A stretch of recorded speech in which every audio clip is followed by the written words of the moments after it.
Hello everyone, and peace of Christ all of you. Please invite your friends and let us have some good time together.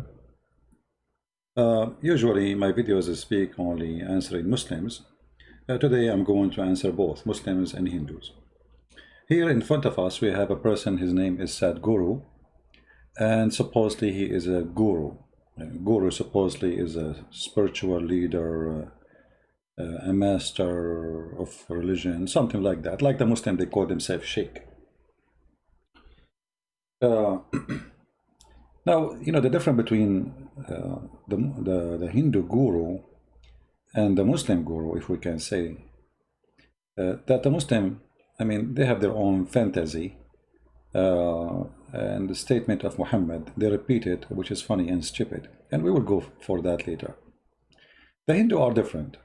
The Hindu, they have, we cannot even say Hinduism is a religion. As an example, they have 36 million god, and each one of them he follows as he wish, whatever he wish.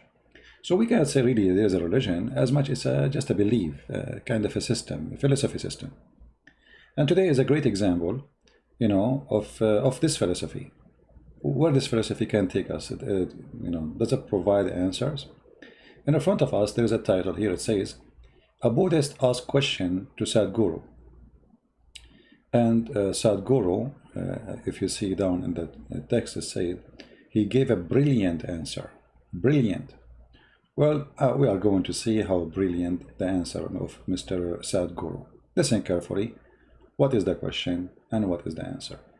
I will try to go through faster. You can watch the video by your own time. We are just trying to save time because, as you see, it's 21 minutes and 24 seconds. So if we want to play it all, and actually, to be fair, we should play it all, so people will hear the answer in full.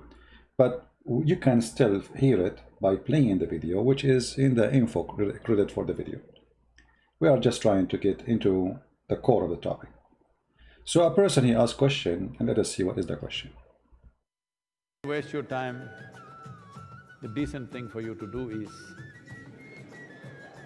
if you're here, I don't know where you are, if you're here, take instructions and just do it, otherwise stick to the Vipassana and do it.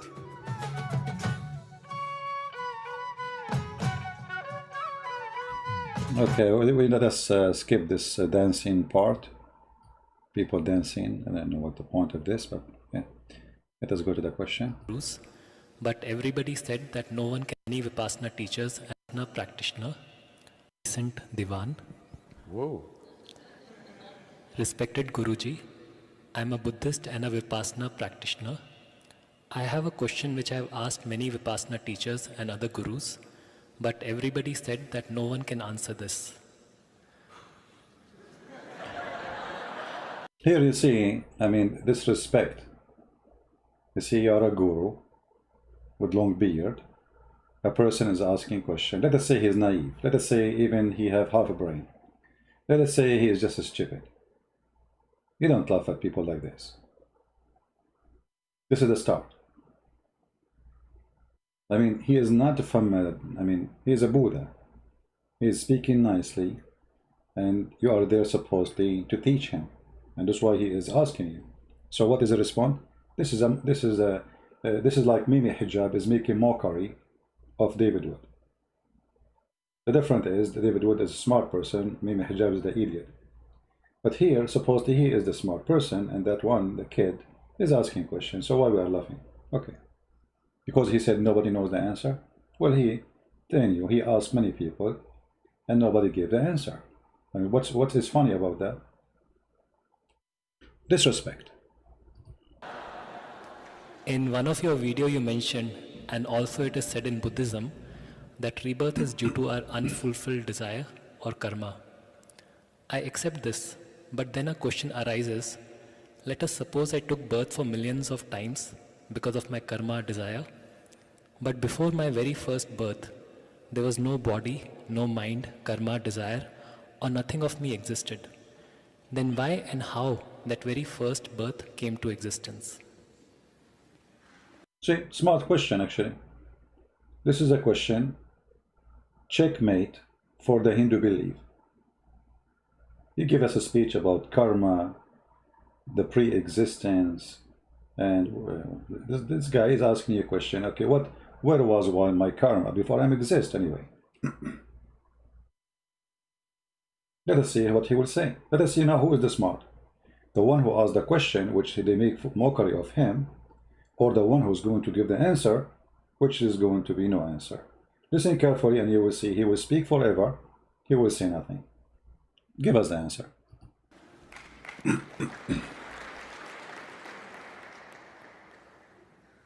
Now, even I'm wondering about that about you. See? He's making mockery of him. Well, now you're a decent guy, I'm like this, what should I… What is this? The guy, his name is decent, his name. Why you are making fun of him? Right. Or maybe he said, I am a decent guy, so? And the crowd are laughing. I mean, this is actually, this is very disgusting. To make fun of somebody in your house, come into your house, asking you a question in a nice way. Gently and nicely and kindly. He did not insult you. He did not say anything. What is this mockery is about?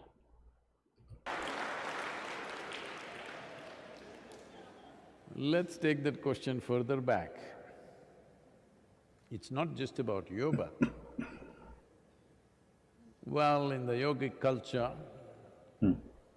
there are theories which are explained in the form of dialectical stories, how Shiva was like Shava.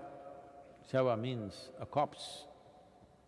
He was inert, phenomenal energy but inert. Then Shiva, he was an energy. Okay. And take notes. energy or Shakti came and danced around him, upon… Okay, how he was energy and then an energy came and danced around him. Which one is the energy? So now we have two energy dancing now with each other. And what does that have to do with the question? I'm just trying to make you think carefully of what this guy is saying. He's going nowhere and you will notice nothing of what he said now makes sense. Let us go back a little bit because I disturbed the conversation. Was like Shava. Shava means a corpse. A corpse. He was inert, phenomenal energy but inert. Mm-hmm. Then energy or Shakti came and danced around him, upon him. Then he got… Is what? Woke up. Well, we are, picturizing it as a man and a woman, but that's not what we're talking about. I wish you Inert means nothing happening, no reverberation. No reverberation means no creation. Energy got introduced, reverberation started. From a simple basic reverberation, it got more and more complex. As reverberations became more complex, it became matter, matter became small molecules, they became planets. What? So, energy and vibrate and became molecule and became what? How this happened? What do you mean? First of all, when you say energy, energy itself, it have to be electron, as long as you are talking about physics and science. So what vibrate and this was nothing? When you say energy, what you mean by energy? Isn't it something exists? Energy is something exists, is not something. And then the creation happened. This is the most funny answer ever. Listen carefully. How he is trying to brainwash this kid by giving no answer. An answer even atheists don't accept. No reverberation means no creation. Energy got introduced, reverberation started.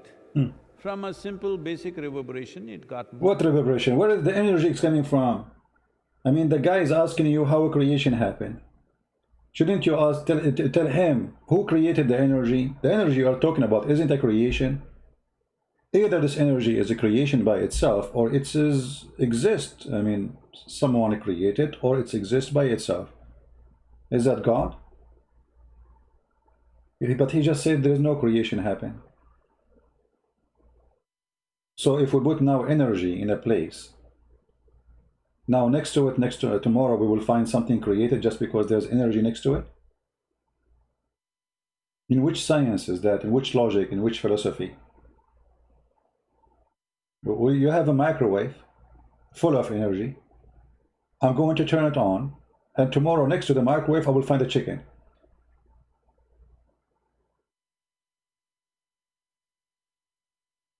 Right? Energy is coming from God Shiva. My friend, hold on. He just told you that energy came to Shiva.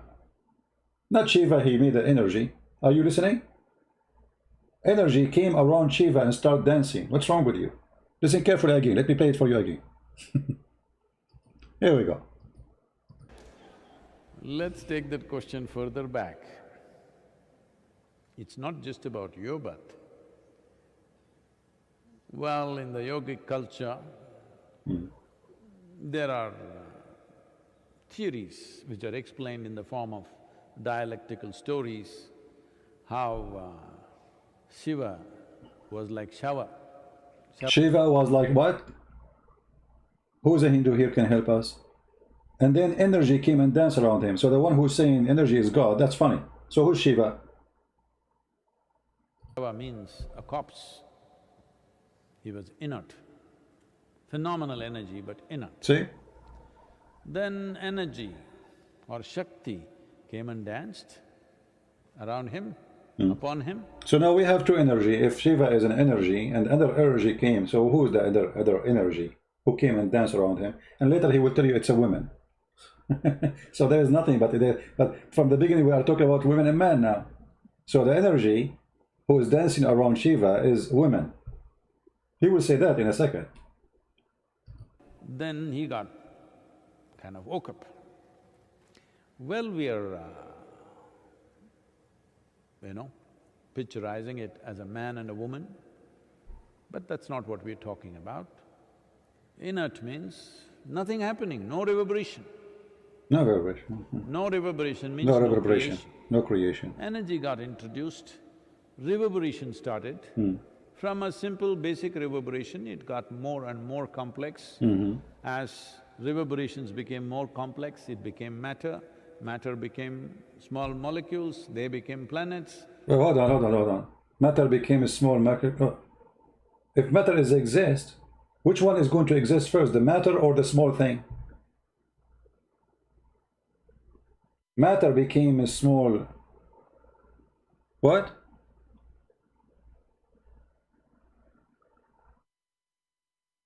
Well, you just said matter. When you say the matter, it means it already exists, but not became something.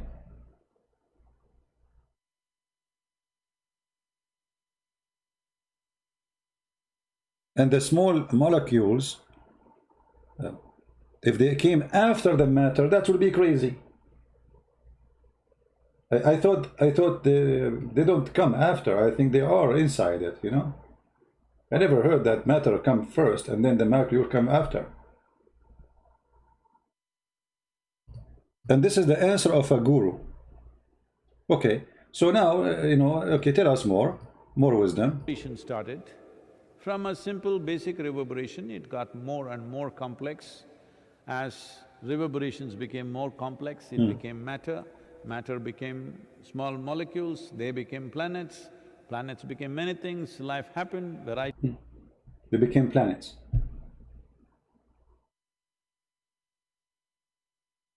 They became what?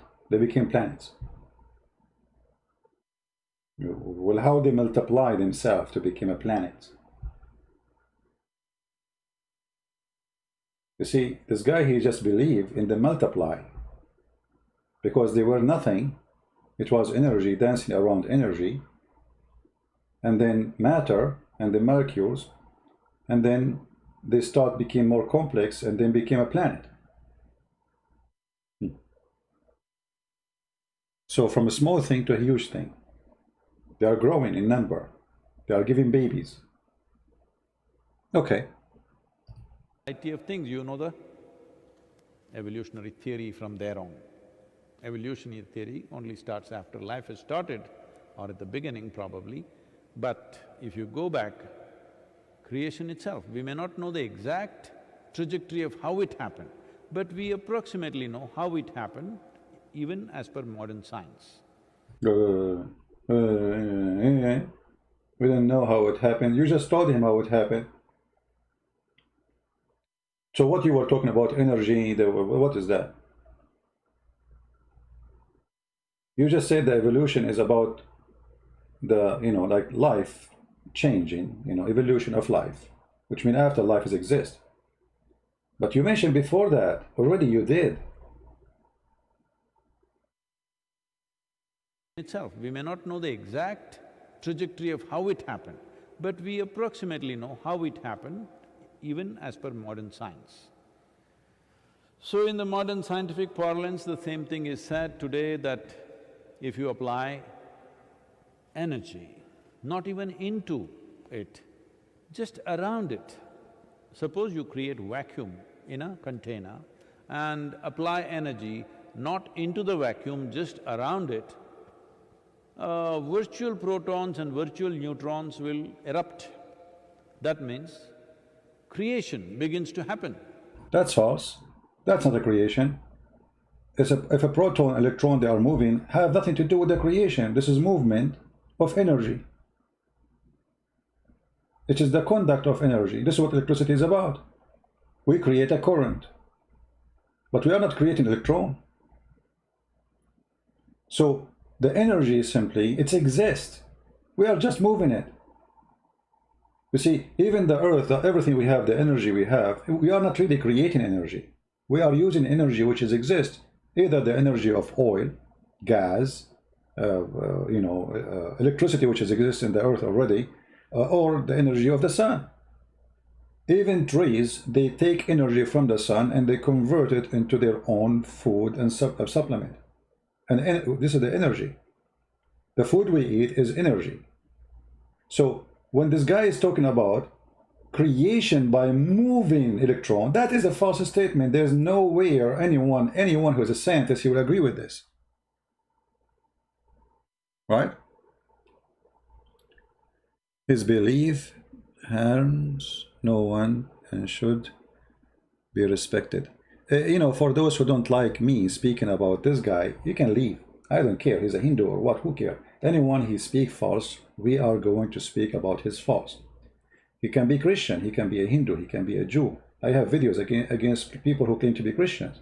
So if you are a person who don't like to hear this, take a hike, take your proton with you. So this is a false analogy and this is a false philosophy, and until now he did not give the answer to the poor guy who's waiting for the answer.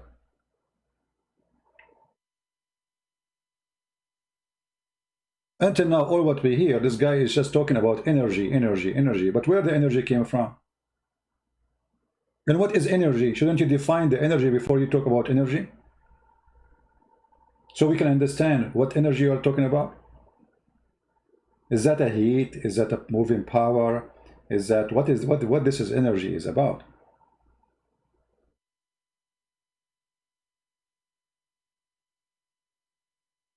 Let us listen more. Maybe he soon will get into the answer. Until now, talk is cheap. Mean nothing, say nothing. Virtual protons and virtual neutrons will erupt. That means creation begins to happen. This is creation, Proton, neutron just have to get together for an atom to happen. Once an atom has happened… And this guy, I think he is an engineer too. So proton and neutron and electron, they have just to get together and then atom will happen. And this is not true. Because those are not even free. What get together? Are they free, like they swim in the space by themselves? What are you talking about?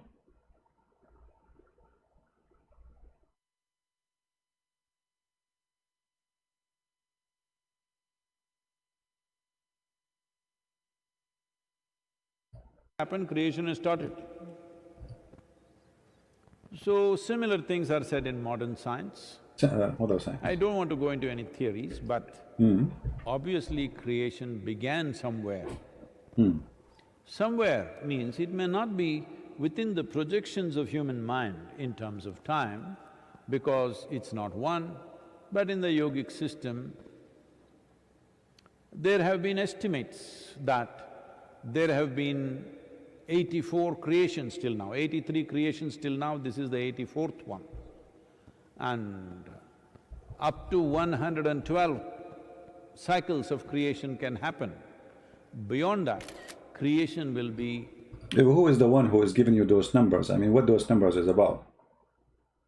What does this have to do with the topic? Let us say those numbers are accurate. Still, you did not answer anything about the question. Material free, just pure energy creation. But we're talking in terms of maybe billions of years or trillions of years, I don't know. But those projections are made. Well, obviously it's just a theory. Nobody can prove or disprove anything about it. So why you mention it? Why you mention it? I have a theory, I have a different theory. I believe that I have my theory that the one who created the energy you're talking about, it was a chicken. It's my theory. Prove me wrong. If you say to me chicken today they cannot do it, I say this the chicken at that time they were different. Prove me wrong. So what kind of a person who speak logic, he speak about a theory no one can prove or disapprove, which means you brought us nothing. It's like you brought us a dish empty from food and say, I cannot prove to you that we have food, and I cannot disapprove to you that they have no food. So what is the food? Still we don't have the food. What is the answer?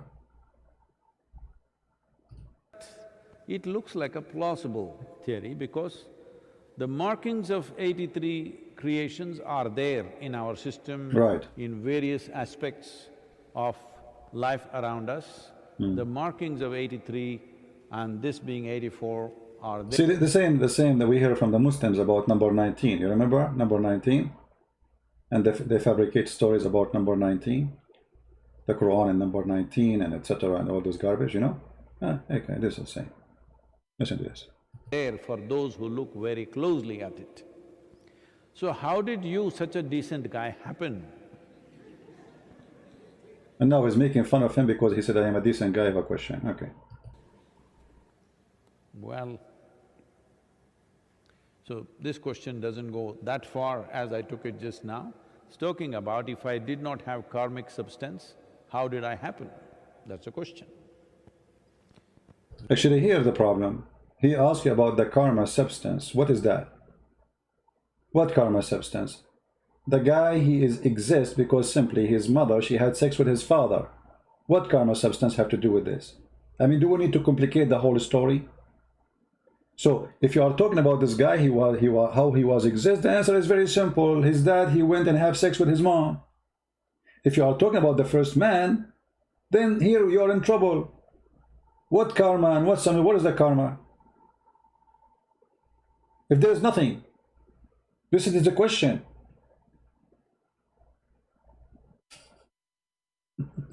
Well, you don't need a spiritual answer. Charles Darwin himself. Charles Darwin, he answered it? This is what a guru he say to his followers? Charles Darwin is a big filthy racist. He put a black person in a cage to prove that black people used to be monkey. If he was exist today, we will put him in the street and everybody will spit on his face. This is your example. Charles Darwin, he proved nothing. What he proved? Listen carefully. He went in a circle non-stop and now he arrived to the corner of a Charles Darwin. Karmic substance, how did I happen? That's a question. Well, you don't need a spiritual answer. Charles Darwin himself has explained this. You were a single-celled creature and then you became two-cell, then… Darwin, he did not say this is stupid things. What are you talking, single-celled creature? What are you talking about? Evolution is not about single became two. And even if you say such a thing about one became two, how the first one came to existence, the first cell. And you know, the idea of Darwinism is the most stupid idea. As an example, let us say I was one cell and then I became two cells. But how my body taught my body that I need to be two cells. And then how my cells, they decide to have an eye. And then how my cells decide to make a heart. I am alive already. Is it Darwinism built to teach that it's the need what make things happen? The needs. So what is the need of seeing if I do not know what is seeing? If somebody is blind, he never saw. He will never know what seeing mean unless somebody else he can see. He can tell him, well, I have eyes, I can see, you cannot. And then he explained to him what mean to have eyes. So how a cells will be able to organize itself and notice I need to create eye. And then this cell is going to make an eye design in a very complex way. How that can happen?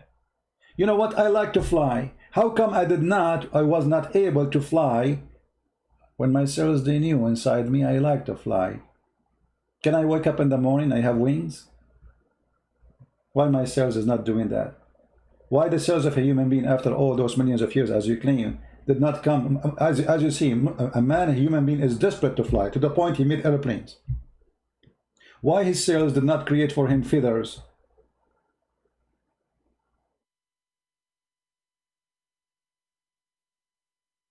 Right?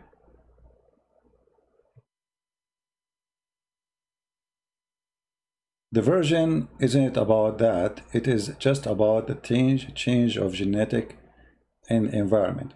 My friend, I understand. We as a Christian, we believe that God, he gave us ability to adopt.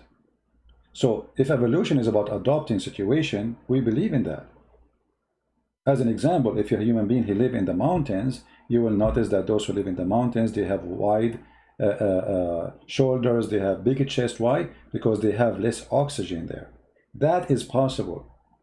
But the garbage they are coming to us with, and yet this guy, he claimed to be a spiritual guru, is a garbage. Why you are bringing a false theory? No one can prove it. Because scientists themselves, many of them reject Darwin.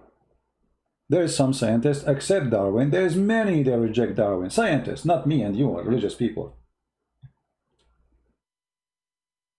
Did you ask yourself how a male and female came to existence?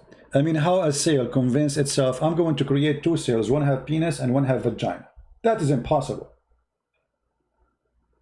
And that penis will fit perfectly to go there. Excuse my language. You understand what I'm saying? That is impossible. In order to do such a design, you have to have an outsider thinking. Designing the shape, not only the job, even the shape, how the shape is designed. So this is a very stupid theory even to mention.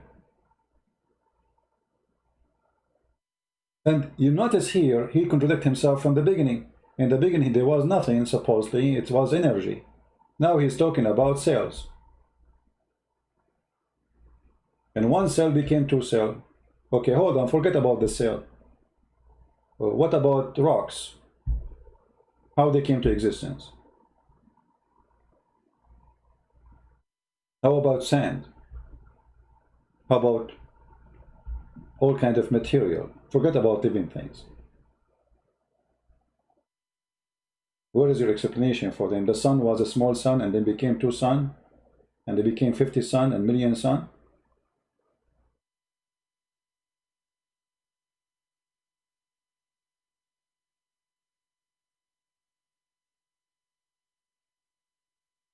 You became three cell, then you became multi-cell. Now you become little more. Little more only. Mm. Decently better. A decent development from a single cell has happened. So, in the process from the single-celled animal, from an atom to a molecule, right now this is a wonderful time to ask this question because there is virus. A virus is not a full-fledged life. It has proteins and enzymes to make it a life, but it's not yet life. Only when it enters your cell, it has a life. But by itself, it has no life, just a certain combo of protein. So decent, what? Dushyanta? Divan. And then now we have no answer. All this blah blah blah blah blah. The guy is asking how I came to existence without my karma, because Hindu, they believe in the karma thing. That before you became a person, that the karma is there. Okay, how I am there, how that my karma there if I am not there yet? So you were also pre-life, became life, became more and more complex life. Complexity itself… Pre-life, you also pre-life. Anyone can explain to me how you were pre-life?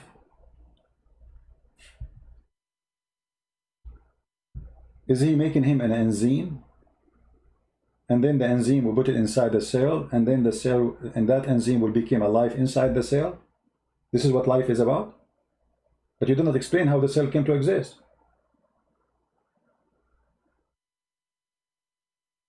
And he told you how I am exist. You say to him pre-life? The one who keeps saying to me, please answer my question, my friend, I will answer your question, but your question is so stupid to be answered. I mean, your question, so stupid to the point. It's coming while we are playing a video, talking about this guy, and you are repeating your question. You want your question to be answered, as long there's nothing we are busy about except you. This is why I say your question is so stupid. Secondly, you are asking me about how the virgin birth. Well, this is a stupidity itself. Virgin birth means that a virgin, she gave birth. How that happened? It's a miracle. And what is miracle? It is something nobody can explain. It's a God power. So why it is so hard for you, and you keep repeat the same question 24 hours, 7 days a week, until we answer you, and the answer mean nothing to you at the end? What scientific process? There's nothing scientific about it. Well, no Christians say that virgin birth is scientific, because God is above science. Science is you practice something to find something. That is what science is. God, he creates things above science. And this is why this guy is struggling to explain how life came to existence. If science can explain it, we will not be here. No science can explain anything.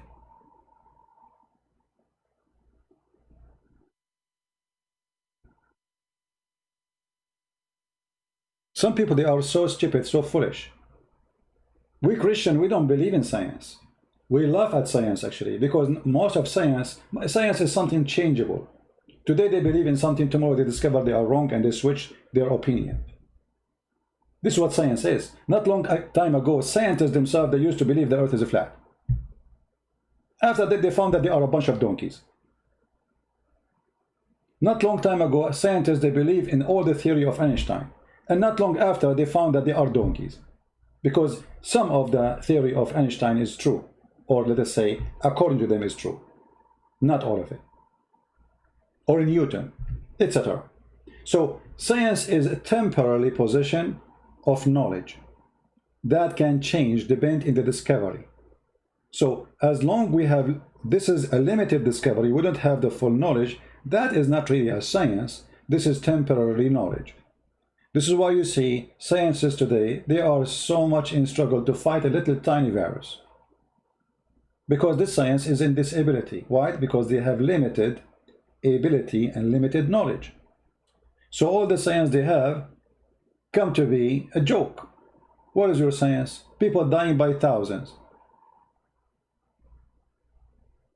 All the computers, where is Darwin?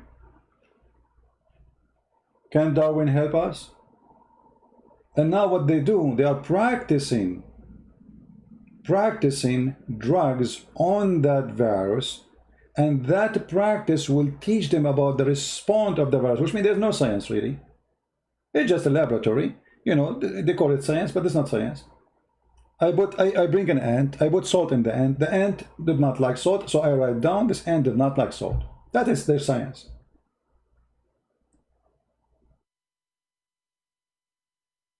Now they have tools way better than before. They have computers, they can see inside cells, they can see the change, but still it's just a practice of trying things, finding out reaction and action of this virus so we can find it. And this guy here is struggling with his computer in his head, trying to explain how God, or whatever, he did not say God, how this energy which he claimed came to existence, and then things became 1 and 2 and 3 and 4, dancing energy. Self is karma. Karma is not necessarily, even now as you sit here, karma is not necessarily only what you do like this. The thoughts that pass in your mind are karma, emotions that pass in your mind right now are karma. Simply, a thought just passed in your mind. You looked at the person next to you, thought, why is he here? He should be on the roof with the monkeys. What is this? This is the karma? Karma, as I know the Hindu believe in it, that it's a sum of like the person's actions in the previous state of existence, not after he exists, which is deciding the fate in the future. And the guy is asking you, if I never exist, if I am not exist yet, how my karma exists, which is going to decide my future? And he's talking about the starting point, before I came anyway, because you know the Hindus believe like you die as a human, you might come back as a cat, right? So he's saying before all of this, when I was nothing, where was my karma? And look what he's answering. This is the question. My pre-exist action, previous the state of existence, where it was. And now he's talking about in a funny, stupid things, like you see a guy next to you and he looked like a monkey. And you say this guy is a monkey. And what does this have to do with our topic? Just like that, you know, sometimes thought like this come. Hello. So this karma just happened inadvertently, not caused by you, caused by the monkeys dancing on the roof. But hold on, this question asking you, the karma he had before he exists, what the monkey in the roof? You see how they try to make it a mockery to get away from the question? You have no answer. After all, what, we are listening for the last 9 minutes, until now he said nothing useful. The Hindu believe in the karma in a pre-existence. Muslim, they believe in the same thing, by the way. They call it destiny. When Allah, He made you, He write inside you, He sent the angel, He ordered him to write things before you are born. Your fate, your destiny. The Hindus, they are a little bit different. It's a pre-exist even you as inside your womb. The Muslim, they say after you get inside the womb, then Allah, He sends somebody and He write, the angel, He write your fate. But all what he said have nothing to do with the question.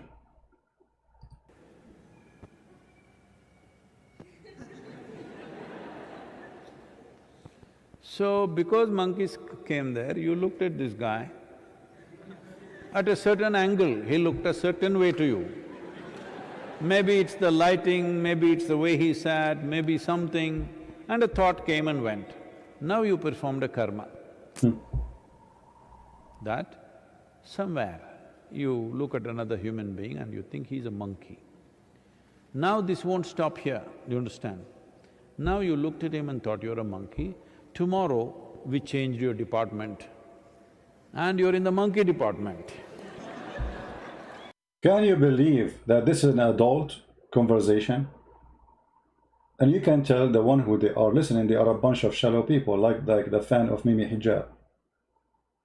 It's a mockery time, and nothing there is valuable. What I look, you know, you look at a person next to you, you see him like a monkey. Obviously, you are the one who see people like monkeys. I don't see people next to me look like monkeys. And then second day, you find yourself working in the department of this monkey. And now, you know, this monkey, he will be giving you orders. Oh my God, I have to work with this monkey today. It will continue. And if suppose the situations are placed like that, he is in charge of the department, you have to work under him. Do I have to be instructed by a monkey like this? It will grow. And this is how you became a racist. This is how you explain a racist. I mean, oh boy. You see, I make fun of Zakir naik always, but you are trying to beat him today. So, this is how you became a racist? Because this guy, he don't like a person, how he look like, so he thought, he said in his head, this guy looked like a monkey, and then he became his boss. And then this is racism. Do you know even what racism is? Racism is something you do against a race, not a person. So if a person belongs to that race, and you act against him because he is from that race, that is racism. Not a person, you look like him, you feel like he's a monkey. What does this have to do with racism? So you don't even know the definition of racism. And until now, we do not know what is the answer. I mean, what does this have to do with my topic? Before I exist, what was my karma? Very embarrassing. All right? Because initially it's just a passing thought. Then depending on situations, how they corner you here, there, slowly it multiplies. This is even happening to every other creature. So somebody saying he might be ignorant, but at least he is not trying to convert people with his lies. That's not smart, my friend. This is his lies. This is converting you to his lies. Already he is converting you. He making you believe in his lies. He is more dangerous than somebody want to say to you, convert to Islam. Because now you, if you are listening and you are shallow, you believe in this garbage. So who said he's not trying to convert you? Anyone he claimed to be a guru or a master or a teacher, he is teaching you something and he wants you to believe in something. So if he is not truthful, he is converting you. It doesn't matter if he name a religion or not. Already you became his potato. You are a follower of him and you believe in what he say. So now what you learn from this, that racism, that you look at a person and you think he's a monkey, second day he worked for you, you hate him, so that is racism. In fact, you know, Hinduism is very racist. They divide, you know, but the racism there is different. It's a religious racism. They divide the society into ranks and levels. So the one who is from the Brahma, they are the highest, they are the holy, they are the good ones, and the rest they go down. And the society is separated to the point this person cannot marry from that rank. If you are a person who works as a barber, your son is going to work as a barber. This is your rank. If you are from the Brahma, you are the top, you marry from the Brahma. So as long as you understand racism about the monkeys, so which monkeys you believe in? How your society divide people into monkeys instead of dividing them into one unity of a human being, respecting them all. Gradually, karmic substance builds up, becomes more and more complex. Well, clearly, evolutionary sciences are telling us the initial human beings were very simple, half-bent human beings, very small brain, they couldn't think much, they just survived like any other creature. Everybody knows that, right? So from there you built your karma. I don't know why nobody could answer this question for you. Supposedly he is the one who answered it. I mean, did you see?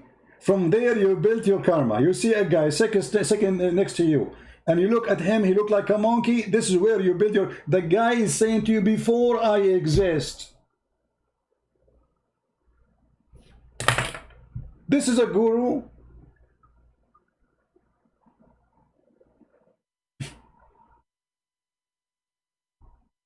In different video,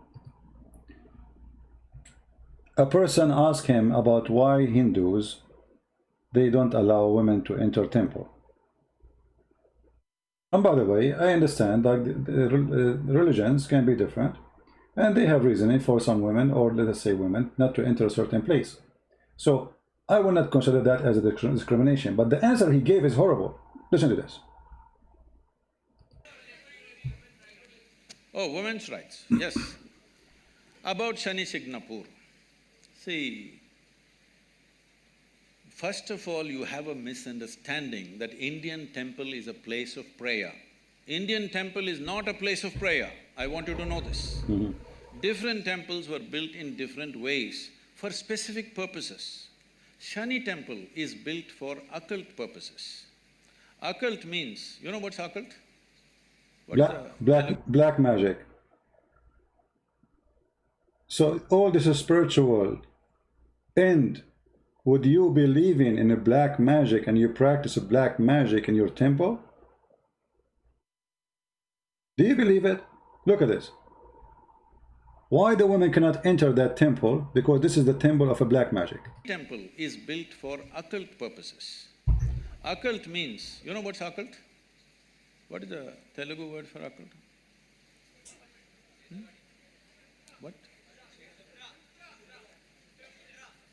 What is that? What people call as black magic or whatever, you know?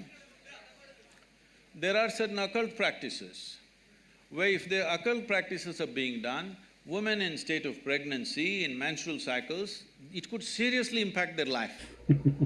So they said women should not go. It was all…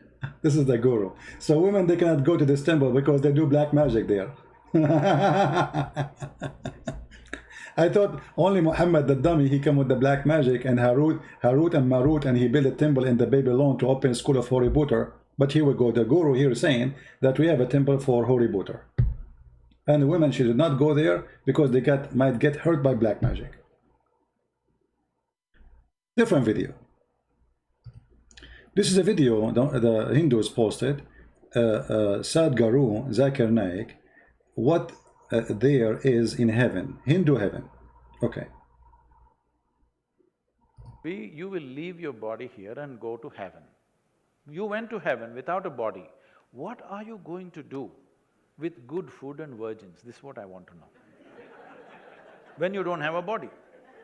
Okay, but hold on. If you are trying to answer the Muslims don't believe that they are going to be in heaven without body. So you are answering whom? You are answering the Hindus? I'm not sure what that is about. You see, the logic is when you debate somebody, you debate him about what he believes. Secondly, if you have no body, if you don't have a body, and now you are going to heaven, and you are the one who just said that before you have a body, you have a karma. So who's going to go there, the karma or you? What is going there exactly? You don't have body. So what is going to go? Listen carefully what he said. Here and go to heaven. You went to heaven without a body. What are you going to do? When you say you went to heaven without a body, you who? What do you mean you? Is that a spirit? So we go back to the first question. He said to you, before I was exist, where was my karma? He was no spirit yet. And he told him he was exist in the pre-exist situation. In the pre-exist. I mean, do you see, this kind of philosophy is just a person talking, saying nothing. You learn nothing. You go in dizzy, you get out dizzy. You learn nothing, he taught you nothing. So you go now to heaven, you without body. What you would do with the virgins and the food? I agree what you would do with the virgin, but you who will go to heaven? You who? Shouldn't you say a spirit, a soul, what? With good food and virgins, this is what I want to know. When you don't have a body. So I am saying heavens will collapse. Heaven will collapse. How heaven they will collapse? I mean, what is this guy is talking about? So he's saying there's no heaven. So what you believe, if you are a good person, you come back again to life as a human being. If you are a bad person, you came as a rat or a cat or something. Because heaven supposedly is about the idea of reward. If you don't believe in reward and punishment, then why you teach all the teaching of the Hindus? And then, you know, in the video they jump to Zakir Naik, which is going to be more funny. Once people start asking logical questions, heavens will collapse. See, once people they start asking logical questions, heaven will collapse, but he collapsed too. The guy asked you, where was my karma before my pre-existence? You gave him nothing. You start talking about a monkey sitting next to you. Now Zakir Naik here. It says that in heaven, by Muslim, men get 72 women. Good. But in Hur. The one who is saying to me, I challenge you to show the whole video. My friend, the video is 21 minutes. Already we played what? And the answer is finished. We played the whole video. And I said to you, go and watch it all. Still, there's no answer. Play the whole video. And we play it. You want to play it? We play it. Still, where is the answer? If the guy could not answer in the first 12 minutes of the question, I mean, when the answer will come? Tomorrow? This is Zakir Naik. But in Christian, we go to heaven with our family. And I want to know what kind of heaven in Muslim for women. Sister said that her father was a Muslim, mother is a Christian, that your mother brought you up, correct? Yeah. So do you interact with your father or don't you interact with your father? Do you interact with your father? To my mother. So you live with your mother, not with your father? No. The sister said, father is a Muslim, mother is a Christian, but mother has brought her up. She lives more with the mother, and mother made her a Christian. So now she's confused. Mother said that if Muslims go to heaven, then they get 72 poor, 72 women, the men. What will the women get? And if, so as far as the first question, your second question, answer first and then come back to your first question. As far as the question is concerned, that if the men go to heaven, they'll get 72 poor, that beautiful woman. What will the woman get? The same question was asked to Hazrat Aisha, may Allah be pleased with her, who's the wife of the Prophet. So the wife of the Prophet replied that the woman will get that which your heart hasn't desired, what your eyes hasn't seen, what your ear hasn't heard about. Well, what is that? The woman, she will get what her heart is desire. So why the Quran describing what the man will have as a woman? And actually in different video, I thought this is the same video, where he said the word hur is not male, is not female, it's male and female. This is the answer. She will get whatever she desire. What if she desire a monkey, chimpanzee? What if she desire to sleep with a woman? That means inshallah you will get something equal. Salah, what salah. your heart hasn't desired, what your eyes hasn't seen, what your ear hasn't heard. Amazing. So inshallah, if you go to heaven, you will get something good, which inshallah you'll be satisfied. Inshallah. But the question is, first you have to enter heaven. If you don't enter heaven, yeah, first you have to do jihad, enter heaven. You know, take your panty and go do jihad for Muslims and go to the ISIS, and this is called nikah jihad, you know, F jihad. This is how you go to heaven. then you won't get that something which is good. Okay. Sister, do you want to accept Islam? Not right now. Do you accept Islam? Come on, accept Islam. We will send you right now. You will be satisfied. We have a lot of men, they are ready, they are horny. Fine, inshallah, go home, think about it, and get convinced. Once you're convinced, enter fast. You don't know how long will you live. That's it. I'm going to cry. But I thought he's going to talk about the whole Go horror. home, do more research, study more, you go to heaven. Otherwise, you don't go to heaven. Hope that answers the question. A new No. See, in different video, he discovered, now he correct himself. He don't dare to say what he said before. He said that whore is not a word for female. Not necessarily. It's male for male and female. But the Quran says that those whore, they did not lose their virginity by breaking the skin of their vagina, using the letter N in the end of the word, which is the letter of women. So this guy is a potato. He is not. You see, here we have two guru. One is a Muslim guru and the other one is a Hindu guru. But obviously both of them, they are in the stage for a wrong reason. generation is coming, young people,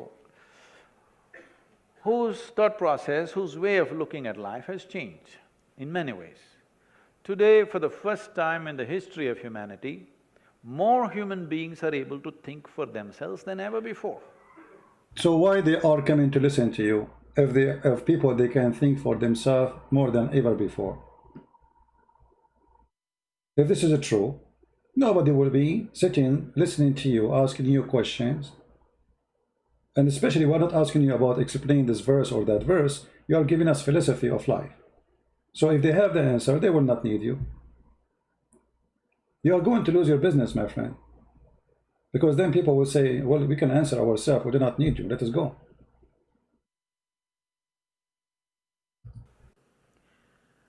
Whether they're thinking right or wrong is not a debate, but they're thinking. At one time, a scripture would think for you, a guru would think for you, an elder would think for you, one man in the village would think for you. Today, everybody is beginning to think for themselves. Once this happens, people will become in such a way, unless something is logically correct, they cannot swallow it. So it's logically that there is a karma exists before I exist. That is logical. Which decide pre to my existence, my destiny. That is logic. So I was not there, but there was something it's called karma, and this karma decide for me, but I wasn't me there yet. What me will be, but there's no me. After I became exist as me, what I will be. And that supposedly you are saying how logic works. Right?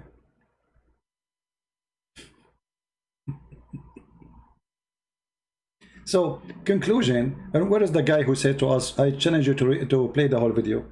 Do you want me to play the whole video, rest of the video for you? No, we can't play it. There's nothing. He said nothing. He finished the answer here. Here we go. I will play it again. The guy asked him, where was my karma before my existence? I not exist. Where is the answer? Everybody knows this. Maybe they thought you are not worth answering. See, he's insulting.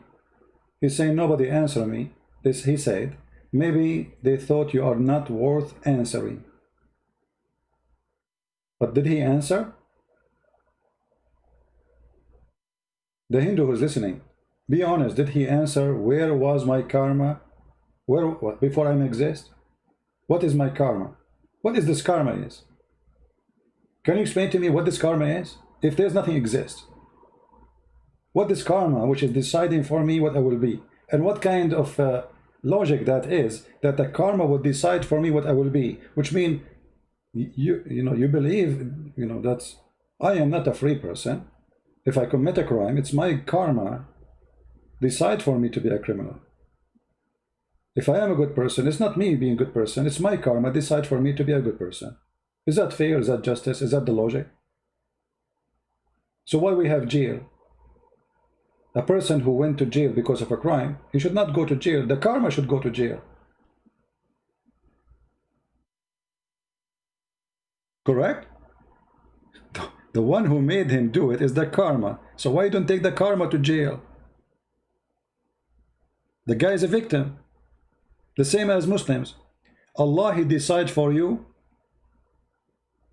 what you will do. So why the person will be punished for what he did if Allah decides for you what to do before He create you? Allah should go to jail. If a woman, she committed adultery in Islam and she is married, the punishment is stoning to death.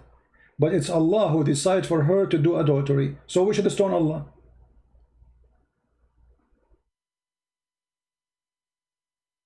Do you understand what I'm saying?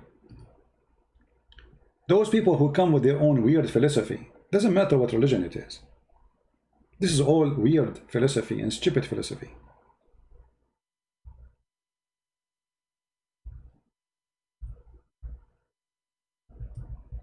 Read with me and love.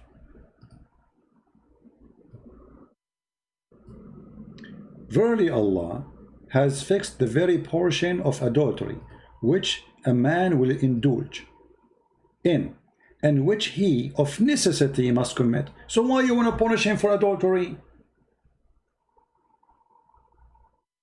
I mean, have you ever heard of a stupid religion more than this?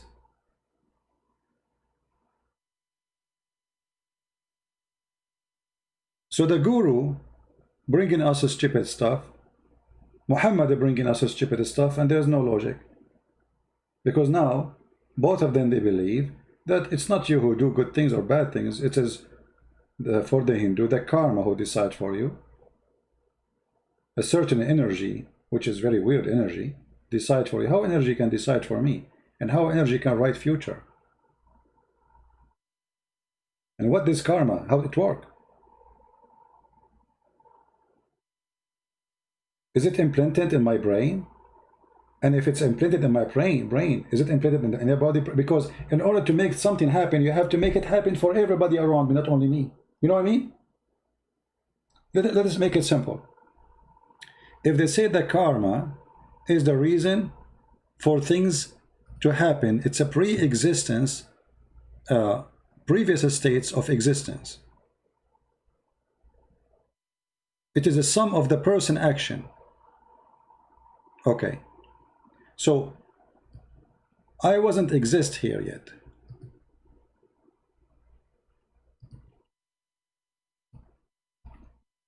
This is my karma now. Let us switch to English. Okay. So now the karma is there, but I am not there yet. And this karma is going to decide for me what I will do in the coming, let us say I will live for 70 years, 60 years, 80 years, God knows. So this karma is going to decide for me what I will do in the coming years when I exist. This is before I even exist, it's not exist yet. So let us say this is the point of existence here.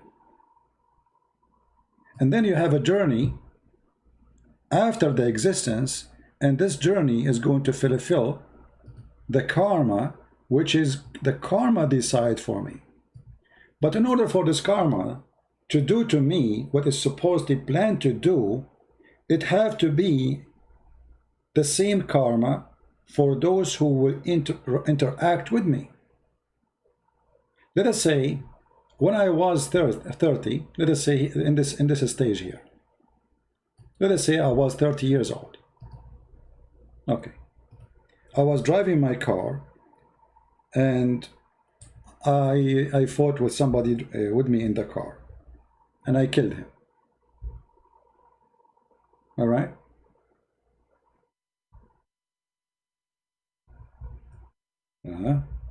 Sorry, I'm using virtual for the keyboard, for the Arabic keyboard, so it's not coming right. All right. So in order for me to practice or the karma to happen to me, this karma should make that guy go in my car when I am in the age of 30. You know what I mean? Yeah, guys, do you understand what I'm saying? Because as long as this karma is going to decide for me what I will do in my life, well, this karma obviously is not going to decide only for me, but decide to anyone who interact with me. So it's not a plan for one person. It's planned for billions. You know what I mean? That's mean all the human beings, they are programmed,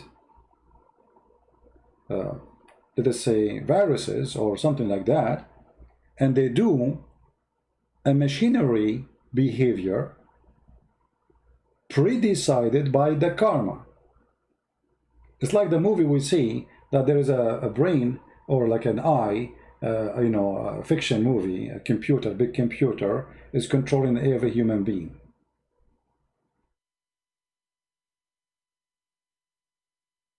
But this is not only stupid, this is impossible. Because nobody can, you know, control the circumstances of things. And this energy you're talking about, it's impossible to interact with an energy moved by itself.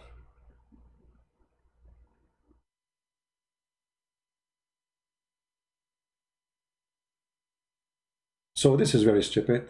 And here Muhammad is making the same stupid mistake. He is telling us that you have a karma, and this karma is Allah. And this karma, which is Allah, decide for you the very portion of adultery which a man will indulge in. Then he says to you, because you did the karma, which means you obey the karma not willingly, Allah will punish you for practicing how Allah made you do it.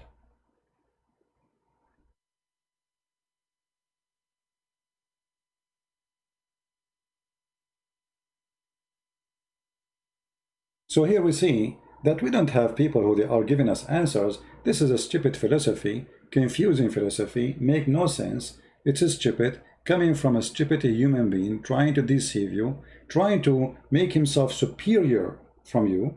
He have answers, you don't. You know what I mean? Those who we see in the stage, they are people trying to play a game that they are superior. They are superior in knowledge, they are superior in understanding, and you are the fool.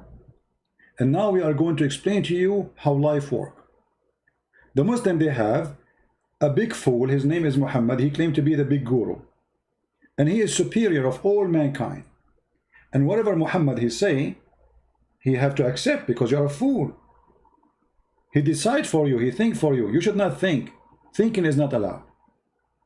The guru here, he is not saying to you, don't think, but he is saying to you what it's meant. You are a fool when you think. And let me think for you. And this is why he was making mockery of this poor kid all the video. And after speaking all this time, he said nothing, he answered nothing. How the creation came to existence? Go watch the video. I challenge you to watch the video 1 million times and tell me what is the answer for how the creation came to existence. And now he's making fun of him again. Because I am such a fool, I don't think anybody is not worth answering. Yeah, but you made fun of him, you humiliated him. And the crowd is laughing. Because I don't think any question is not worth answering. I'm taking all kinds of idiotic questions from all over the world. And there is no answer. I'm taking questions from around all over the world. I mean, you see the self-worship from around the world. Everybody around the world is asking him questions. He is the one who have the answer. And then we listen, we die laughing at the answer. The same as the answer of Muhammad and his God. You did not give an answer to the kid. And actually, if he gave an answer, I mean, I will be happy to listen to it, to learn something. Maybe he can teach me something. Why not? I mean, we as a human, we think, and the smart one of us, he can help the one who is not.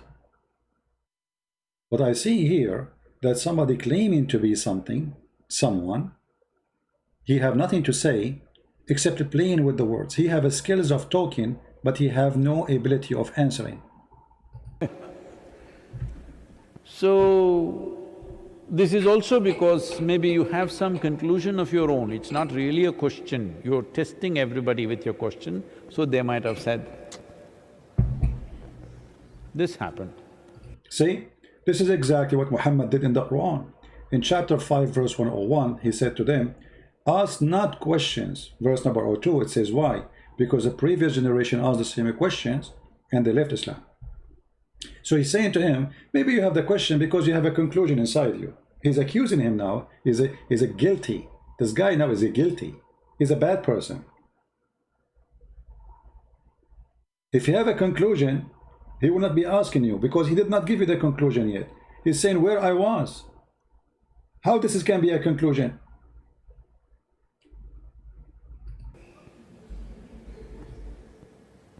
A committed, marijuana is legal in many states in the United States. So the man who is committed to this, because a lot of people are approaching it like a philosophy. It is not just a compulsion that they have, it's a philosophy. We smoke, so we are superior to you. So this one is Yes.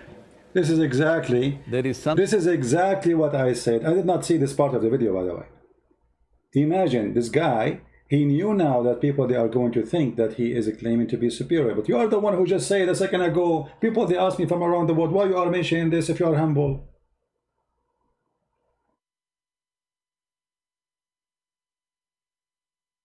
If you are not a person trying to say to us that you are a superior, why you are giving all this lecture to this guy, humiliating him, making people laugh at him, and you did not shout, say, shame on you, why you are laughing at the guy? And you are laughing with them too. In the top of that, you are saying, there's many they claim to be superior. Well, you are doing that. After all this humiliation, who is the superior here? Isn't it obvious? There's a one is sitting in the chair on the stage, all the lights on him, holding the microphone. The other person cannot even talk. The poor guy, he just even delivered the question. You did not even hear his voice. They give it in written. Maybe they are afraid that he might ask question by his voice. Might he say something embarrassing?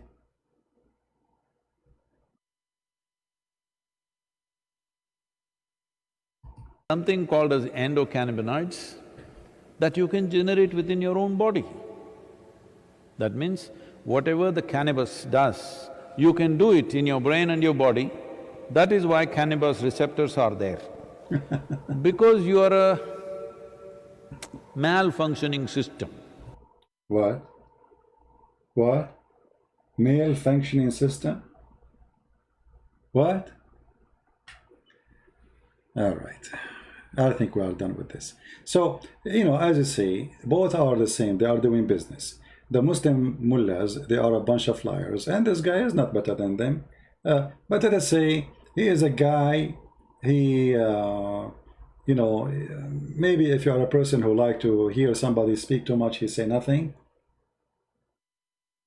I mean, you get in with zero, you get out with zero. It's like, you know, when you go in the casino to gamble, if you're a gambler, many fools, they do gambling, you go out with $100, let's say, you come out with minus $10. With this guy, you get in with no dollars, and you get out with no dollars still, which means it's just a waste of time. Anyone from those who they are listening, he's a Hindu, he can tell me what is the answer?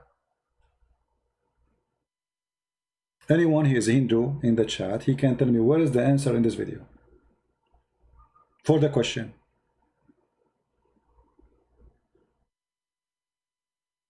No answer.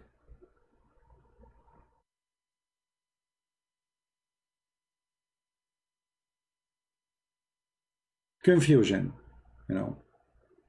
Guru. The only guru I like, actually, and I find him very smart, let me introduce him to you. He's my favorite guru, actually. I learned a lot of knowledge from him. You know, big, huge guru. He is, you know, very, very smart. I mean, I think he is the best guru ever exist for mankind.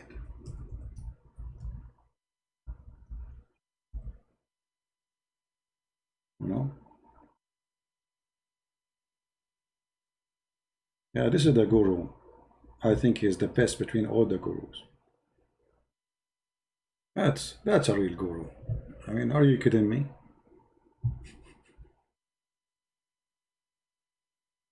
Yeah. You want to learn how to be a guru? Watch The Love Guru. And actually, this movie, it's a comedy movie, yes, but it shows you the stupidity of the white man sometime. And sorry to say the white man, I'm not being racist, but you will notice that many European white people, they go to Thailand, and, you know, like to, you know, and suddenly they are wearing like orange clothes, and they are following a guru. But this guru, he say nothing. If you watch the video, you will see a great example of that. The guy, whatever he say, they open their mouth like, wow. It is a lovely movie, actually, even it's filthy, but it's a lovely movie because it shows you a truth, a part of a truth about Western people, how they became so shallow, to the point a shallow person, he can be a guru for them. And actually, there's a comment I wanna mention about Africa too. You know, a long time ago, the white man went to Africa to teach the African about Christ. Today, our sisters and brothers in Christ, they are coming from Africa to teach the white man about his foolishness. You believe it? Do you believe it? This is why I have a lot of respect for African Christians. They are doing now the mission which nobody is doing. There is a story of a missionary, sorry, not a missionary, a person, he's a white man. He went to Brazil, and in Brazil he want to go in the jungle, so he need a guide, you know, like, so he will not be lost, and there's tribes inside, it's dangerous. So he asked a local Brazilian to be his guide and to take him in the jungle. When they are in the jungle, they arrive to a cave, and they found in the cave bones of a human being. So before they arrived there, actually, this Brazilian person, he have a book with him. When they take a break, he open it and he read from it. So the white man, he said to him, the European man, he said to this Brazilian person, what are you reading? Sound interesting. He said, yeah, this is the Bible. So the European man, he said to him, really? You read those books? We in Europe, we laugh at them. We don't believe in them no more. They are stupid. So the Brazilian, he felt insulted, but he said nothing. You know, he did not answer. He did not show anger, but he felt how wrong what this person, how rude he was when he spoke to him. So when they arrived to the cave and they saw the bones, the European man, he said to the Brazilian person, so this is what? He said, this is bones of a human. He said, here they used to cook and eat a human.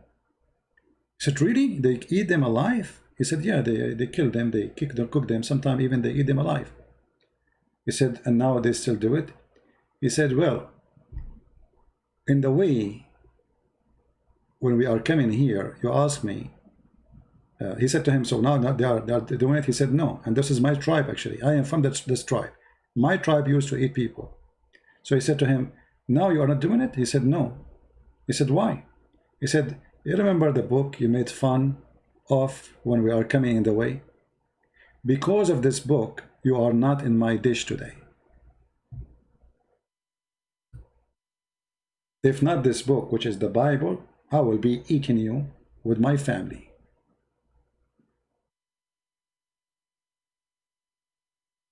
That is the book of life.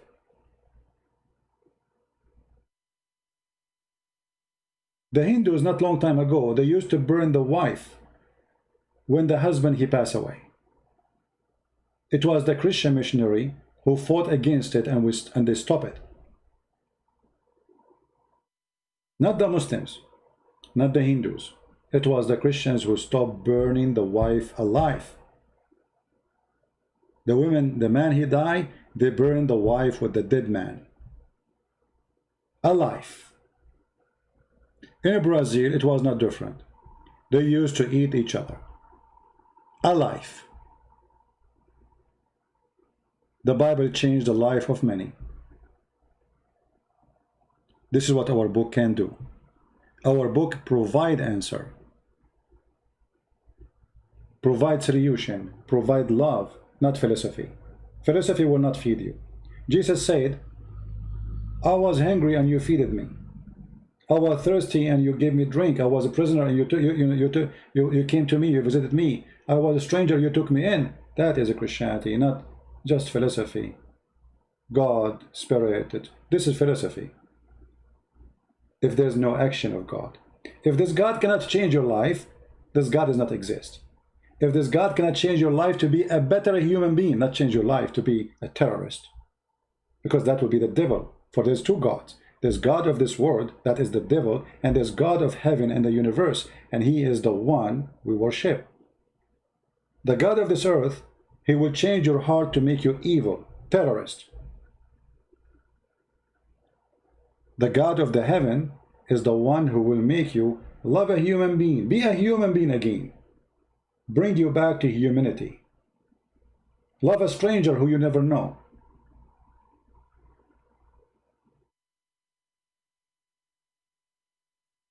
Someone saying philosophy is good. There's no harm on that. No, my friend, I'm not, you see, I'm not speaking against philosophy as philosophy. I'm speaking against philosophy of stupidity. Because philosophy, I mean, it's you thinking about things and discussing things, right? So it can be very useful. But philosophy, if it's just to discuss with no logic, it is just stupid philosophy. I will tell you what I mean. There was a guy, a Saudi guy, he went, you know, in Saudi Arabia, they don't teach philosophy, it's haram. So he went abroad and he decided to study philosophy. So they have a class, it's called logic. Logic. So he asked the teacher in the first day in the class, can you tell me what logic is?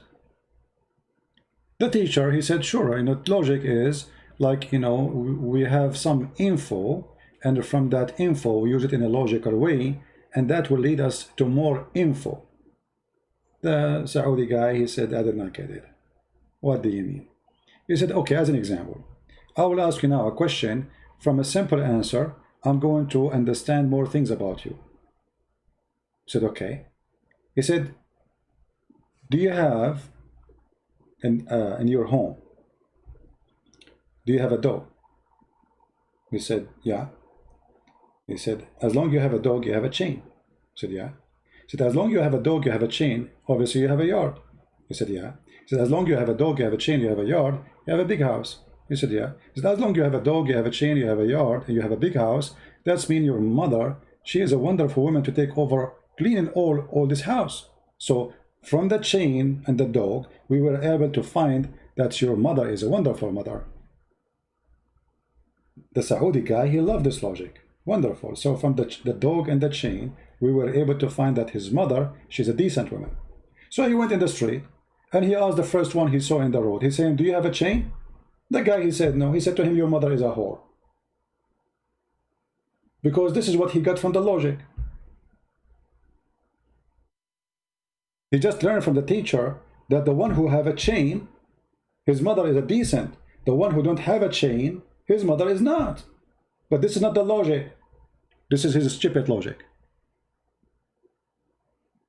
So we can go to the same school, we can learn from the same teacher, but does not make us same intelligent being. Because there is some people who think they have philosophy, but they are still, as what the Chinese they say, he left as a donkey, he never came back as a horse. Do you understand what I'm saying?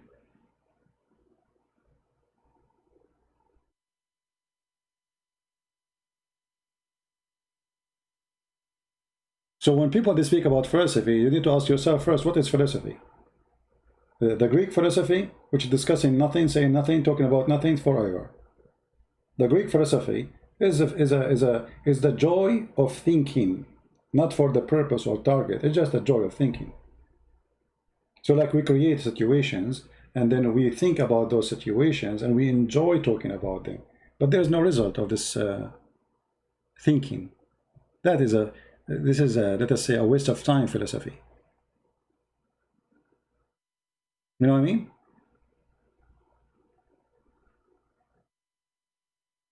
Do we have anyone have a question?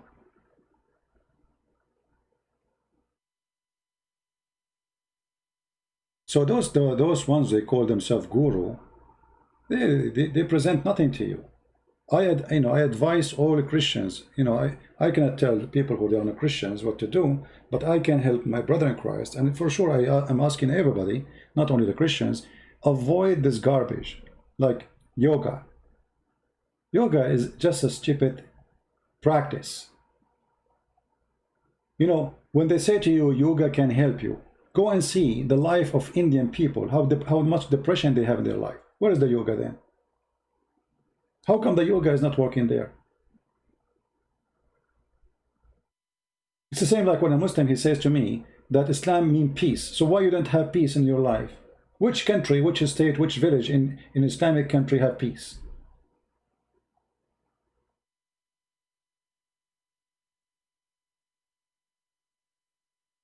You know what I mean? If your teaching is not working for you, obviously it's not going to work for anyone else.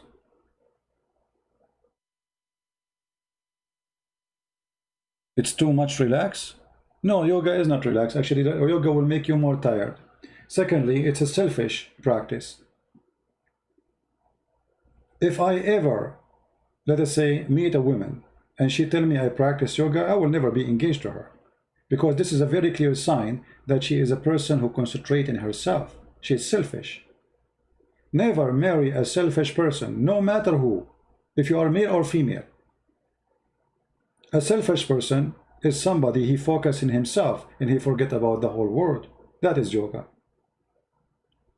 You want to be the center of interest, the center of health, the center of relaxation, the center of benefit, the center of taking but not giving.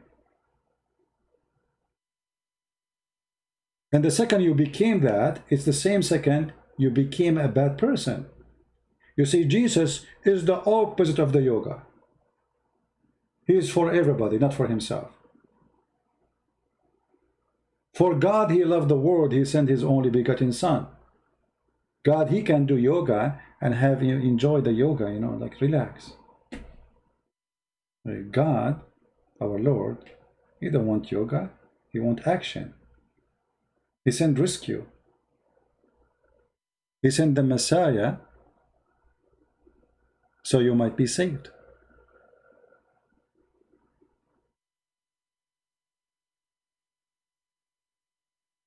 Do we have anyone want to say anything?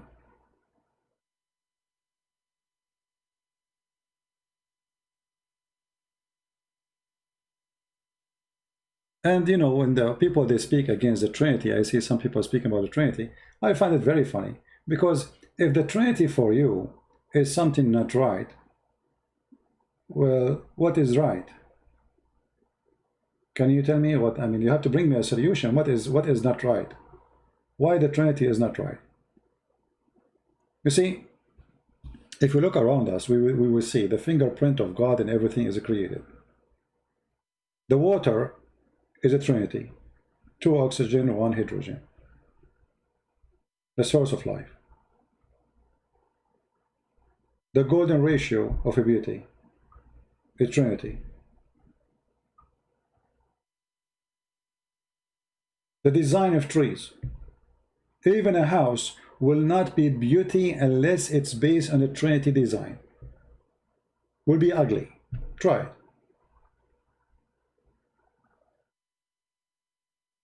Somebody saying ethic is application of philosophy. That's not true. That's not true. Because philosophy not always is about ethic. It can be ugly. As an example, the philosophy of the Greek did not prevent them from having sex, men and men, and having sex even with the children. So what is the ethic of the philosophy?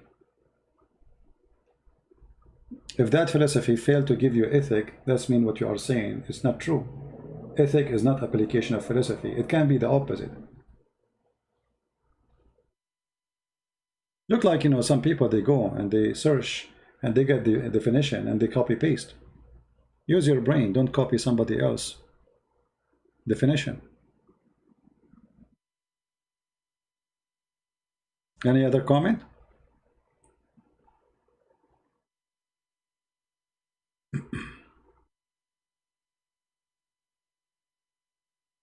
Well, how yoga, you see, if the yoga you are talking about is a sport, like, you know, I mean, moving your body in a certain way, do it.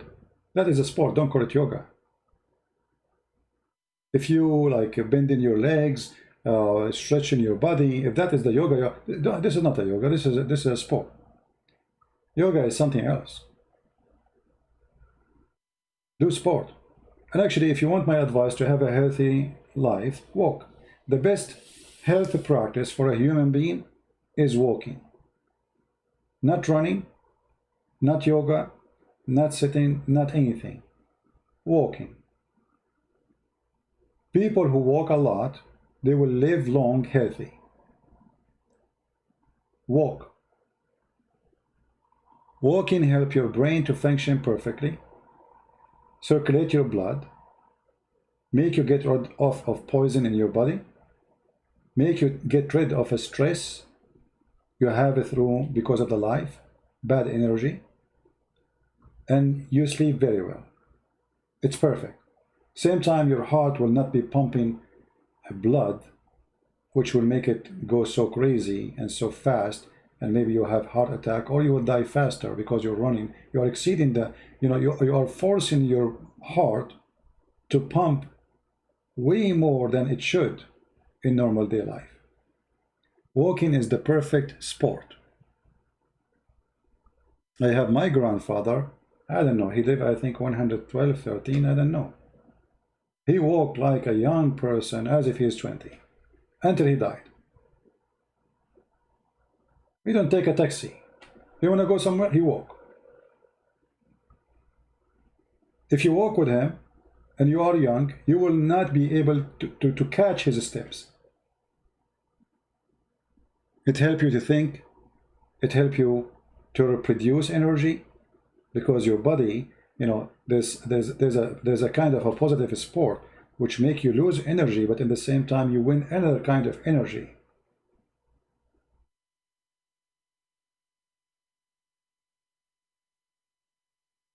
You do not need yoga.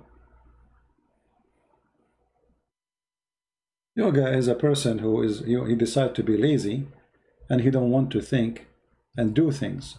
It's like, you want to give yourself a break from being exist. It's like you are going in a mute of existence, not only a mute of sound. Like you don't want to be exist for the coming, let us say, 2 hours.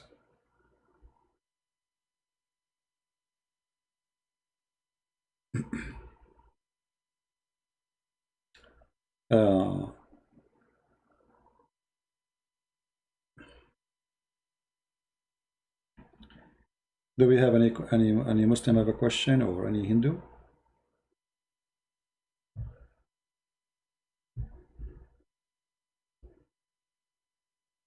Anyone?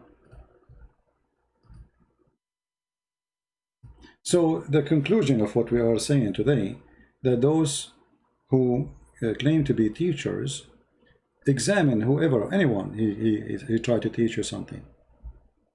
Teacher, there's two kind of teachers. There's teachers who they are claiming the profession, and they are claiming a title of teachers, like a sheikh, a guru, even a Christian like a bishop, So you are claiming a title. Be aware of the title,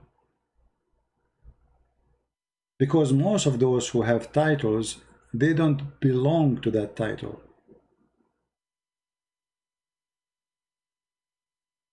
They are false.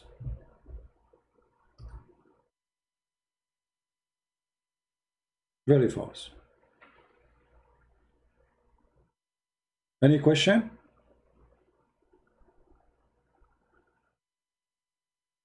Anyone want to say anything? Mayday, mayday.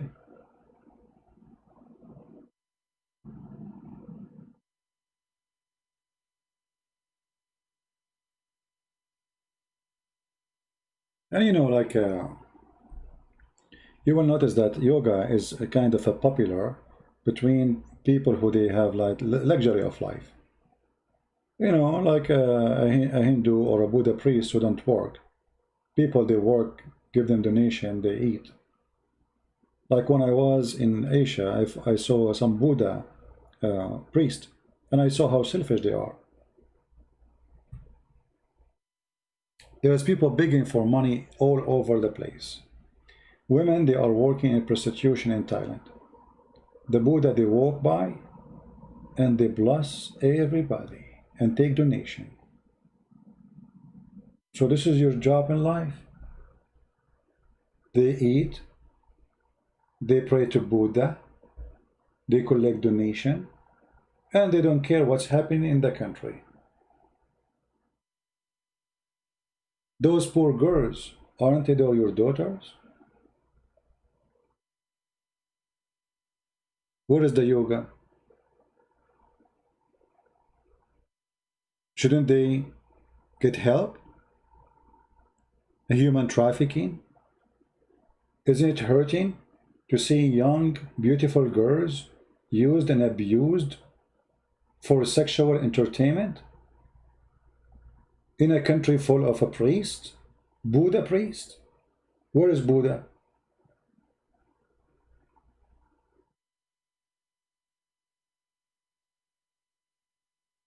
You know what I mean?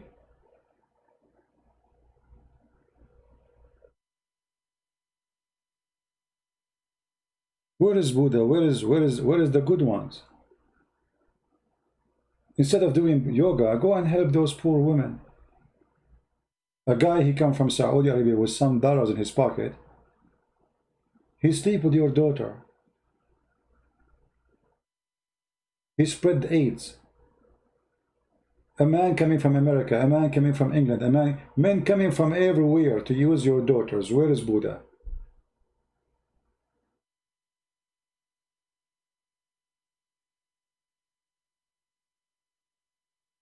Someone was saying master seed is significant and not in the Bible. Okay, is he a Muslim? The one who was saying that, Maxarak,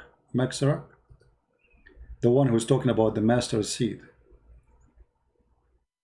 Is he a Muslim?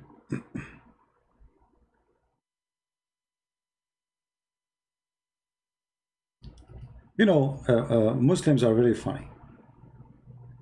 They come to you, they are copy paste. Actually, once I was debating a sheikh, and he said to me, well, master seed is not the smallest. This is a mistake in the Bible. The funny is that the Quran used the same statement copying the Bible, but those idiots do not know.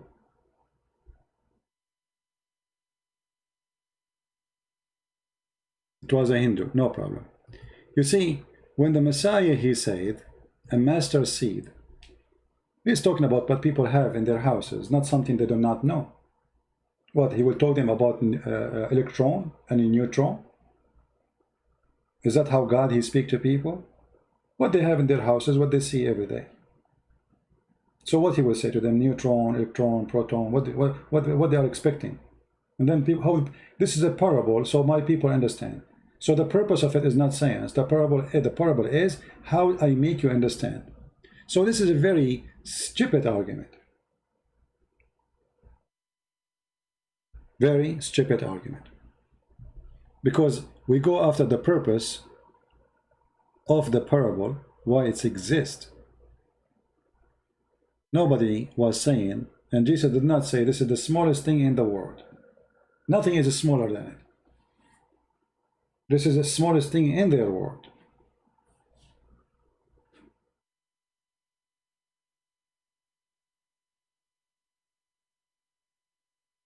This is why it's called parable. It's an example. It's not even real. So when Jesus speaks about the 3 servants and 1 master, it's not real. It's a parable.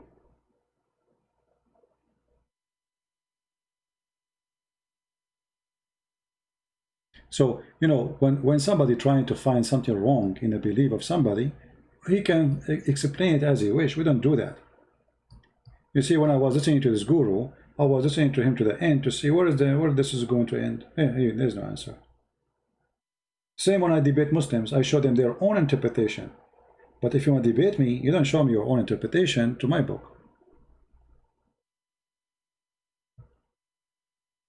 No, you cannot say that, because this is still a parable.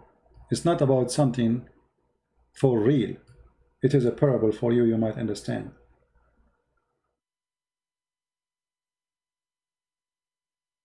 At the same time, how is going to talk about cars if they are not exist? Let us say we talk about things, but they are not exist, or people do not know about it. So how people will understand? Let us say I was in the time of Jesus, and Jesus says to me, the smallest thing is electron or proton. So what do I learn from him? What is a proton? I will be confused for the coming 2,000 years until somebody discover what is that. So then the purpose of the book is lost. The purpose of the book is to teach you, so you might learn something for your life, not to wait 2,000 years to discover what it's meant.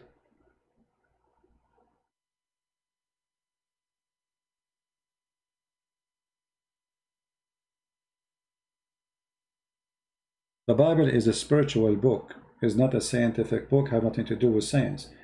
When an idiot, he just asks us, explain to us the virginity, or the virgin giving birth. This is not scientific. There's no science accept such a thing. We Christian, we accept it. We don't follow science. We believe in it. Why? Because we believe that God is almighty. He can do what nobody can do. That's why he's God. When we say almighty, almighty, which means all might of power, his power is not limited to our ability. His ability is beyond. So we don't care what they say, and we don't claim that the Bible is teaching us science, and it's not a book of science, and never meant to be a book of science, and it should not be a book of science.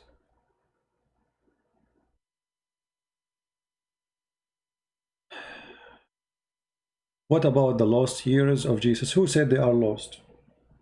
You see, if they are lost, it means they were there and they are lost. Where they are lost? How you came to the conclusion they are lost? The Bible exists for the reason of teaching us about Jesus, not about everything Jesus did. Imagine if we are going to write down everything Jesus said since he was born. How big this book will be. Like right now, I'm speaking for the last hour. Do you know how many words I said? How many pages? Just in 1 hour or two? So it's a very foolish to speak about lost years of Jesus. They never been lost. First of all, those who wrote the gospel, they witnessed what they saw, not something they did not see. As an example, John, he was not with Jesus in his childhood when he was young. So how he will witness for it? And why actually? What is the necessity of it? The mission of Jesus started in a certain age, and this is where the story starts. The book is written for the purpose of education about Jesus, the God, what he did for us, not everything he said. Let us say somebody will say to me, in the book of Genesis, the Bible speaks about how God created the earth. Do you think really the earth creation can be explained by a page? Anyone here believe in that? One page can explain the earth creation?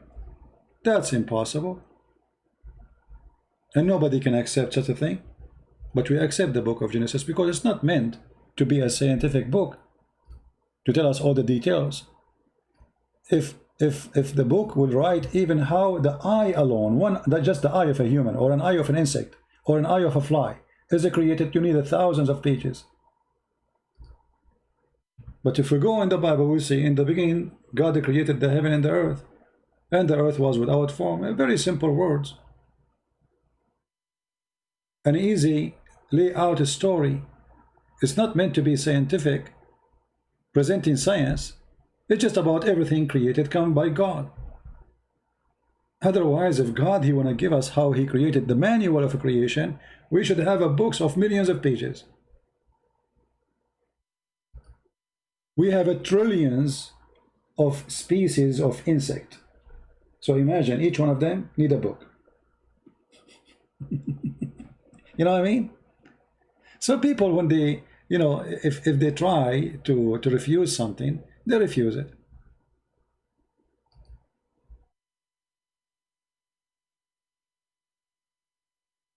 That is such a hypocrite when Sadhguru explained in better way than CP was.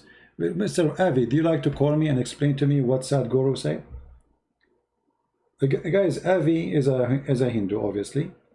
And I played all the video of Sadhguru and we got no answer. Do you like to call me and tell me what is the answer in the video of Sadhguru? Can you do that? I will open Skype just for you.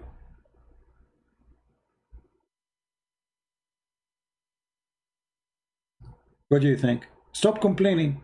I will give you the microphone and you tell me what Sadhguru he said. What do you say? Guys, do you have an excuse to say I did not give? So we played almost the whole video is what? The whole video is 20 minutes. I played, we are in the minute 11 and 32, and he finished the topic. That's it. Now he's talking about different thing. So what do you mean I did not let Sadhguru talk? Do you want to call me? Why you are playing dead now?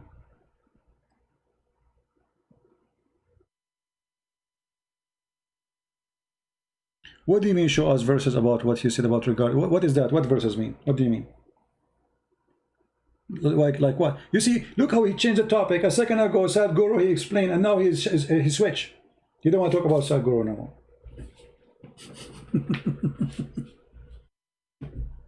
What happened to Sadhguru?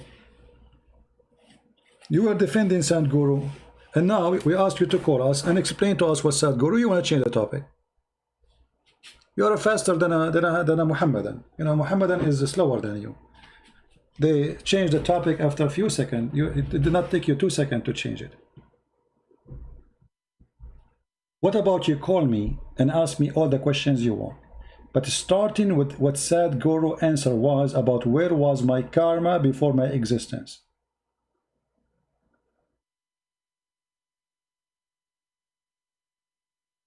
Do you like to call?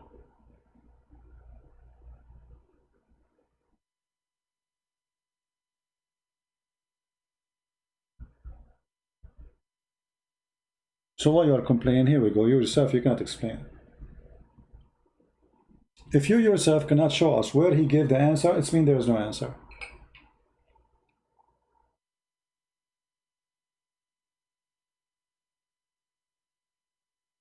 My friend, I don't care what he think. Attacking Sadhguru is attacking Hinduism. Who care? So, I am a Christian. I don't believe in Hinduism. For me, all those religions are false. Do I need to say it to know that this is my position of Hinduism or Islam? I do not need to say it. A Hindu, that means he don't believe in Christianity. He believes it's false too.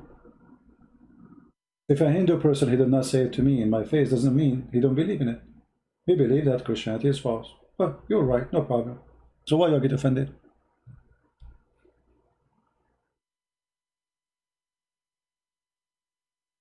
No problem. If you tell me when you are ready to call me.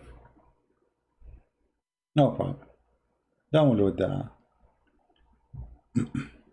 Skype. But can you tell me right now, which part in this video Sadhguru he gave the answer until you finish downloading Skype? So we can go there. The video is in front of us. We did not close it. Which minute in the video Sadhguru he gave the answer for the person who gave the question? Do you know where he gave the answer? Or talk is cheap?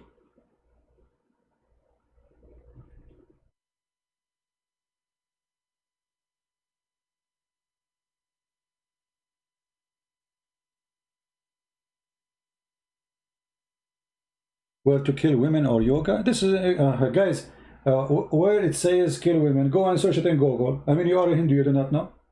Until the time of the occupation of the bridge, you were practicing burning women alive. Go search it in Google, will take you 2 seconds. If you want to say to me it's not exist in verses, that's because you are stupid. What verses? That's mean you Hindus practice something does not exist. It's not in your religion, but you practice it. Are you going to say to me that the Muslim, this is a tradition, Sahih Bukhari, Daif? This is the question will be for you. Is it true that until the bridge occupation, when a man he die, the woman she will be burned alive? Yes or no?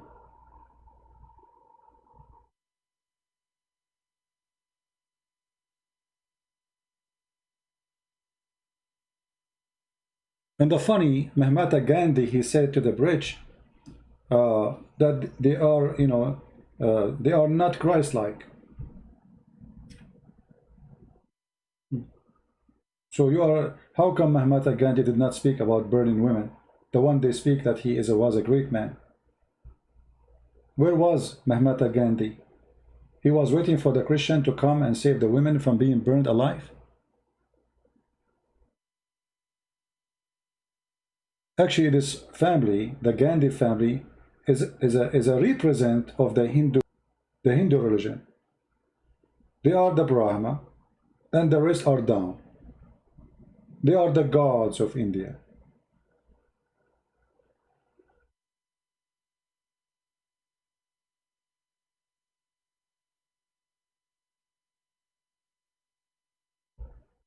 It was called Shati Shagman. Okay, let's search this. I don't know what it's called. I don't know what they call it actually.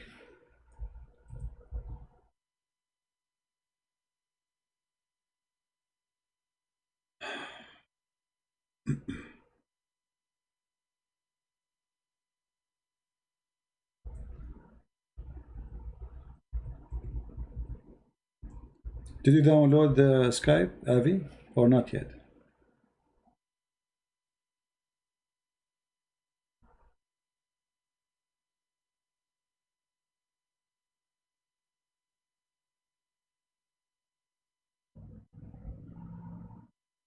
Yeah, here we go. We found the answer. That when in the ancient Hindu tradition called Sati or Shoti, wherein a widow would burn herself to death on her husband, like when they burn the husband. Yeah. What is that?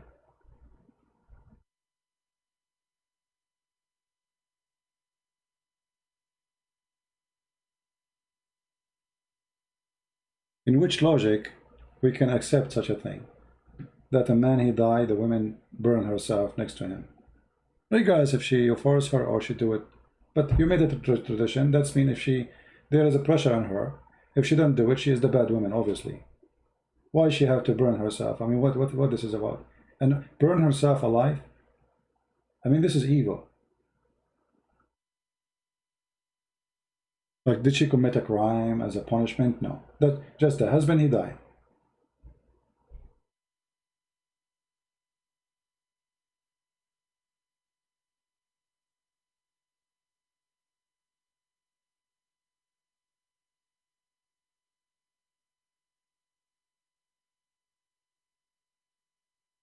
Anyone have a question? Avi, I don't care if you have a scriptures or not. I am not a specialist in scripture of the Hindus, because simply you Hindu don't have a scripture. Since when you have a scriptures? You have 36 billion God. Which scriptures you are talking about? 36 million God. Which one of them scriptures you want me to read for you? You yourself, you will spend your life just to count their names. 36 million?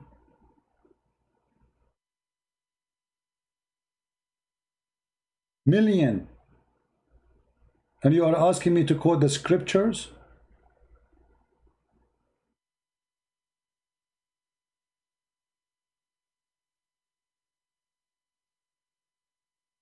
And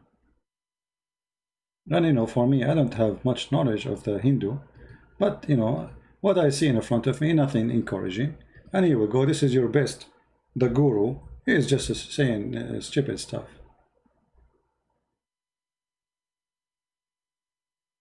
And actually, here we go. Somebody he posted for you the verses.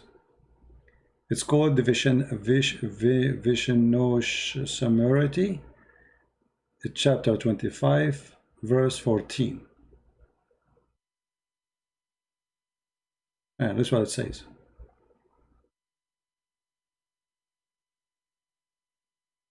Here we go. Somebody gave you the scriptures.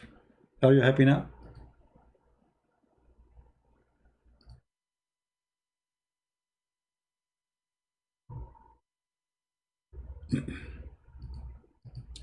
Most of Hindu believe in one God.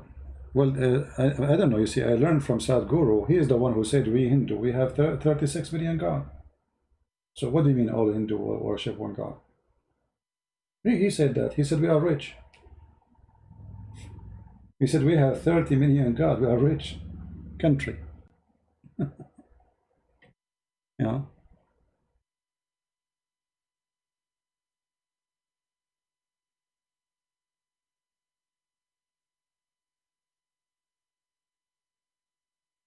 Okay, well, we are not talking about even Hindus. We are talking about Sadhguru himself. So if he is a person who is not Hindu, why you Indian consider him Hindu? When you read the titles, when you read the title made by the Hindus, it's presenting to us that he is defending the Hindu belief and he is a Hindu. Sadhguru and Zakir Naik, what is there in Muslim heaven and Hindu heaven? So if Sadhguru is not speaking for the Hindu, why he is speaking about the Hindu heaven? And why none of you correcting him if he is not a Hindu?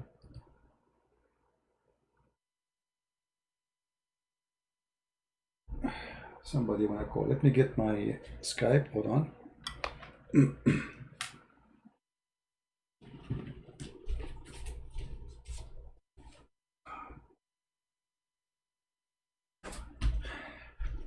All right, let us see.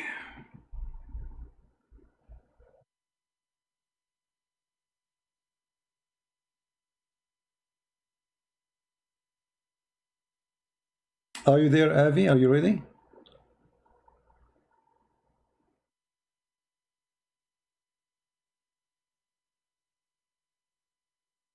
Avi, did you download Skype? Sacrifice is bad. What sacrifice? If you are a smart person, give me a question in full so we can understand what you are saying.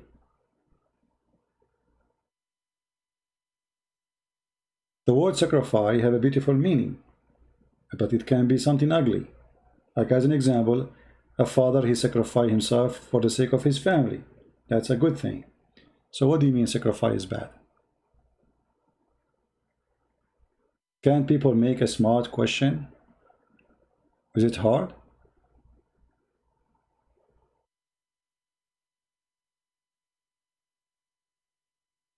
Are you there, Avi?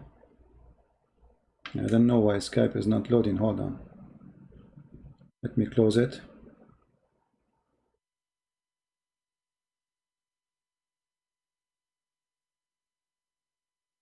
Okay, let's try again.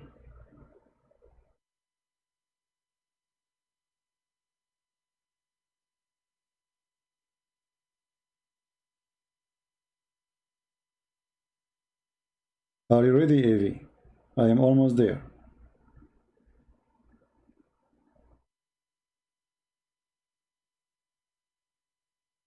Call me, Avi.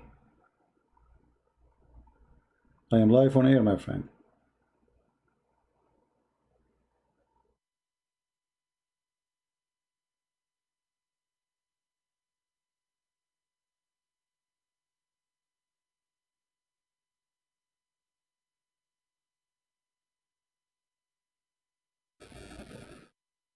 Brahman God in Wikipedia and show everyone. Or Brahman God. I'm not here to read about the gods of the Hindus.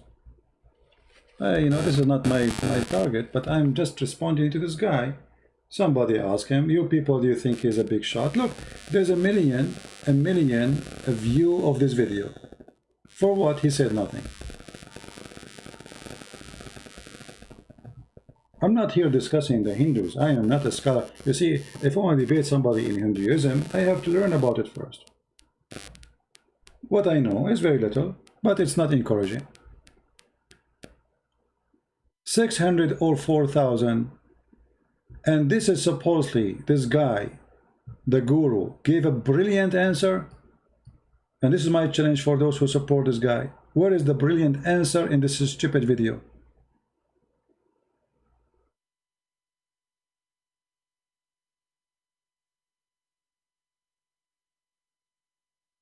What do you think? This is my topic.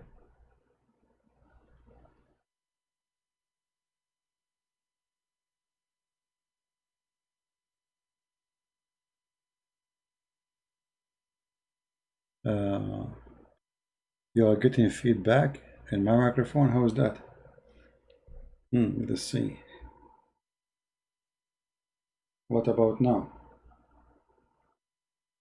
So what happened to this guy? Over here we go. I am in Sky.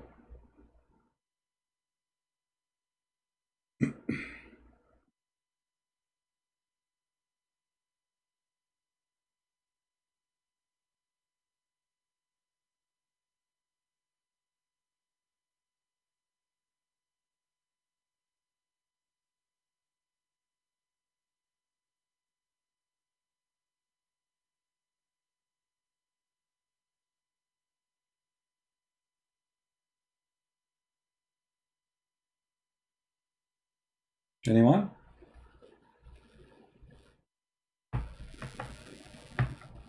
Yeah, I fixed it. I did say inshallah. That will fix anything. Anything you have, you say inshallah, it's going to be fixed. If you don't believe me, ask Sadhguru and Zakir naik. You will notice that both of them, they present the same thing. The supporter of Zakir naik, whatever he says is right. The supporter of this guy, nobody says to him, you are wrong. I did not see it anywhere. I mean, is it possible that everybody agree with everybody? With one person? Is it really possible?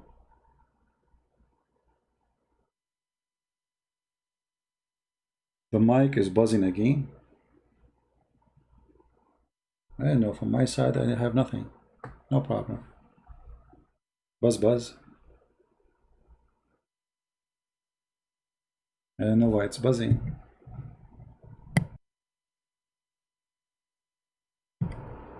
Okay, I think the reason it's buzzing because we were using buzzing. Is it doing the buzzing stuff now? Buzz.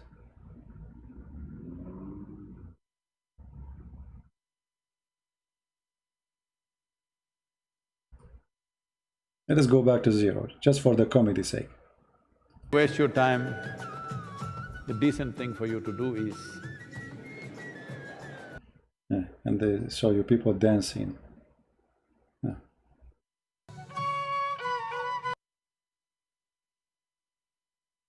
Okay.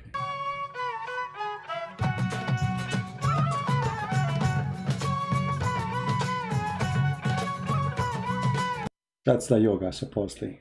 Okay, that's it. Okay. You know, there is a guy, he have a Christian sect in the Philippines. The same garbage. This exists not only for Hindus or Muslims. We Christians, we have false teachers who they bring their garbage with them. Let me find him. Hold on, give me a second. In the Philippines, this guy, he have a great, I mean, buildings, a lot of money.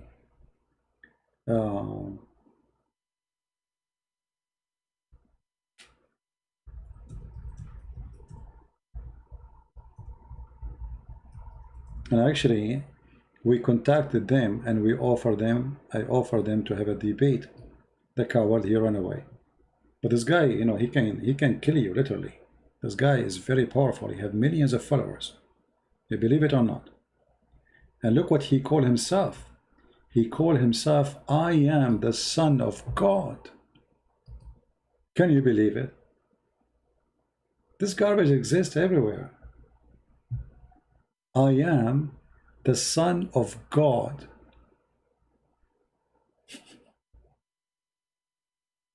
He claimed to be the Messiah. Palace. I mean, this guy is not only a scam, but a very successful scam.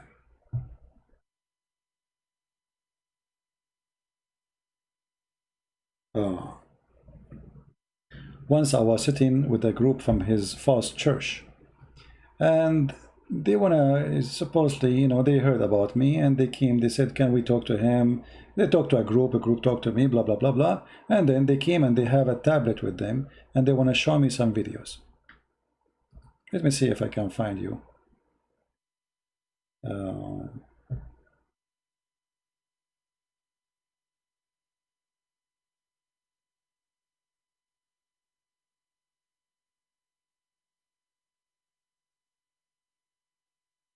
I will try to find something here.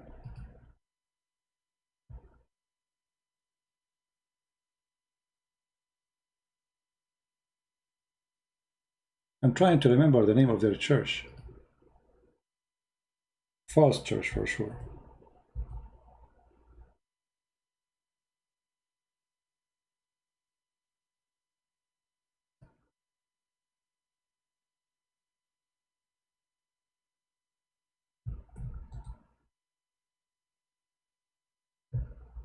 Yeah, here we go. I found him, but I will try to find.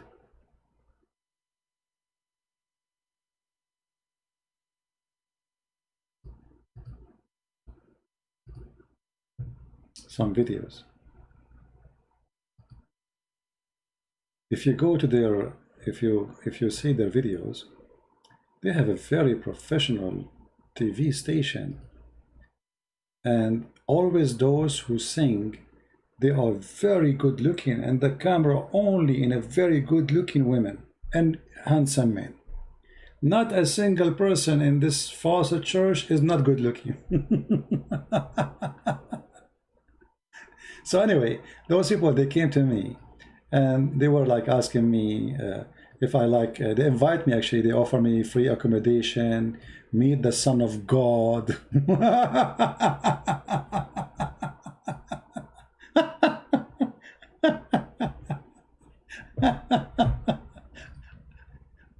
Oh boy, I mean, it was really hilarious. Anyway, actually I was going to go, but then you know, Christians, they said to me, don't go, this guy is very dangerous.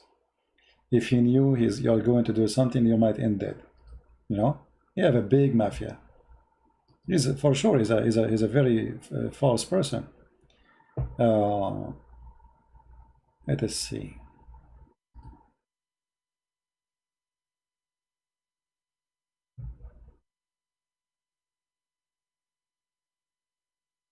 And this guy, he have now branches of his corrupt false church everywhere in the world. He is the devil himself. And money is talking.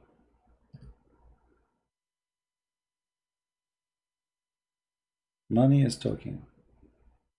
I will not be surprised if sooner or later they found that he is doing drugs like Muhammad. Let us see, somebody is calling. Hello? How many years you been in America, brother? Huh? How many years you been there? And you can't speak English? What you been doing there? Hiding, yeah? Hiding! Who is all of these conversations you're having on Skype, you're hiding, boy. Who is the dog is talking? Mimi Hijab?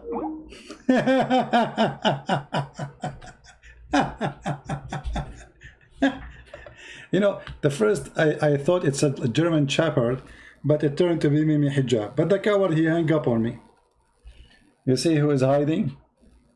Son of Muta. Let us see. Son of Muta, like your prophet. How many years you live in America? You are hiding. I'm afraid of you. I mean, you are scared. Here we go. They are laughing at your God all over London. What you can do about it, you coward potato? What does that mean, hiding? Are you threatening me? Coward. You don't dare. Get closer. Yeah. Yeah, here I like. I'm looking for the videos. I mean, there's endless videos of this false church.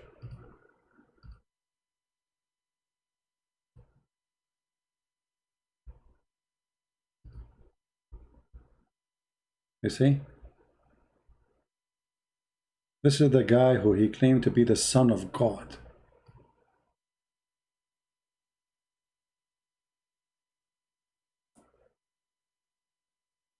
And every year he give himself a lot of buttocks. The Son of God. Yeah, this is a recording of the coward Mimi. Mimi Hijab will never dare to call me. It is me who called him the coward, and he is the one who hung up like a potato. It's me who said to him in his face, I was quoting your filthy prophet, suckle me, son of Muta. And literally, they sound like a barking dog. Do you think one day any of those puppies, they would dare to call me? Here we go, my Skype is open, anyone can call me, and you are my witness. Why you don't dare to call me? As long as I am hiding. And how I'm hiding, and they are posting pictures, they say this is me. Is that me, or this is wrong person? Obviously it's wrong person then. So we are posting a stupid picture there. If this is not me, you coward, son of Muta.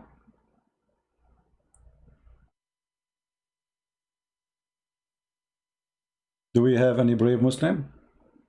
Ah, brave Muslim, you're right.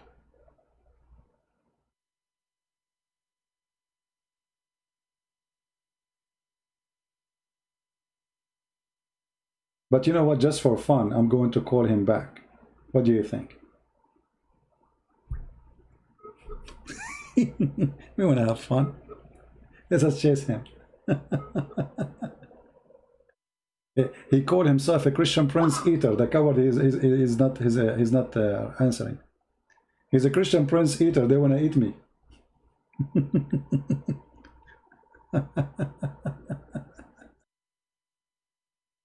They see me in their dreams. Cowards, all of you. Not even one of you dare to call me. If yes, prove me wrong. I am the one who opened his Skype and he say anyone can call me. Actually, I forbid the Christians from calling me. All people here, they are my witness. The same as this guy was able to call me, anyone can call me. So where are the Muslims who they can bring us something good? Someone saying, can I call? No, you cannot call. You have to be a Muslim. You are not. Let us see. We need a Muslim. Do we have any Muslim?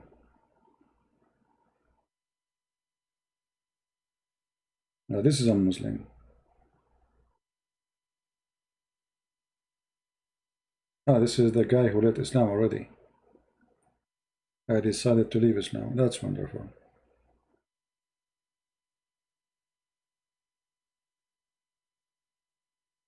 This guy who called me as a Muslim, he left Islam. That's wonderful.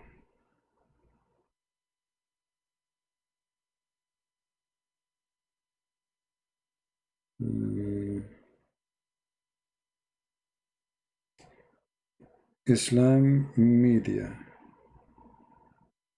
Let us see Islam media. I don't know if he is online or not.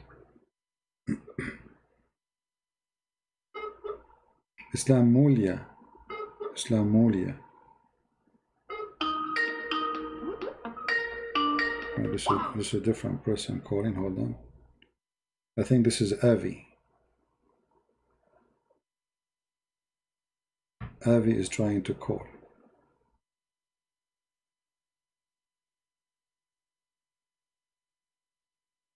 Make a normal call, Avi, not join call. I don't join call. What does that mean?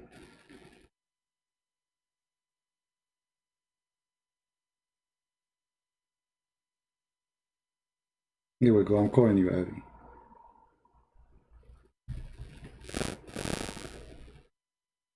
It's like internet is not good for Avi.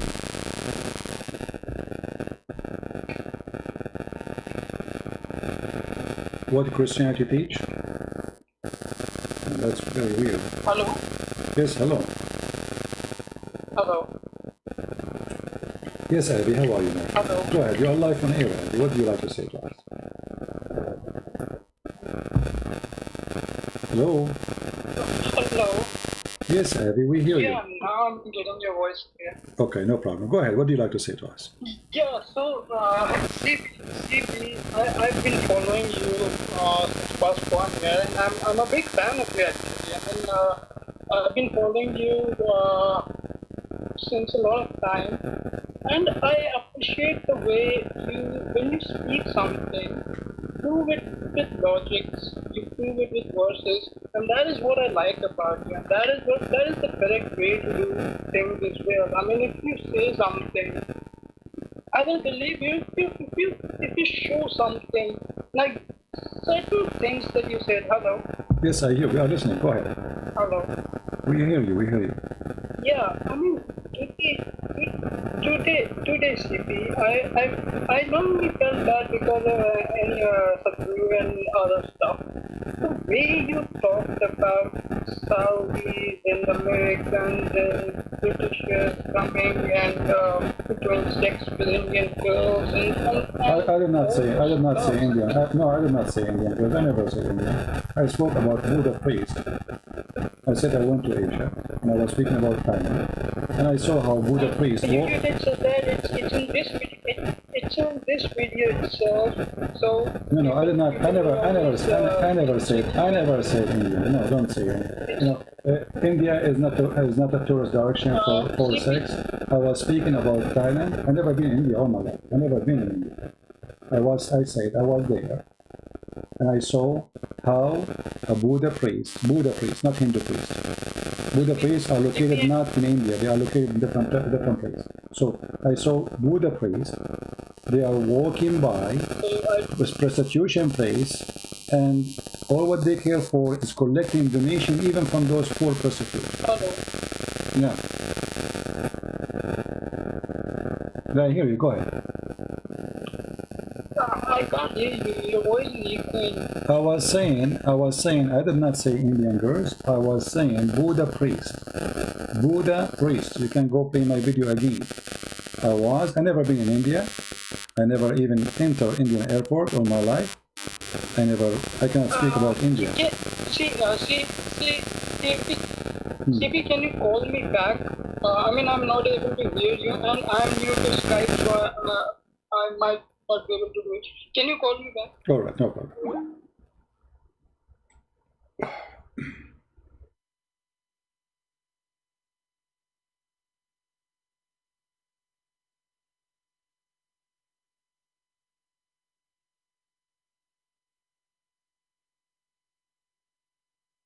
Oops.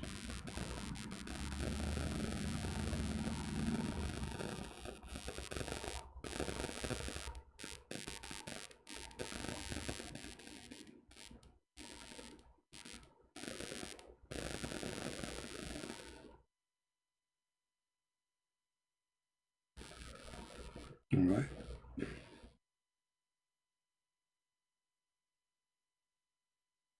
Send me a text message because for some reason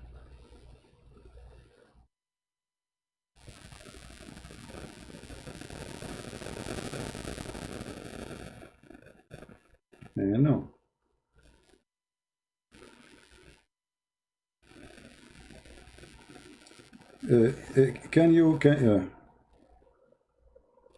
I lost you again.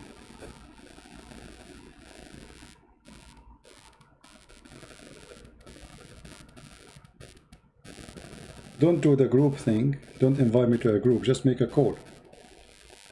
I'm calling you now. And don't use your camera.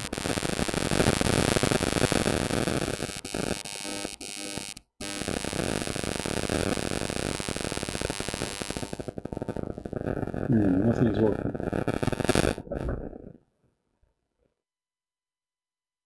Hello? We have another caller. I have two callers at the same time. How that can be possible? The Skype is fine. Hello? Let me close it again.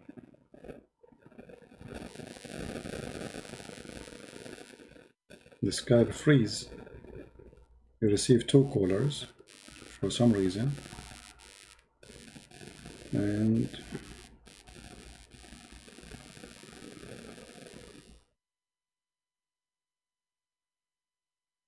anyway, I don't know. It's not working, Mr. Avi. However, I did not say Indian girls, and it doesn't matter really if they are Indian girls or American girls or what. We are talking about Buddha priest. They walk by prostitution place and they ask prostitute. They bring them the bag to collect money from them. I mean, those women, they are selling their body to make the little money they are making, and you want to take their money? So a man wearing an orange uniform, calling himself a priest, instead of helping them to get rid of out of their misery, he is collecting donation from them. And not only that, those girls, they bow down in front of those priests. I mean, what kind of logic this logic is? There's a feedback, annoying noise. Okay, I don't know why.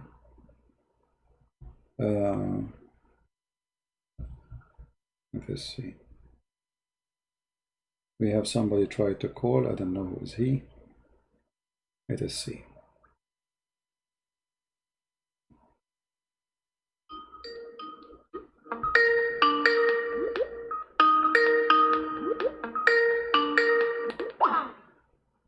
Okay. Well, hello? Hello?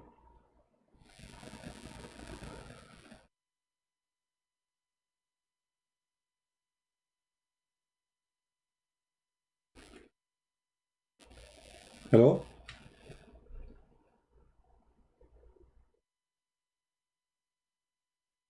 Look like they have bad internet. Hello? What we can do?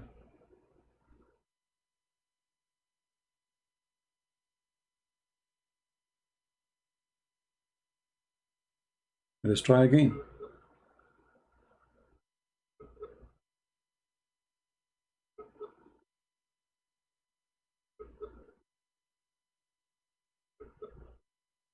Do you still have a bad noise there?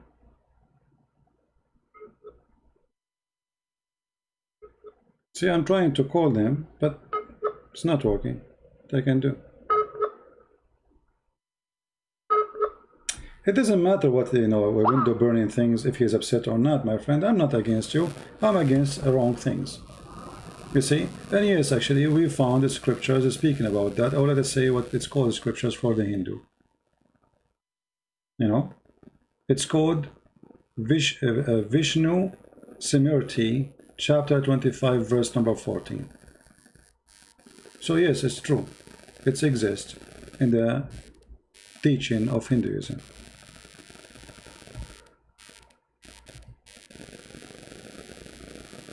Like here, there's a Hindu website is explaining the practice of women being burned when the husband he died.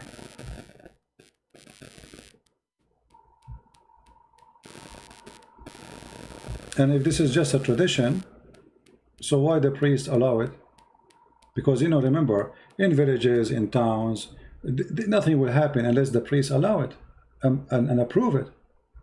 So it have its roots in the tradition and in the religion. A woman, she burned herself. Why? Is that right?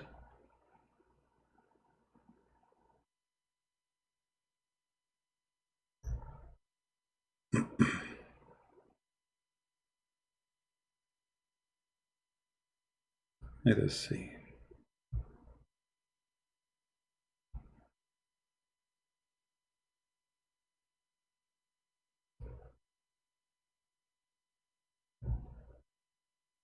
I understand that you as a Hindu, you will be upset. You will not like what you are hearing. But if what you are hearing is what is there, don't be upset from me. For me, I never been in India, and I don't know. I learned those things by reading. And I learned that it was the Christian missionaries after the British occupation who stopped such a practice where the women, she will be burned, or even they call it volunteer burn, but she is forced because this is a tradition. The guy he died, so the woman, she will be crying so hard, not because she loved her husband, but because tomorrow is going to be her funeral of being burned alive. I mean, how that can be right? So when you say to me, show me, if you say something, show me reference, here we go. For me, actually, I did read it. I don't know even the reference where it exists, but somebody posted, here we go. This is what they are saying. Vishnu Simriti 25:14. After the death of her husband, to preserve her chastity, or ascend pale after him, etc. So she burned herself.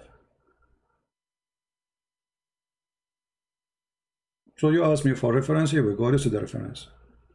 So now what we will do?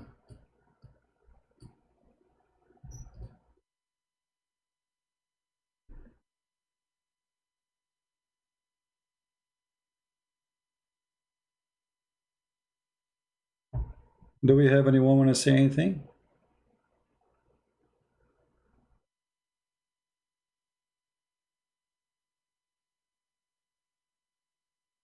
You see, if this was a punishment, even if it's severe, scary punishment. At least she did something, but she did not do anything. I mean, the husband, he died. If she is a criminal and the crime is extreme, I would say at least she did a crime. But she did not do anything, just the husband, he died, she is going to be burned. Same time, in Hinduism, which I don't like a lot, at all, is discrimination between society.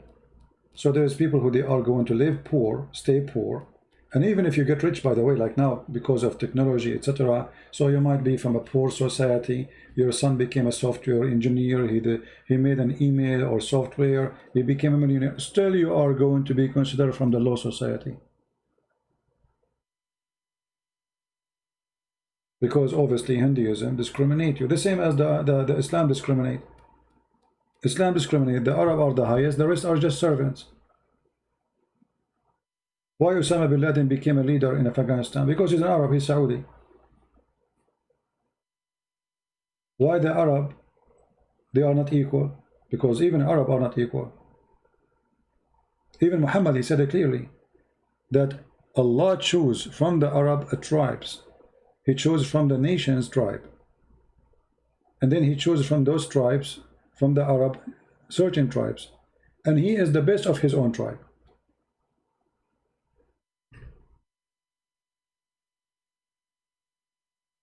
Right?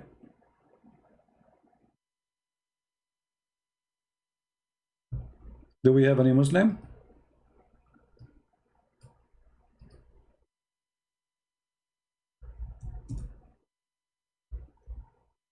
Allah chose Banu Hashim, and he is the best of Banu Hashim. That's the whole story. So he chose from the Arab Banu Hashim.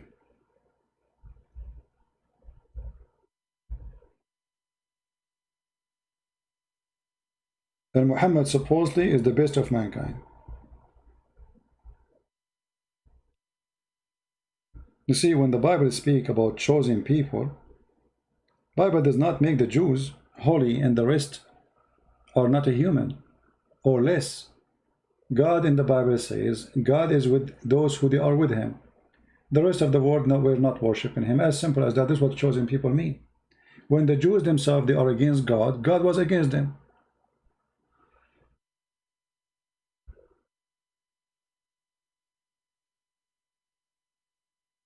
Huh?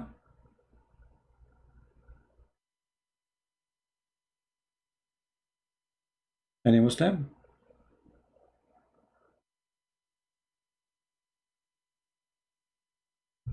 Who's a Muslim want to say something?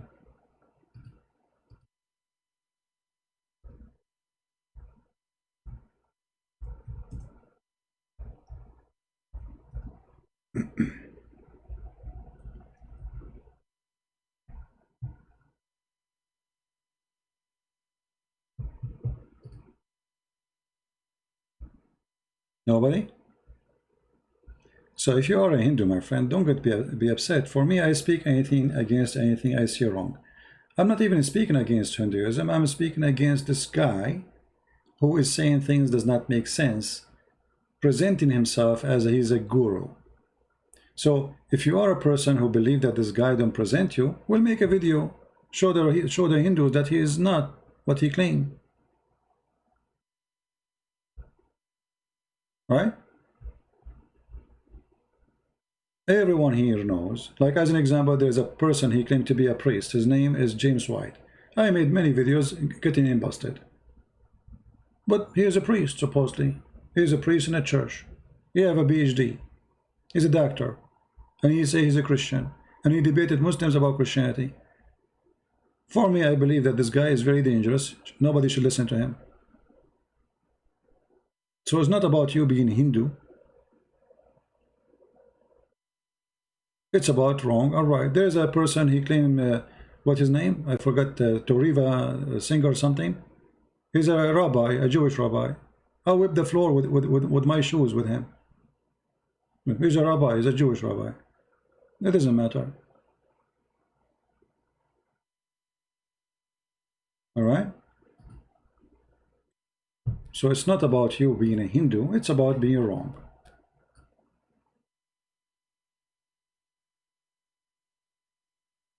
Anyone have anything to say?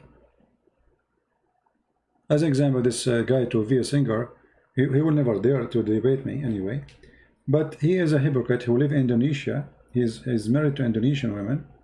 And he knew he cannot say anything wrong in Indonesia, otherwise they will kick him. And in the best scenario, he will lose his business as a Jew in Indonesia. I think he sells jewelries or something. And he claimed to be a rabbi, but there is no way he can be a rabbi. He will never dare speak wrongly about Muhammad or Islam. But every time he go live, he attacks Christianity. And he says stupid things.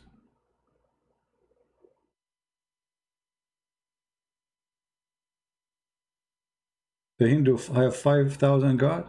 Well, I don't know. I heard the guru, Sadhguru, he says we have 36 million. He said we have 36 million God in the video. So I'm not sure if he gave us wrong information too.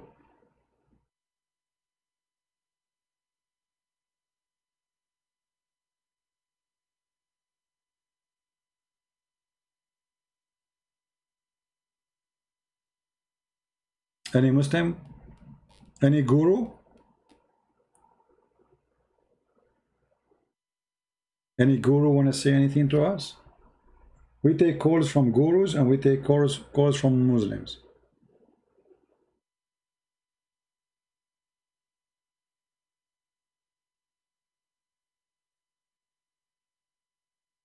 Huh?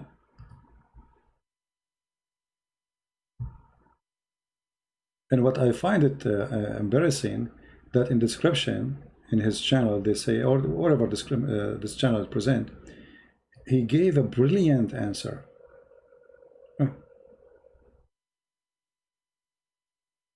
You are not calling, my friend. I hear no ring from you. I'm receiving nothing. There's a person, his name is Wanakaka Kokakaki, I don't know. Is that you? Let me call him.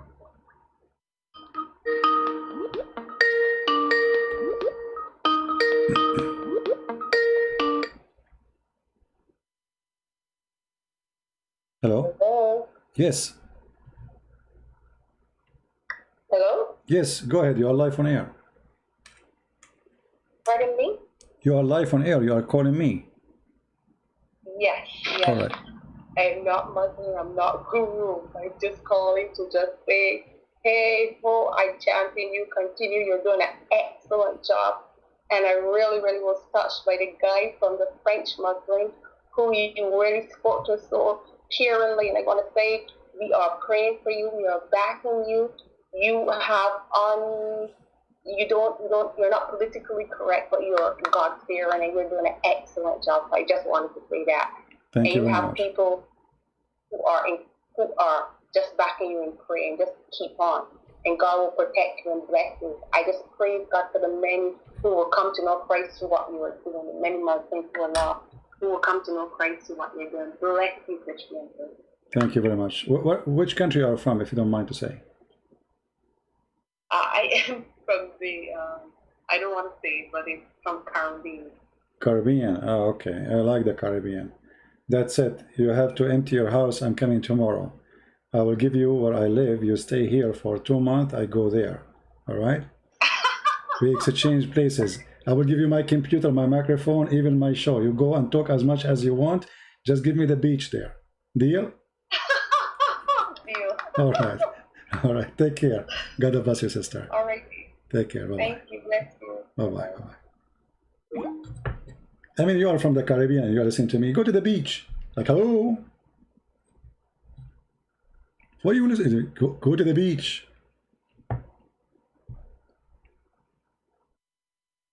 Instead of listening to the Sadhguru, this idiot, talking nothing, saying nothing, go to the beach. You're living in the Caribbean, listening to me. I feel sorry for you now, actually. Like, come on. Go to the beach, you will see God there, the glory of God there. The amazing beauty created by God is there. The fingerprint of God there. The art of our Lord is there. Each time I see the beauty of the nature, I believe in my Lord way more. Incredible. Today I was out in the yard. I planted a new tree. And guys, I love those trees. And I don't know, like each time I see it, I see that how amazing God is. Even tree can make you love God. All what you need is just to have the eyes to look in the right way. And then you will see the beauty which you will enjoy. And for sure, I was joking with you about why you are listening to me. But yes, God is everywhere. And if you live in the Caribbean, I mean, God, He bless you with a lot of things.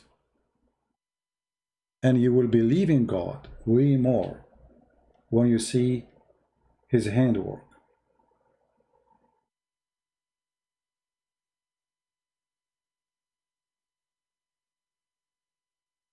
Anyone else? I thought we have a fish. It turned, no, not a fish. I thought I got a customer. خدني معاك إن كنت مسافر خدني معاك. Oh, take me with you where, Amelia? Hello?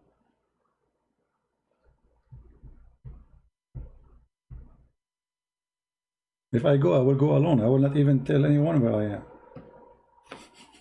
am. All right. No, it's not the nature is true beautiful. It's God beautiful. That is not the nature. That is God. See, the beauty is the beauty of God, because nature is not beautiful unless there is a beautiful God. He comes with such a beauty. In order to generate a beauty, you have to be beautiful yourself, extreme beautiful. You know what I mean? An ugly being cannot provide something beautiful. And the ugliness here is not about just about a look. It's about the structures, the design, the suitable design, how they fit together. Each time I see the sky and the cloud, I love to look at the cloud. I love the cloud, especially when the cloud they are down and they have different color. Like sometimes the sun hit the top of the cloud is so white in the top, and then it go a little bit darker and darker and darker, and that lighting is a piece of art. The lighting alone is an amazing art. So if you are a person who don't want to believe in God, shouldn't you ask yourself how this beauty come to exist? Is it really an accident?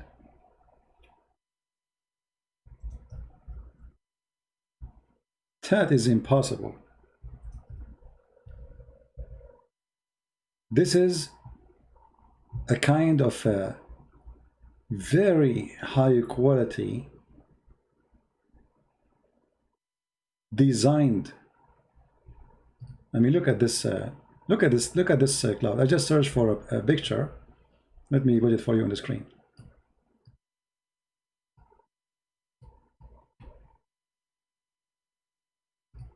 Look at this. How we can describe this? And then, like, I cannot show you the rest of the picture because it's too big, but you will see then the reflection of the cloud on the water. I mean, isn't it amazing? Or when there is a storm, or when there's, it's so beautiful. Actually, you recognize God when you see something ugly. And that is the benefit of Muhammad and Islam. You see how ugly Muhammad is. And you see how filthy Muhammad is. And then you remember that we need a savior from the ugliness of someone like Muhammad. Otherwise, we will lose all this beauty. So sometimes even ugly exists for a reason. If there's no bad, we will not know what good. If there's no salt, we will not know what's salty. If there's no sugar, we will not know what's sweet. Everything adds to us more knowledge and more understanding.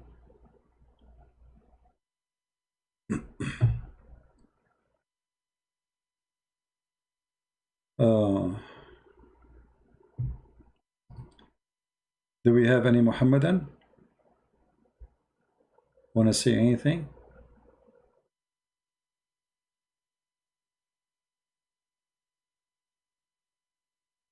Yeah, you know, whatever this Sadhguru, obviously this Sadhguru is sad, you know. Obviously he say things, it's philosophy, and he bring his own philosophy and he mix it up together.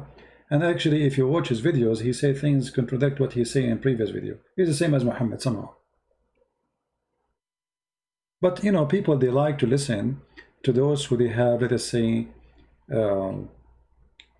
skills of talking, but in the end of the day they teach you nothing, and you cannot take anything against them, supposedly. But not for me. I send you Ivy Skype. Well, he wasn't, he's in, you know, he called me, I spoke to him, but it's not working. You do not need to send me Ivy Skype.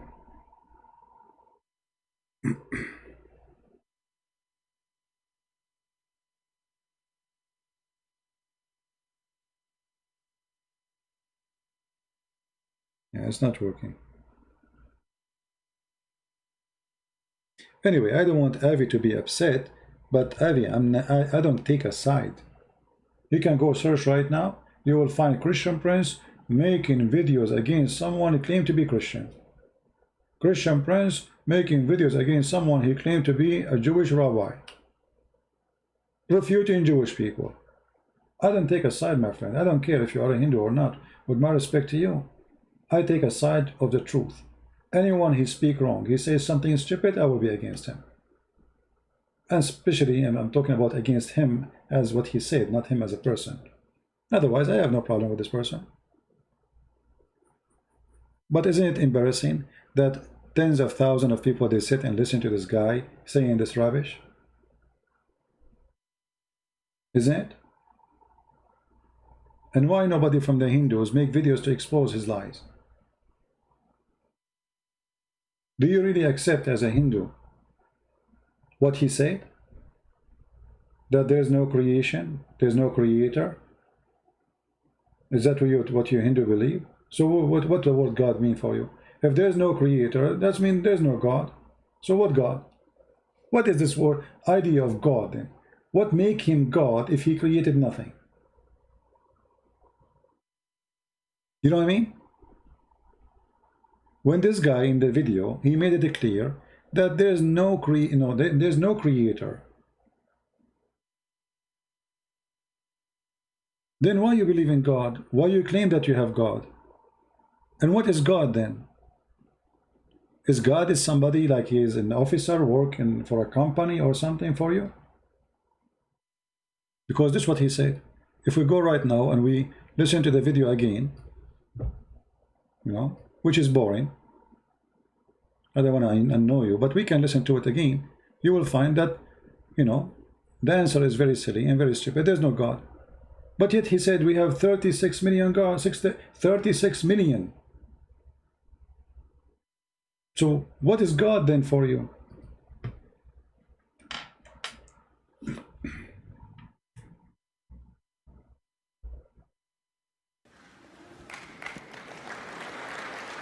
And what make it more funny is the same as Zakir naik. Whatever the guy in the stage, everybody clap.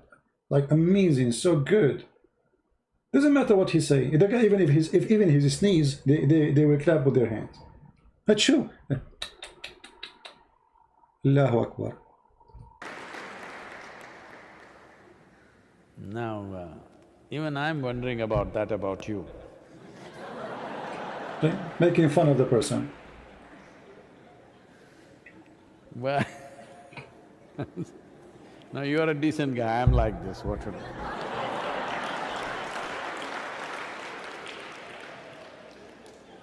The one is asking me, Battle of Abu Bakr. What is Battle of Abu Bakr? What is that Battle of Abu Bakr? Make it clear. Let's take that question further back. It's not just about your birth. Well, in the yogic culture, there are theories which are explained in the form of dialectical stories, how Shiva was like shower. Shava means a corpse. He was inert, phenomenal energy but inert. Then energy or Shakti came and danced around him, upon him, then he got kind of woke up. Well, we are, picturizing it as a man and a woman, but that's not what we're talking about. Inert means nothing happening, no reverberation. No reverberation means no creation. Energy got introduced, reverberation started. From a simple basic reverberation, it got more and more complex. As reverberations became more complex, it became matter, matter became small molecules, they became planets, planets became many things, life happened, variety of things, you know the evolutionary theory from there on. Evolutionary theory only starts after life has started or at the beginning probably, but if you go back, creation itself, we may not know the exact trajectory of how it happened, but we approximately know how it happened even as per modern science. So in the modern scientific parlance, the same thing is said today that if you apply energy, not even into it, just around it. Suppose you create vacuum in a container and apply energy not into the vacuum, just around it, virtual protons and virtual neutrons will erupt. That means creation begins to happen. Proton, neutron. Is that really what the creation is? What this guy is talking about? So all of you Indian engineers, doctors, scientists, I mean, India is a country full of really very smart people. Is what he is saying any close to accuracy? If you have a vacuum and then you put energy next to it, creation started? Is that true? Can we do that? Can we practice this in the laboratory? Even in the laboratory, which is not an accurate practice. Because remember, in the laboratory you are forcing things to be there. It is not a natural thing to be there. You know what I mean? This is why it's a laboratory. So I can bring things, they will never meet together unless I bring them in the laboratory. And I put them next to each other or mix them together in the laboratory. But in real life never happened. So it is true that in the laboratory, if I bring energy next to a vacuum space, creation started?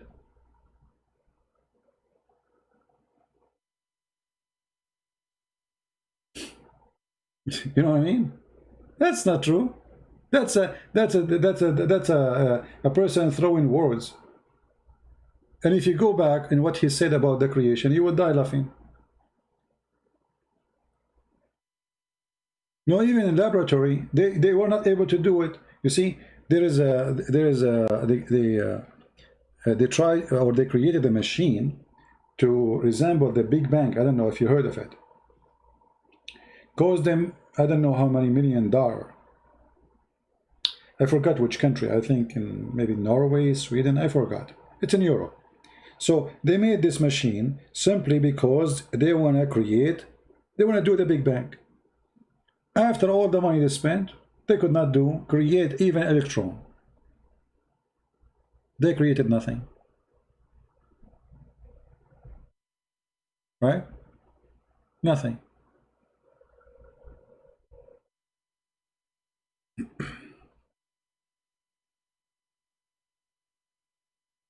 Was Hindu tribe in the Arabian Peninsula at the time of Muhammad and his companions? I believe strongly that the Arab are Indian. There's nothing is called Arab.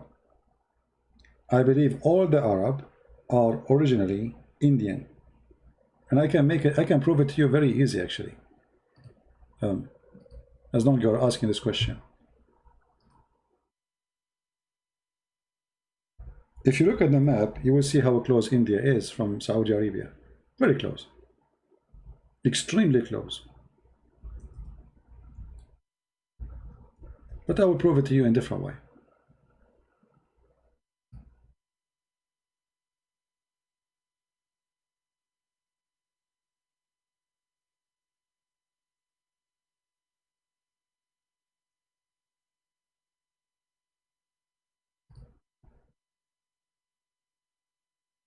Let's see.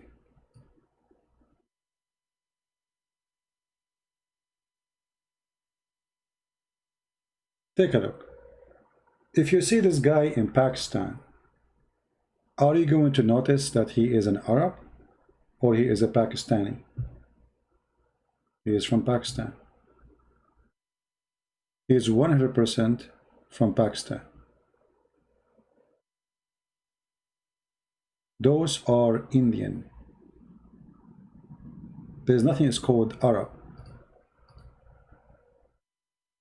Their hair, their mustache, their skin, their height, their body shape is Pakistani Indian shape. And Pakistan is the most one, is so close to Saudi Arabia. So I believe strongly that those who they are called Arab, those who live in the desert, Arab mean people who live in the desert. You know, it's not an ethnic. It's not the name of an ethnic. It's an Aramaic word for desert. You see, the word Aram mean the one who live in high place. So the sons of Aram, he was called this way, for he will live in high land. Those who live in the desert are called Arab, for they are living in the desert, which is Arab. So people being given names based on the location they are going to live in. If you go and check all the clothing for the people of Qatar, Bahrain, Emirat, Saudi Arabia, you will see it is Indian clothes. If you go and check the clothes of the people of Yemen, you will find that they are wearing Indian clothes. They have a sheet around their waist like a skirt. It's Indian, literally Indian. Those are new clothes. This is not really an Arab tradition clothes. This is new. The real tradition clothes is the skirt which they wear. Now you see them. You see this the abaya or the bisht. They call it the bisht. The one they are wearing around their shoulder. It's covered by gold. If you look at this golden thing around the coat, this is literally made from gold. But those people, they never have this luxury. This is after the oil and the gas. And their clothes was not even like this. It was very horrible. There's holes in it. They wear a skirt. Sometimes they don't even wear anything. Like they wear like a Pakistani style trouser. So this is all is the luxury life. This is after the oil business. But if you look at the look, you will find that those are not anything except they are Indian. Go right now and look at the map and you will see how far is Pakistan from the borders of the Kingdom of Oman, which is part of Saudi Arabia anyway. You know, the Kingdom of Oman, Sultanate Oman, this is the Arabian Peninsula. There was nothing. Those are new countries made by the British. Emirat, Bahrain, this is British business. They never exist.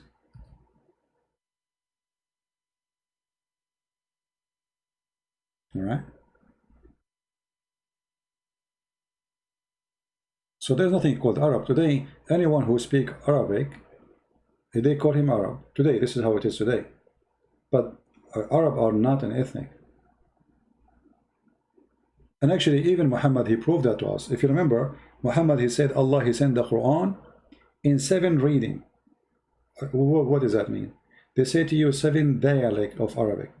Okay, how different that they are, those dialect, to the point we need 7 dialect if they are one language. You know what I mean? If it is one language, why we need it in 7 dialect?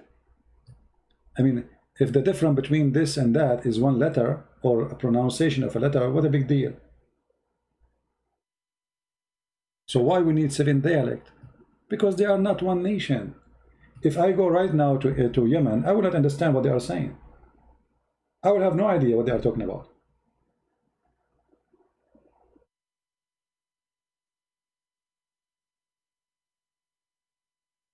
But they claim that they are Arab. So how come we don't understand them?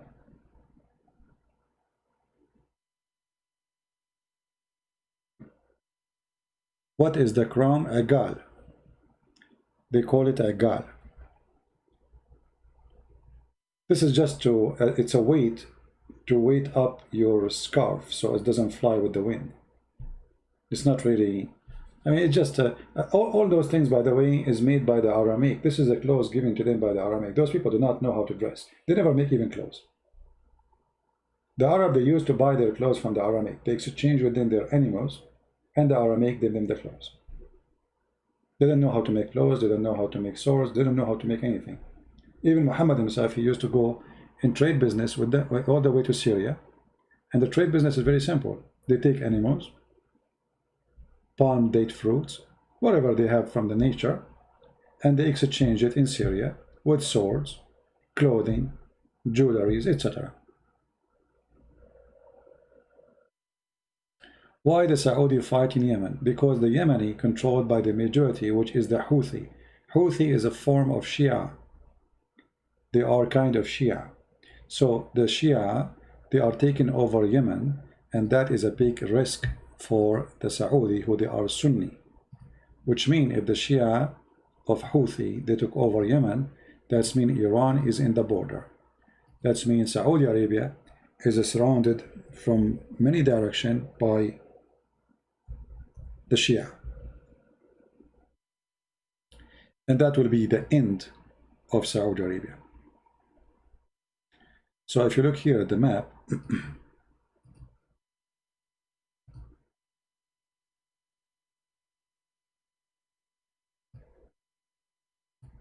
see, this is the new map. Those things are not exist before. I mean, like now, how Iran is located, how Pakistan, there was no Pakistan. All of us, we knew this is India. There's no Bangladesh, this is India. India is Pakistan and Bangladesh and India today, and Sri Lanka. So the same for the rest. Saudi Arabia does not exist. There's nothing called Saudi Arabia. It's never been one country, never been united, never have a king, never.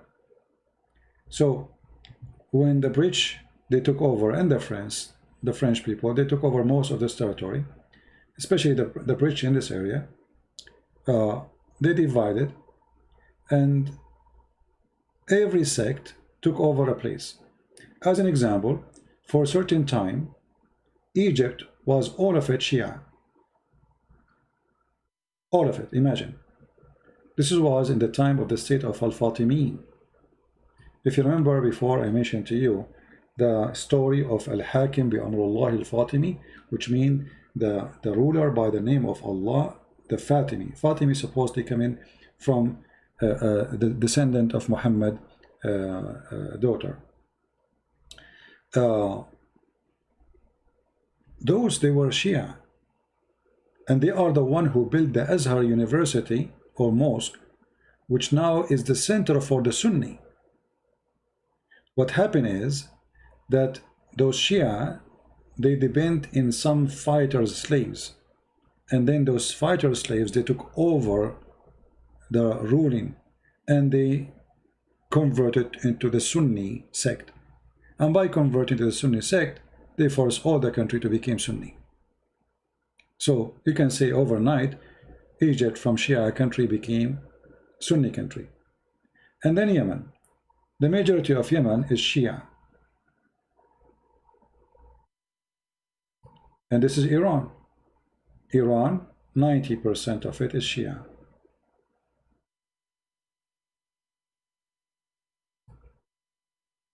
And this is Saudi Arabia.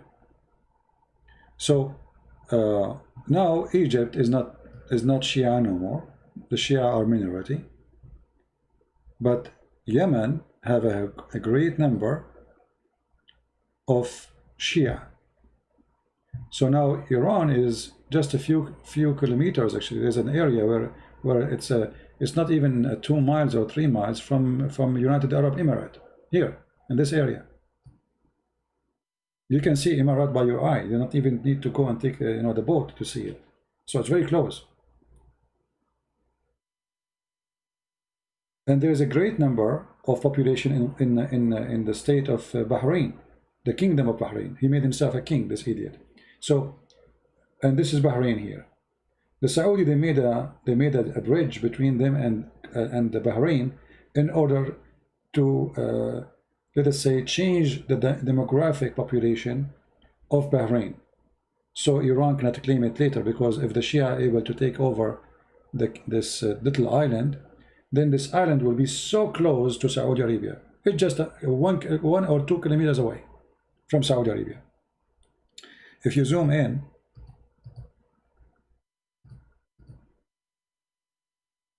let me show you here.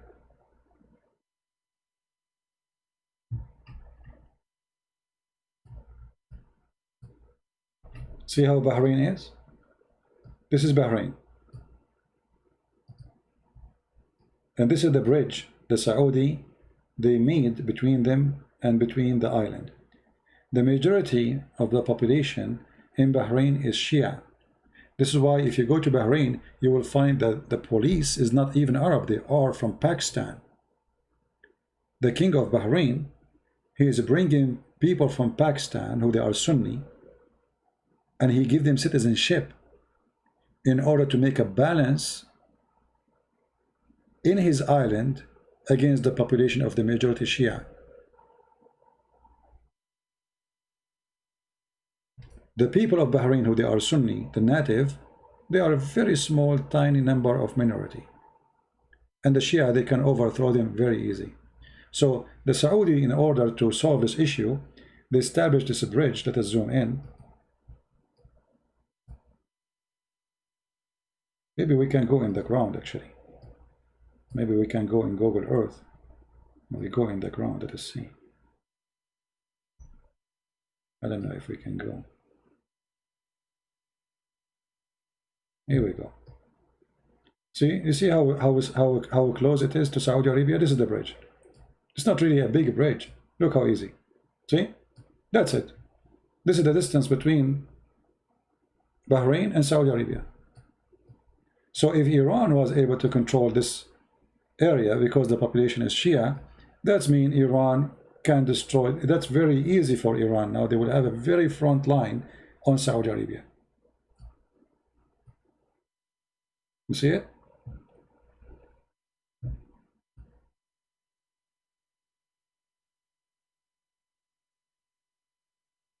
CP have a different view about India than it is reality. No, my friend, I don't have a view on India at all. I did not. Guys, did I say anything about India? What this guy is talking about? Why is making it personal? I did not even speak about India. Actually, I said the opposite. I said Indian are smart people. How come nobody is getting this guy busted? What is the engineers and the software engineers and the doctors of India to say to this guy, the creation is not a creation. This is not a creation, what you are saying in the video. It's you who have it. You are not listening. You are stubborn. And you are upset just because you are Indian and you are Hindu. And whatever I say, you are upset. You don't want to listen. Even you said to me, I said that Indian girls, they do this and that. I did not mention Indian girls. Guys, I didn't say anything about Indian girls. What's wrong with you? I said I saw Buddha priest. I saw Buddha priest collecting donation from women do prostitution. Yet they will not help them. Buddha priest. Is Buddha priest or Indian? I've never been in India. But you cannot handle the truth. It's hurting you.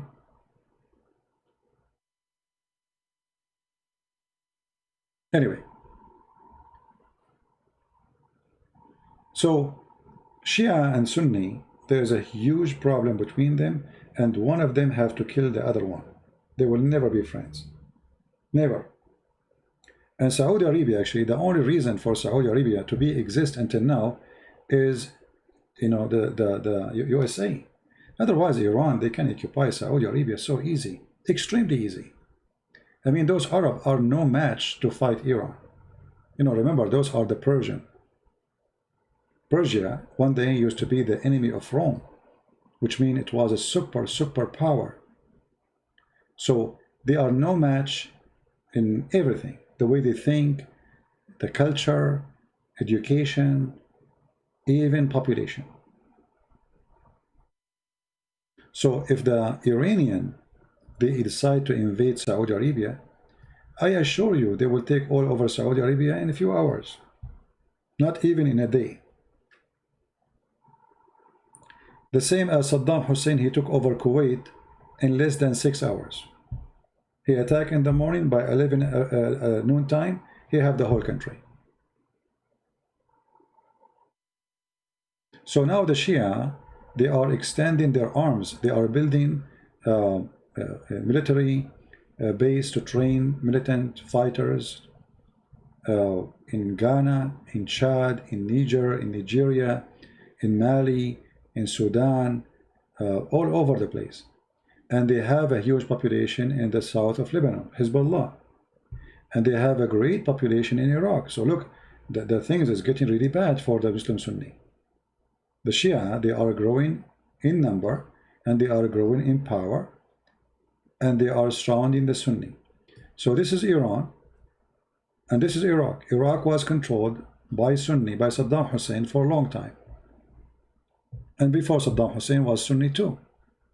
But then George Bush, he decided to change history. And he did. He took Iraq from the hand of the Shia and from the hand of the Sunni, and he gave it to the Shia. So now Saudi Arabia have a huge borders controlled by Shia. Iran have a huge control and authority over those Shia in Iraq. This is why we saw Trump, he ordered the assassination of one of the Iranian leaders in Iraq. What he is doing there? I mean, he is an Iranian military general. What he is doing in Iraq and Syria. Add to that, that Shia, they took over Syria for a long time. The Alawi, they are form of Shia. And now Iran have about 200,000 soldiers inside Syria. Here. And Hezbollah too. So things is not getting good for the Muslim Sunni. There's Shia from behind them in this area.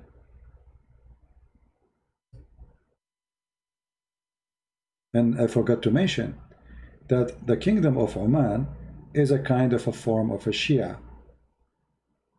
So things is really ugly. But this form of Shia, they don't take side, but still they are kind of Shia. So look what's happening here. Emirat and Bahrain, Saudi Arabia, they feel the threat. The Shia is all over the place.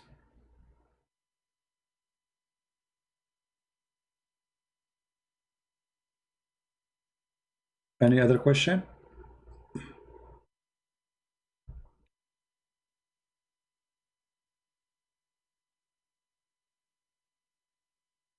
Anyone?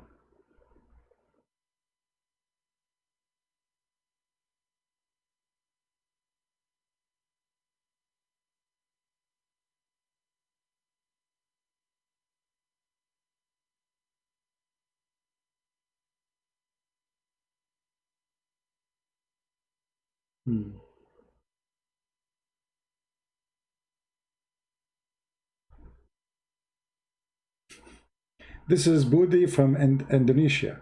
He says, I feel I was not finished with my explanation about talking about the Einstein relativity.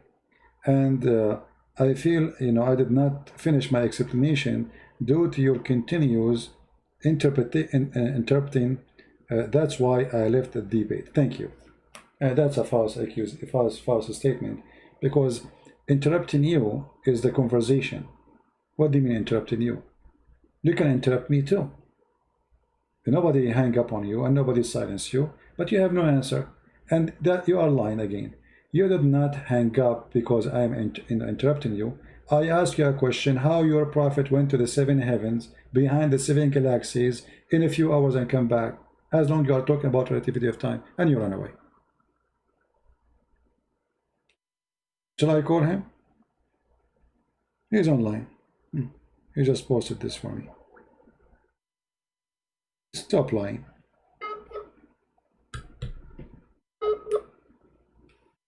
Have you ever visited Israel? No. I wish one.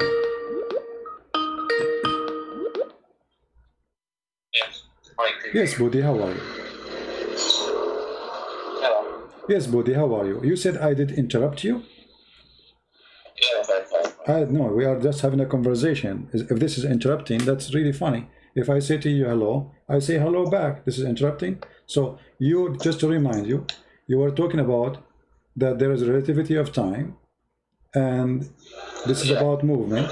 And then I ask you, well, if it take 100,000 year, 1,000 years to go and 1,000 years to come back, then how your prophet was able to go to the heaven and come back in a few hours? And then you hang up.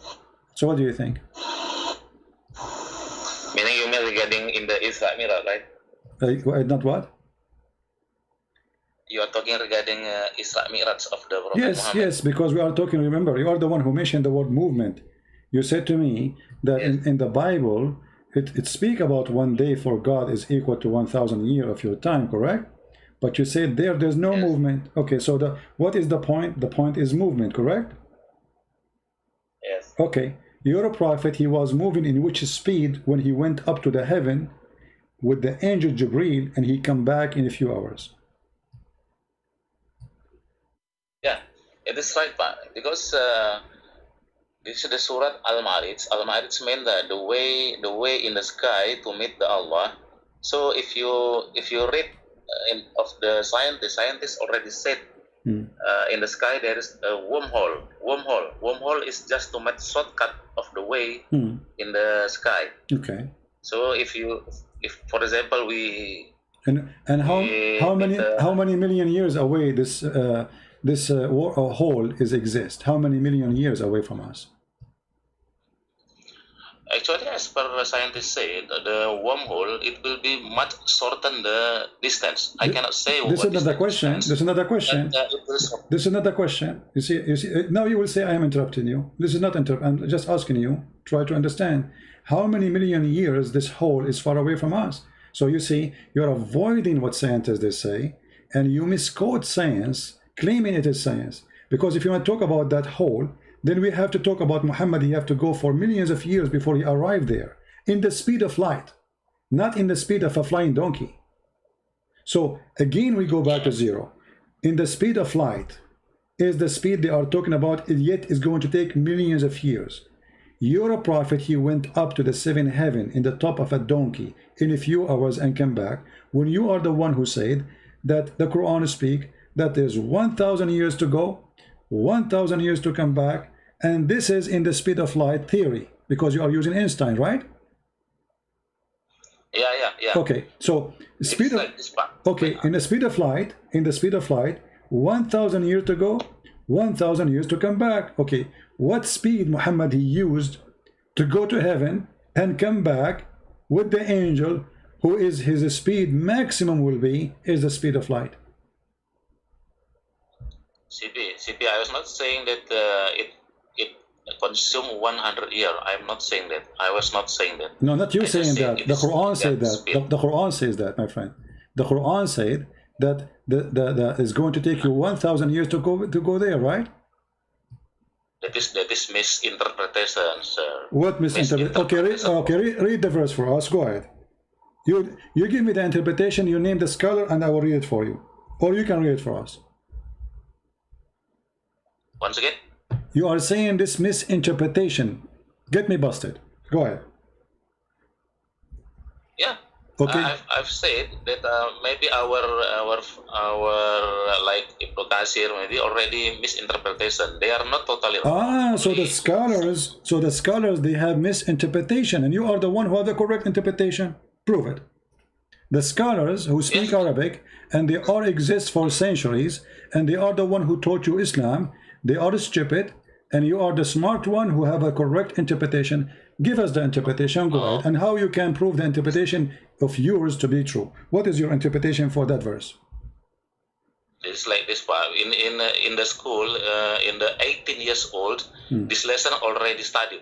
In the 18 years old already studied in the school. this relativity Einstein. What does have to do with my topic? Can you prove to me, my friend? Don't change the topic. Don't change the topic. Don't change the topic.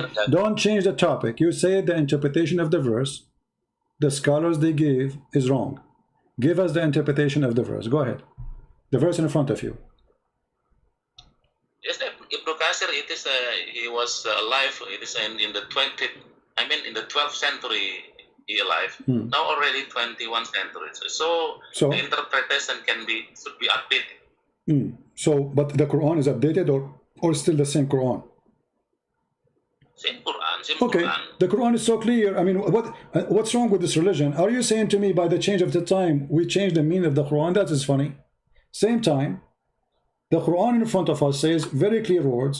It take them 1,000 years. It take them 1,000 years for those angels to travel. Did the date and the time change? So the interpretation will change? No, it's the same. It's 1,000 years. So give us the interpretation. Go ahead. CP, you should change your time consume minded. You should change it. It is not time consume. Really, it is not time consume.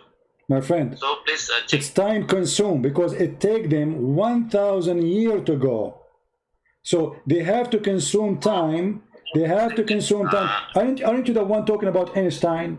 Einstein speak about what? Speak about speed and time. And time is something consumed in order to accomplish the speed. Which means if you go zero time, you go zero speed. So what are you talking about? Yes, the time is consuming. So he rules all affair from the heaven to the earth. In the end, all affair go up to him on a day. And the space wherefore will be 1,000 years of your recounting. So the space of your years, who is recounting? Us. This is a time we are counting it pass. Go ahead.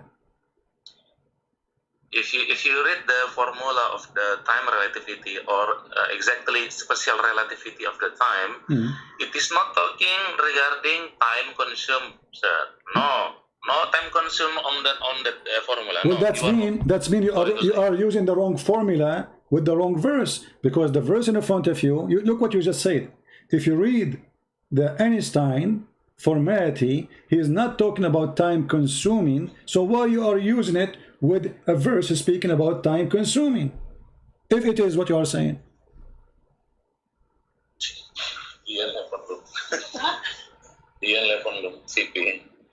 What? Once again, CP. Once again. It is not regarding time. Are you going to hang up?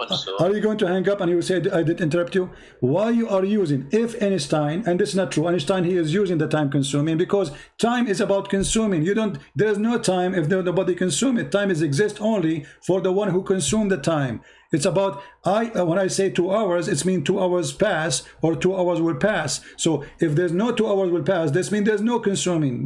So this is your false analogy. You are even corrupting the theory of Einstein. In the top of that, if this is true, that the theory of Einstein is not about time consuming, why you are using it and applying it in a verse speaking about time consuming? Because it says it take you 1,000 years from your time.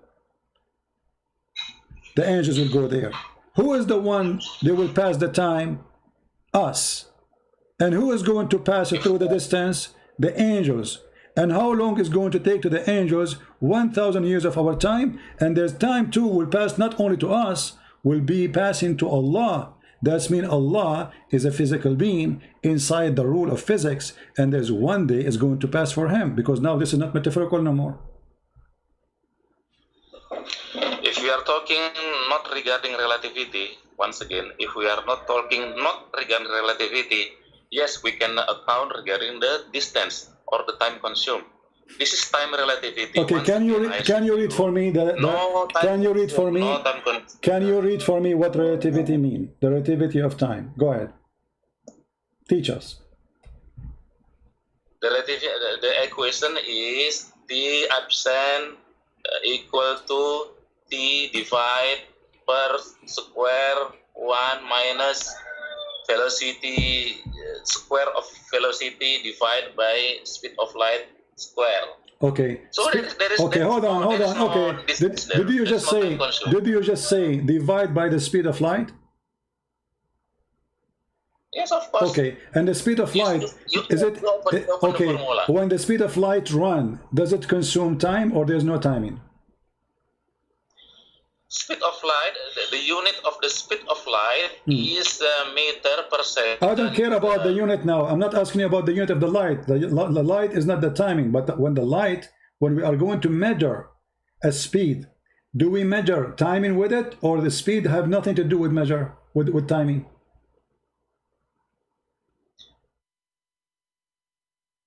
I think you never see the formula, I think. My friend, don't tell me I never see. Teach me. No, I'm learning from you. I'm learning from you. I'm asking you now. When we measure a speed, do we measure it by timing, or timing is infinite? It doesn't matter. So how we can know the speed then? When the second you say speed, you are going to divide what? What does the speed mean? What does speed mean? What speed? When we speak about speed, is it about an object moving from a place to a place? And in this case, it's a light. Is that true? It's not the speed, not individually stand by. What do you mean? So the speed of the light. When we say the speed of the light, are we talking about the movement of the light or no? If only the speed of the light, yes, of course, we need distance and time consuming. No problem. If only the speed, yeah. Okay, no problem. But that's it. It's not only. What only? Here, the Quran mentioning time and mentioning how long it take in your lifetime. So it is your God who mentioned the timing. So if your God is mentioning the timing, why you decide to delete the timing from the story when all the verse is about timing? Do you see there it says a speed? No. Do you see there it says light? No. Do you see there it says like the vision of it? No. It says it take 1 day for Allah equal to 1,000 years of your time. So the only thing mentioned in the verse is timing. And look what you did. You decide to take the timing and throw it in the garbage as if the verse is not talking about timing. So why you do that? Now I'm challenging you.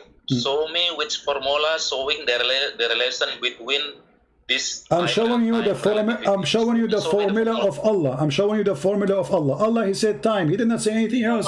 Why you are throwing the time out of the formula if this is the formula of Allah? Are you disrespecting Allah? Did Allah say the speed of light there? Did He in the verse mention the word light? No. Did He mention the word speed? Did He mention the word speed? No. Did He mention anything except timing? Be honest. He is not directly.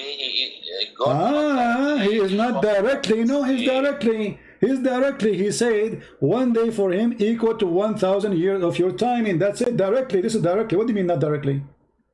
He mentioned directly. It's not, no physical formula for what you said. No physical formula. Okay, you see, yeah. Okay, hold on. Okay, I'm going with you. Let us go back to zero. Let's go back to zero. Based in the relativity formula which you are talking about, which is funny and not exist. When Muhammad he went to the 7th heaven in the top of a flying donkey, which formula worked for him? Regarding the time relativity, still same formula. But as per what the scientists said, that can be from the wormhole that can be shortened. But we just told you that those holes are far away millions of years by the speed of light. So in order for Muhammad to enter one of those holes, he need millions of years before you arrive there. So either you are scientifically correct or you are scientifically joker. So don't mention those holes unless the hole is next door to the house of Muhammad. He jumped from it and he went there. But as you see, Muhammad, he told the story that there was a donkey, and the donkey come to his house, and then he carry him, and he flied with him with the angel Jibreel. So what hole? If there is a hole, there's no need for the donkey. So, GP, this is surah regarding the Al-Ma'arij, I think. Al-Ma'arij made the way in the sky to reach the heaven. Okay, what? Okay, hold on. Okay, guys, the way to the sky. When your prophet, he went to the sky, did he find rivers of the Nile and Euphrates there? Yeah, Gabriel brought it. No, this is not a question. Did he find the river of Euphrates and the Nile in the heaven, in the way of the sky you are talking about? I don't understand your question. You just said that the sky have ways. Okay, so now Muhammad, he took a way to the sky. That's wonderful. He went all the way to the sky. Okay. When he arrived to the sky, did he found the Nile River there?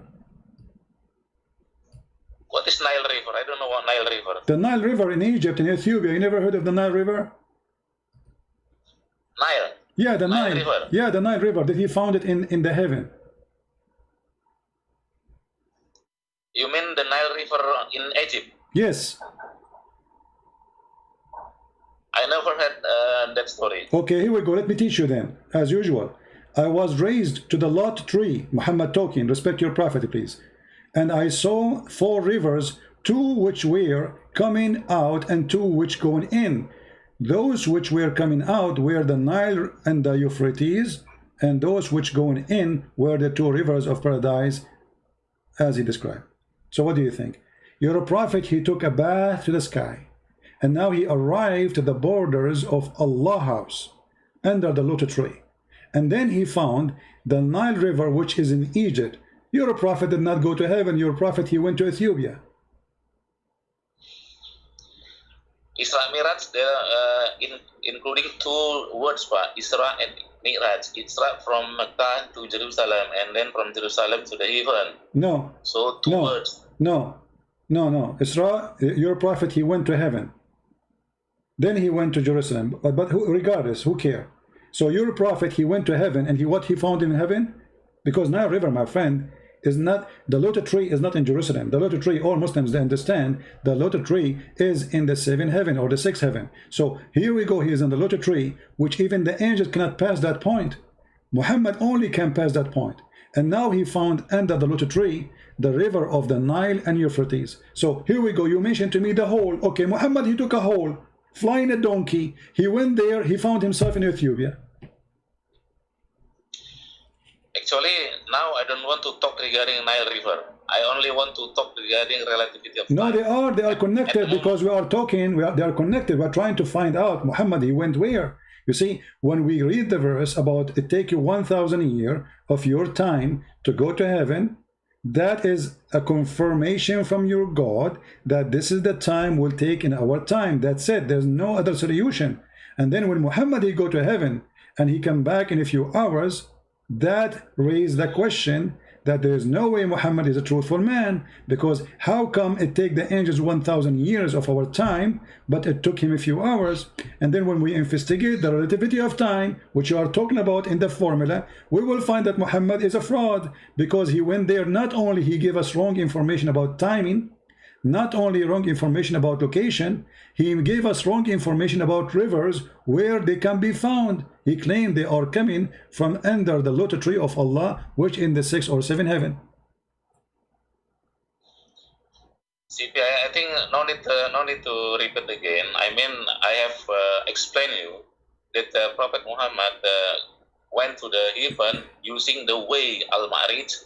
It is scientists said wormhole. So can be shorten the distance. But we answer you about that. I answer you about this stupid claim, because the whole, it takes millions of years before we arrive there. So this is a stupid claim. So in order for Muhammad to go there, we have to wait for maybe 7 or 6 million years in the speed of light before Muhammad he arrived there, and then he enter it, and then he can come back with taking God knows how many million years. So what are you talking about? So you Muslims are looking for a solution. Suddenly it is Muhammad taking a hole. The only hole I see is in your head. Because I just told you how many years it takes us to arrive to those holes. Can you give me a scientific answer so we can laugh? The scientist itself so far cannot define how many distance the wormhole. So why you are mentioning then? No, it can define. It can define that it take long time. We are talking about millions of years. So you are in this ability. You mentioning something doesn't fit with the topic, have nothing to do with Muhammad's story, and you Muslim, you mix science with the garbage of Muhammad. So when we say whole, science says it take a few hours to go there? Does it take a few thousand years to go there, or says millions of years? So why you are mentioning it? You are mentioning it. The point is not regarding how long is the hole. No, it's regarding because in order for us to arrive there, it's going to take us time, my friend. Scientist says that. Why? What do you mean not regarding? Before we arrive there, can we go there in the blink of an eye? No.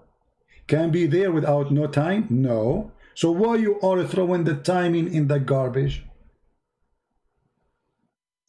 I don't know why you are so difficult to listen my explanation. I don't know why. Difficult for I don't know. Okay, listen. Obviously, you are stubborn, and everybody listened and heard you. What do you think about your prophet is speaking about smart things? As an example, you know what? I'm not going to tell you which one. Give me a smart one additional to the relativity of time. Here we go. Relativity of time. We are done with it. Everybody is laughing. Your prophet, obviously, he is a fraud. He's lying. He is not saying the truth. Can you give me second one or another choice? I think you. Sorry to say, I think you are stupid, but not Prophet Muhammad. Okay, you have to prove it. You have to prove it. You have to prove I said something stupid. I can prove that Muhammad said something stupid. Give me something smart your prophet said. Go ahead. I just showed you. Your prophet, he found the Nile River. I just showed you. Your prophet, he found the Nile River in the seventh heaven. Is that a stupid statement or smart? Be honest. Now we are talking regarding relativity of time. No problem. But your prophet, my friend, hold on. We are talking about you are stuck with it because you are ashamed of your prophet. You are the one who said, Christian Prince, you said something stupid. I am asking you to see who is the one say something stupid. Your prophet, he found the Nile River and Euphrates, which is in the south of Turkey. He found them in the heaven of Allah. Is that smart or stupid? There is no Nile River issue in the Quran. Well, in the hadith. I don't believe hadith at this moment. Oh, you don't believe hadith? So you are not a hadith person? You don't believe in hadith? At this moment, at this point, I don't believe hadith. At this point, yeah. At this point, what do you mean at this point? What do you mean? Because people can make hadith. What do you mean at this point? This is Sahih Bukhari. Even Sahih Bukhari not yet born when this formula comes. So we should update. We must update. So now we throw the hadith of your prophet, which is authentic, and we say it is not true. And now your prophet is Einstein, is not Muhammad. So you throw what Muhammad say in the garbage. You don't respect him no more because it's embarrassing. Correct? See, now I only in Quran on that ayat only. Don't. Okay, I will go, guys. He is only in the Quran. He is a person who believes in the Quran only. I want to ask you a very simple question. Be honest with me. Muhammad, what is his last name? Once again? Muhammad, what is his last name? Last name? Yeah. I don't know what you mean. I mean, how simple the question is. What is his last name? What do you know what I mean? Muhammad, what is his last name? I don't know. Okay. Tell me. Muhammad is our prophet. Okay, who's he? And actually you're a prophet also, but you deny it. No, hold on. Yeah, he's my prophet for sure. He is the one who decide where he decide that my sperm is coming from the backbone. Yeah, prophet. I'm asking you now, serious question. Why you do not know who is Muhammad? How you follow a man you don't know who's he? His name is Muhammad, so what's the point? What do you mean? I'm asking you. You follow a man, his name is Muhammad. How you know who is Muhammad? Who is Muhammad? I ask you. You said I am a Quran only. The Quran, all of it, they never say anything about Muhammad. Who is Muhammad? Who is Muhammad? 4 times. Huh? 4 times Muhammad mentioned in Quran. Mention he's crazy 6 times. But I'm asking you now, who is Muhammad? So if Muhammad mentioned in the Quran many times, but nowhere in the Quran says who is Muhammad. So what the point of mentioning Muhammad in the Quran if we do not know until now who is Muhammad? Who is Muhammad? So what is the point? You are claiming that you are a Quran only, but if you are Quran only, you know nothing about Islam, and that's showing me your hypocrisy. Okay, forget sex, muta. Do you practice that? Actually, I'm not on this point only. We are talking regarding Quran only. I'm talking about Quran only. I'm talking about Quran only. Chapter 4, verse 24. Quran only. I'm not talking about anything. Do you practice what the Quran order you to rent women for sex? I don't know what you say. What do you mean you don't know? Are you saying to me that you are a Muslim Sunni who never heard of mut'a before? Maybe I'm not sure. Tell me. Mut'a is you go to a woman, you ask her to give you her panty off, pay her $10 or $5 or $2, depending on how beautiful she is. If she agree, you go to bed, you do boom boom. This is mut'a. This is the Quran. Your voice not clear, sorry. My question is not clear. No, actually, my question is embarrassing, and this is what make it not clear for you. I mean, how clear I can make it? You go to a woman, you ask her to rent her body for you, sex, prostitution. And this is called mut'a in the Quran. Mastamta'tum bihi. So pay them for the enjoyment you do with them. So, do you pay? Okay, forget about this one. This one is embarrassing. You know what? Forget about everything. Your prophet is a prophet. Give me a prophecy in the Quran come to be true. You mean prophecy for Muhammad that he was a prophet, right? Well, he's a prophet, right? So a prophet, he prophesied. Yes, okay. In the Quran, do we have a prophecy? He said, as an example, you're a prophet, he said, the moon is split asunder and judgment day is in the corner. The moon never split, it's there. And judgment day did not come. This is a false prophecy. What do you say? The chapter of the moon, verse number 1. You mean regarding Al-Qamar? Yes, Al-Qamar. Yeah. Okay, on this point, I have also maybe different with most of Muslims. In this Surah Al-Qamar, verse number 1, you mean Surah 54, right? Okay. What you have different? What do you mean? What do you mean you have different? What do you mean you have different? This can be also explaining indirectly regarding in the moon. This is about landing in the moon. The moon is split. The judgment day is near. Indeed. What? That's why. Listen me until finish. Listen me until finish. Yeah. I have told you that this can be. I'm different with most of Muslim. It is like this. If you read that ayat, it is Surah 54 ayat 1, right? Yes. Yeah. If you open the NASA site, NASA airspace, when did the NASA took the stone from the moon? I don't know. You open what is the time of the astronaut took the stone from the moon? What the time? What the time? It will be. It is like this. If you open the NASA website. My friend, just tell me the story. My friend, just get what this. How this about splitting the moon have to do with NASA going taking a stone? I mean, how in the world this is connected together? That is why. Listen me until I finish my words. Okay, go ahead. Because that Quran, it is more. It is telling so many issue actually. Even in one ayat, it is not clear. It is not only telling in one event. It can be another event can be explained on same ayat. What do you mean? Why, what do you mean can be explained? Okay, my friend. You see, you are wasting my time repeating yourself. Can explain itself. Explain itself. Here we go. The verse in the front of us. How this is have to do with taking the stone from the moon? Isn't it your God? He said to the man, "You cannot go to the moon." That's why listen me, JP, until I finish my explanation. That's why when we were debate, so many audience lost. So many audience lost because you interrupted me. We're having a conversation. You see, we want to understand. I want to make clear in what you are saying. Did your God Allah says a man he cannot go to the moon? Yes or no? I just tell that this can be telling regarding man landing. What do you mean this being? This we can be? Is it about P? Possible, not possible? I mean, you see how you are corrupting the statement, making it up to you. If we ask you, do you accept the interpretation of the verse? You will say no, correct?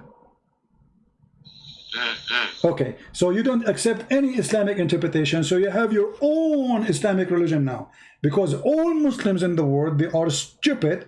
They don't know what they are talking about, and your majesty is the only one who can understood the verse. And how you understood it, you say it can be.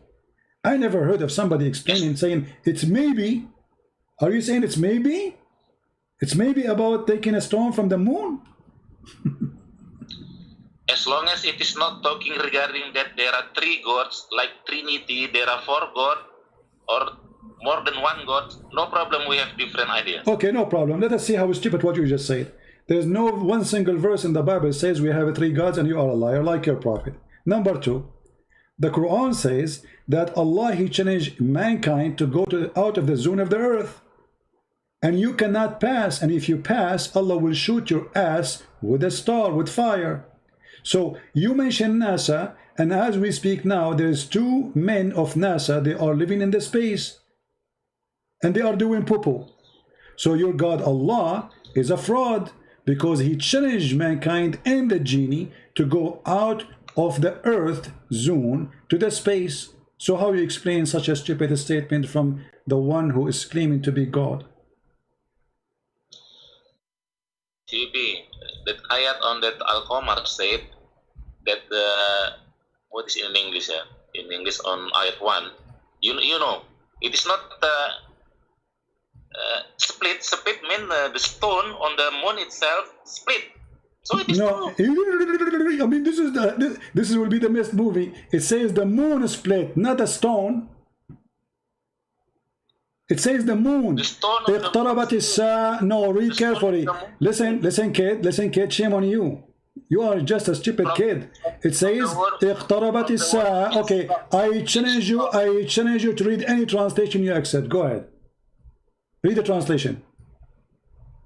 It is from the word insiko, I think in listen. Psst, don't waste my time. Read any translation you accept. Yeah, you also don't waste my time. I have told you. So read the translation. Which translation you accept? Read it for us. I'm giving you time. You see, you complain. I'm interrupting you. I am the one who's asking you to read. You are refusing. You keep repeating yourself. Maybe it means this. Maybe it means that. Why you don't read what the word is saying? Does it say that the moon split, or it says a rock in the moon split? Yes, the Arabic of the split is insiko. I'm not with the Quran now, but it is insiko. Insiko means like the dig of the soil. No. Not split. No, you are a false person. And secondly, it doesn't matter. It says the moon split. He's speaking about Judgment Day of something big happened. It happened in his time. It happened in his time, you idiot. It happened when he was there. And you coward, you claim that this is about the future. When the American, they will go to the moon, they will take a stone. It says in the past. Do you know how to read English? It says the moon is split already. It's done. Potato.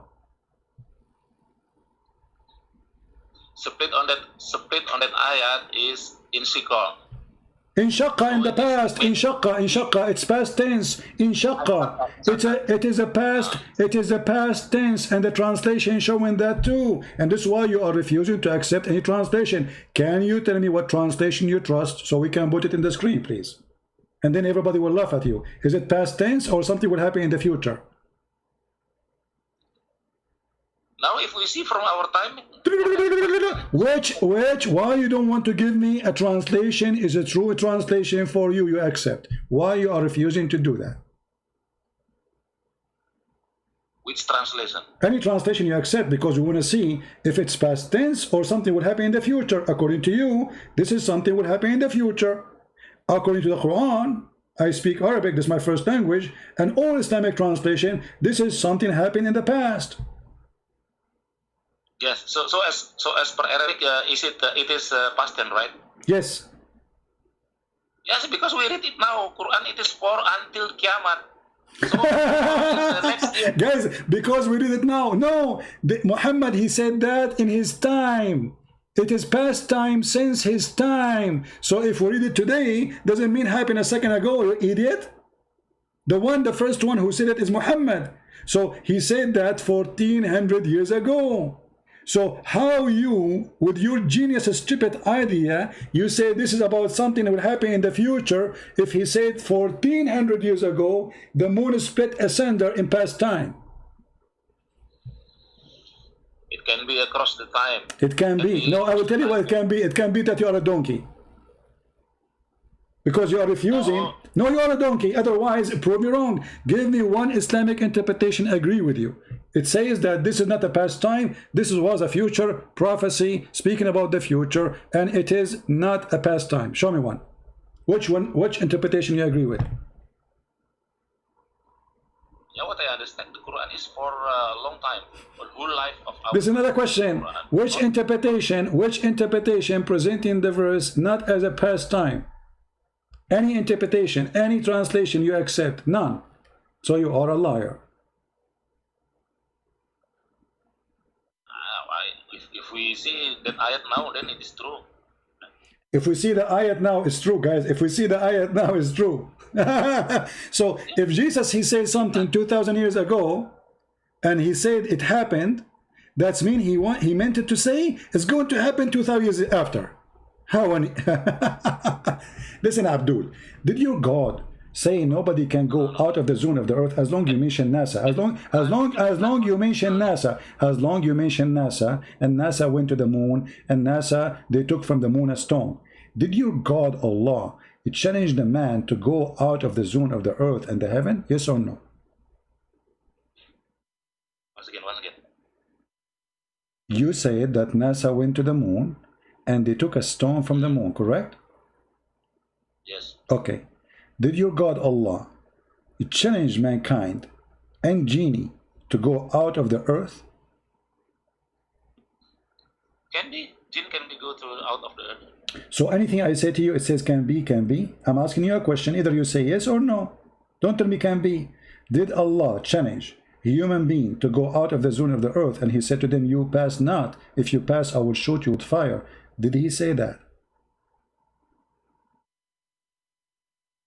You mean the jinn shot by fire? My friend, what's wrong with you? Give me the answer. Did your God Allah, I mean, why it's so hard to understand my question? In which language I'm talking? So, did your God, look how many times I need to repeat the question for this guy. He's trying to buy time. He's searching Google.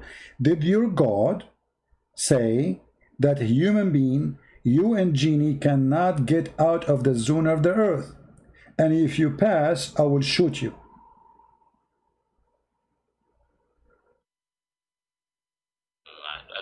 Shoot. I mean, the Satan will be shot by the stone, right? By the fire. Are you asking me? I'm asking you. I'm asking you. Did Allah say that or no?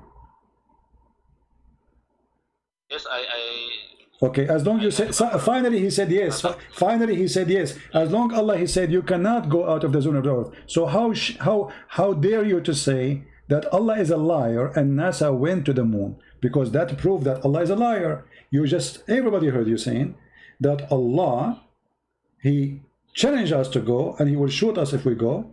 And then before that you mentioned that the American, the kuffar, the Christians, they went to the moon and they even took a stone from the moon. So Allah is a liar. What do you say about that? No, the first not like that. What I understand, the first is ya ma'saral jinni wal insi, if you want to go outside of the space, you cannot. You only can go out of space with the sultan, with the power. So there is a possibility people go outside of No. The possibility there is only for those who they are angels or prophet. And here the verse after it, verse number 35. Why you don't want to read it? And you will be sent, oh you evil, a flame of fire, and you will be burned as a smoke. Do you see it? And you will never be victorious. You will never accomplish what you are trying to do. So if you try to go to the heaven, Allah will shoot your ass with a flame of fire and he will burn you. You cannot accomplish that. It is in the topic of Satan. In the topic of what? If Satan wants to steal the information from the sky. No, it says genie. No, it says genie and the human. Genie and the human. I think no genie and the human. No. Well, here we go. Does it say jinn and the human? Does it say jinn and the human? And in Arabic it says tantasiran, both of you. Tantasiran, both of you. Both of you what? Both of you, human and genie.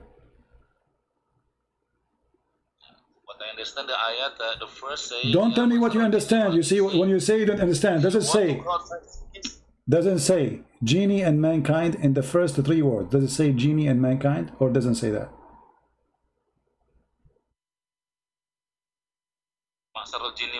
Yes. Okay, so jinn and a human being, he's challenging him what? To go out of the earth. And then in verse number 35, it says, Tantasiran. Is tantasiran mean both of you will not be victorious, will not accomplish it?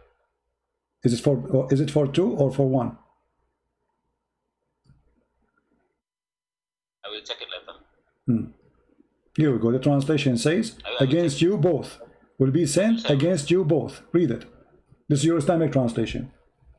Against you both. Both who? No, I'm not. Both jinn and a human. What is the number of the chapter? Chapter 55, verse number, we are reading verse number 33 and verse number 35. Chapter 55. Yeah. No, I opened the Quran. The chapter speaks about what is inside the vagina. Very beautiful chapter. Chapter 55 and then Yeah, verse number 33 and 35. 33, 35.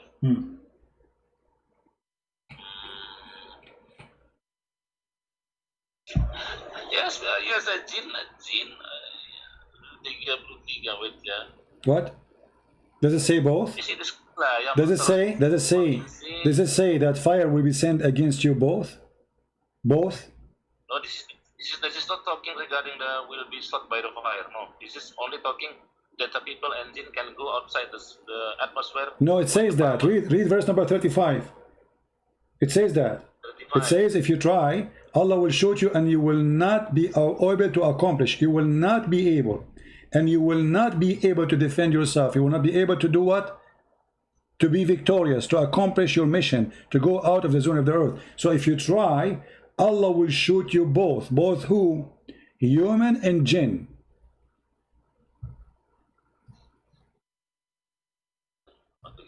Once again. Yeah,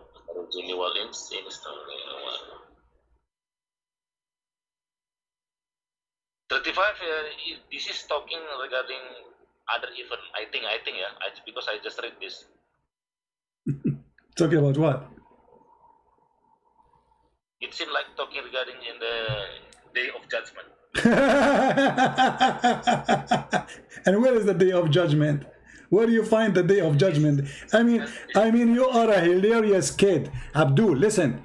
It says, listen. This is your God. He keep repeating the same sentence. Verse number 34 is just repeating. Why you are denying the Lord? Why you are denying the Lord? Why you are denying the Lord? Speaking to the jinn and the human. And this is not about anything except a challenge. Okay, hold on. I will go with you. So from now until the judgment day, Allah will not allow anyone to enter heaven. If you try, Allah will shoot you. You are the one who just said in judgment day. So how come NASA went to the heaven? No, this is about you see first number 34. Number 34 meaning that the first 33 have been finished. Then go to next topic. 35. No problem, my friend. But is the challenge doesn't matter. Allah, He challenged that nobody can go out of the zone of the earth or the heaven. And you confirm that this is until the judgment day. So from now until from the time of Muhammad until the judgment day, nobody can do that. And if they try to do that, Allah will burn them.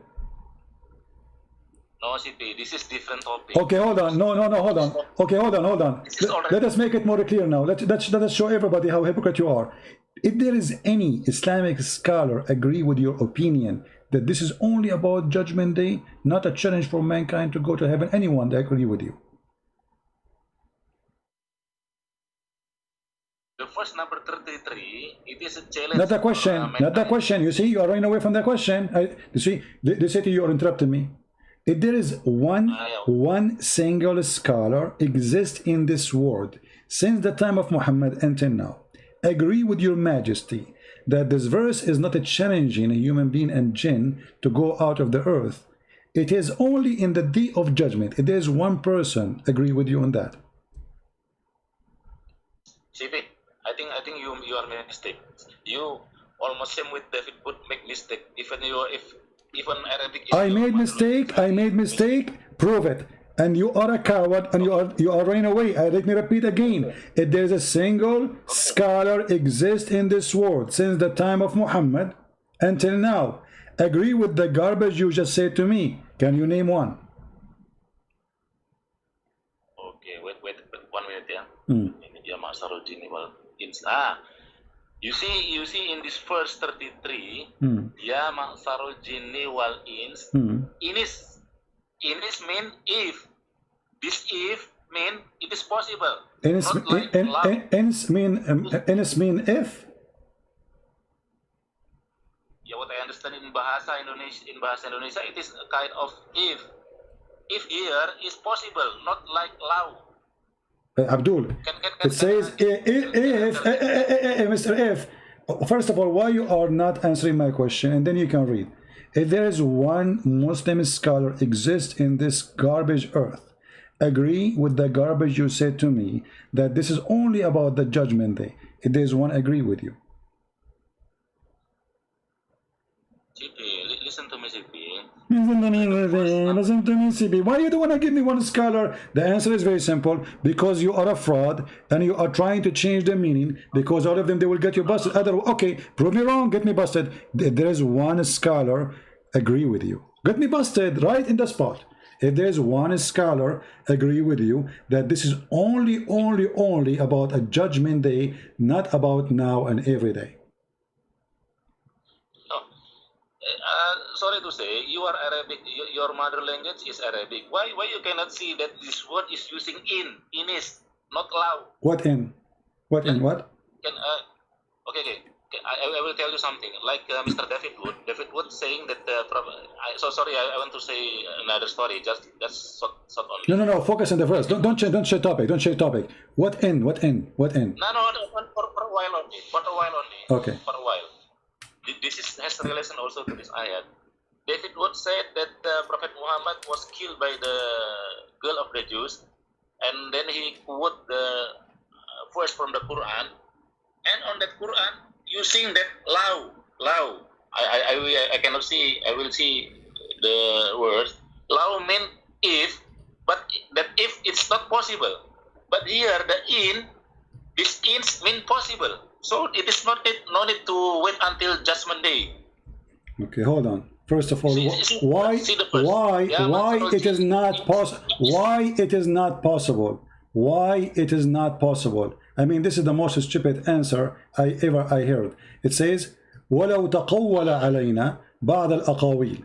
And if he say, who said that this is not possible? Who taught you this? This is garbage. Secondly, you're a prophet, he died by poison like a rat, and it's true. And he said that my artery cut off. However, we go back to the topic. Here, it says here that if you, man, and genie, if you can go out of the zone, beyond the zone of the heaven and the earth, go. But you will never be able to pass them, except the one who with the authority, and those are the prophets or the angels. And if you try to do so, both of you, and the Quran used the word both, a flame will be shot on you, and you will not be able to accomplish your mission. So where is the win here? It is the if which is impossible to happen. Where is the if which Allah is saying it is possible? I mean, it's so clear. You cannot do it. GB, maybe I want to repeat once again. Even you will be different with me, just to understand what in my mind. Yeah? Okay, go ahead. Even we are different. Okay, go ahead. On that, this is what my understanding. On the first 33, meaning it can be, because it used not the word Arabic law, but the word inis. So it can be happen, possible. And then on the first 34, it is change the topic. So sorry, this is my mind. Just understand me. Change the topic. Next topic regarding Judgment Day. That is what my understanding. Even we are different. My friend, when you say this is my understanding, you have to sponsor what you are saying. Secondly, low. It's about something possible or impossible. Doesn't matter. Okay, like as an example, chapter 2 verse number 109, it says وَدَّ كَثِيرٌ مِنْ أَهْلِ الْكِتَابِ لَوْ يَرُدُّونَكُمْ مِنْ بَعْدِ إِيمَانَكُمْ. Many of the people of the book, they wish they can make you go back from your religion. But yes, many of Muslims, they go out of the faith of Islam because of people of the book, and I am the example. Tens of thousands of Muslims left Islam because of me. So it is impossible or possible? It is. Okay, which verse I will see? Which verse? Chapter 2 verse number 109. All right, chapter 2, let me see. Yeah, chapter 2 first. Chapter, what's wrong with you? How many times? Chapter 2 verse 109. 109, chapter 2, the cow. Okay, 109. Now I'm open my Quran.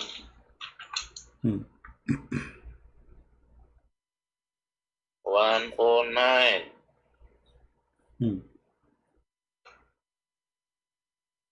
And the funny is, it is true. It is law because it is impossible. That's impossible. How many Indonesians left Islam because of me?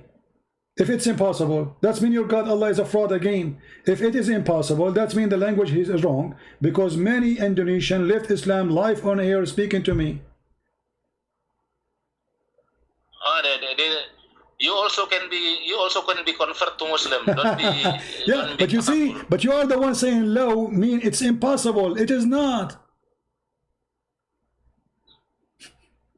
Let me low, see, I'm not my friend. First, just to show you how silly you are. Low, if he do that, well, we will do this to him. So the verse saying he did not do it yet, and if he do that, we will do that to him. So it's a condition of what he is going to do. So if he do, we do this, and the verse is so clear. And then we found that Muhammad, he died like a rat. Now we go back to the verse. Did your prophet say here that jinn and human, you cannot go out of the zone of the earth? Remember something. You are the one who rejecting all the Islamic interpretation. Why? Because they agree with me. Correct? Continue. I'm asking you. You refuse all Islamic interpretation for this verse because they agree with me. Is that your position? And I never see any scholar regarding this. This doesn't matter. I can show you. Name one. I will show it to you on the screen right now. So you are refusing them because they agree with me. Is that true? I don't know what. So I don't agree. I don't agree with any people that different with me on this point. But how you explain that all the Muslim scholars agree with me, and you are the only one who don't agree with all the Muslims? I mean, what's wrong? There's something wrong on you? Are you the genius who see things differently?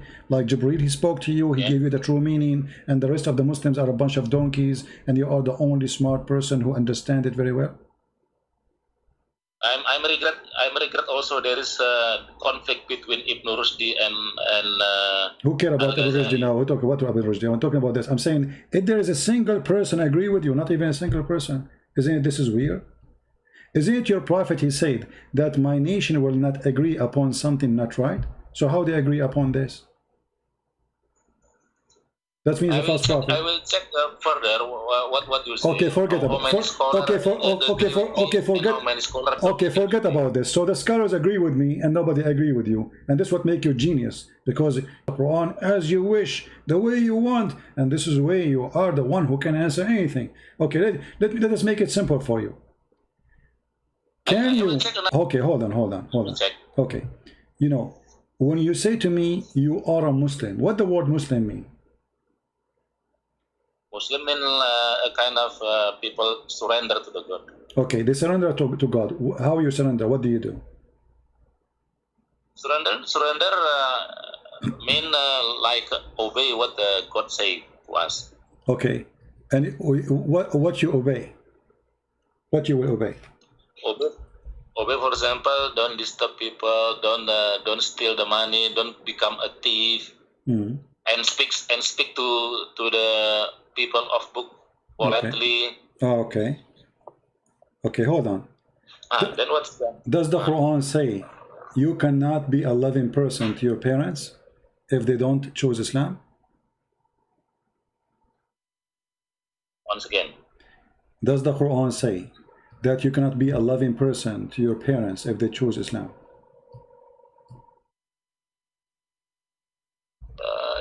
You are telling regarding if our parents are not embrace Islam? Yes, if your parents, let's say they are Christians and you are a Muslim, do the Quran allow you to be loving to them? Yes, we have to love our parents even they are not embrace Islam. All right. So what's the problem? And you are the one who said you follow the Quran. Obviously you don't. Chapter 58, verse number 22. Chapter 58, 22. 58 verse? 58, 22. Verse 22. Okay, 58, verse 22.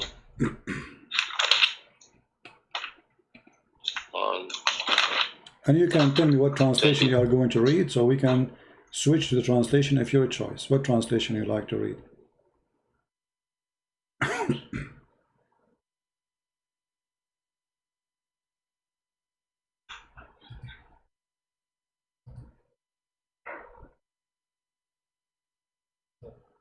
Yes, 22. La tajidu qawman. That mirip in bahasa ya.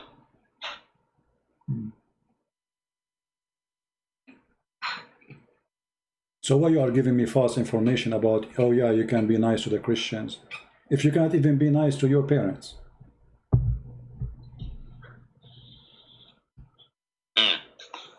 Yes, in another verse, we are instructed to be good to our parents even they are not Muslim. No, that's a lie.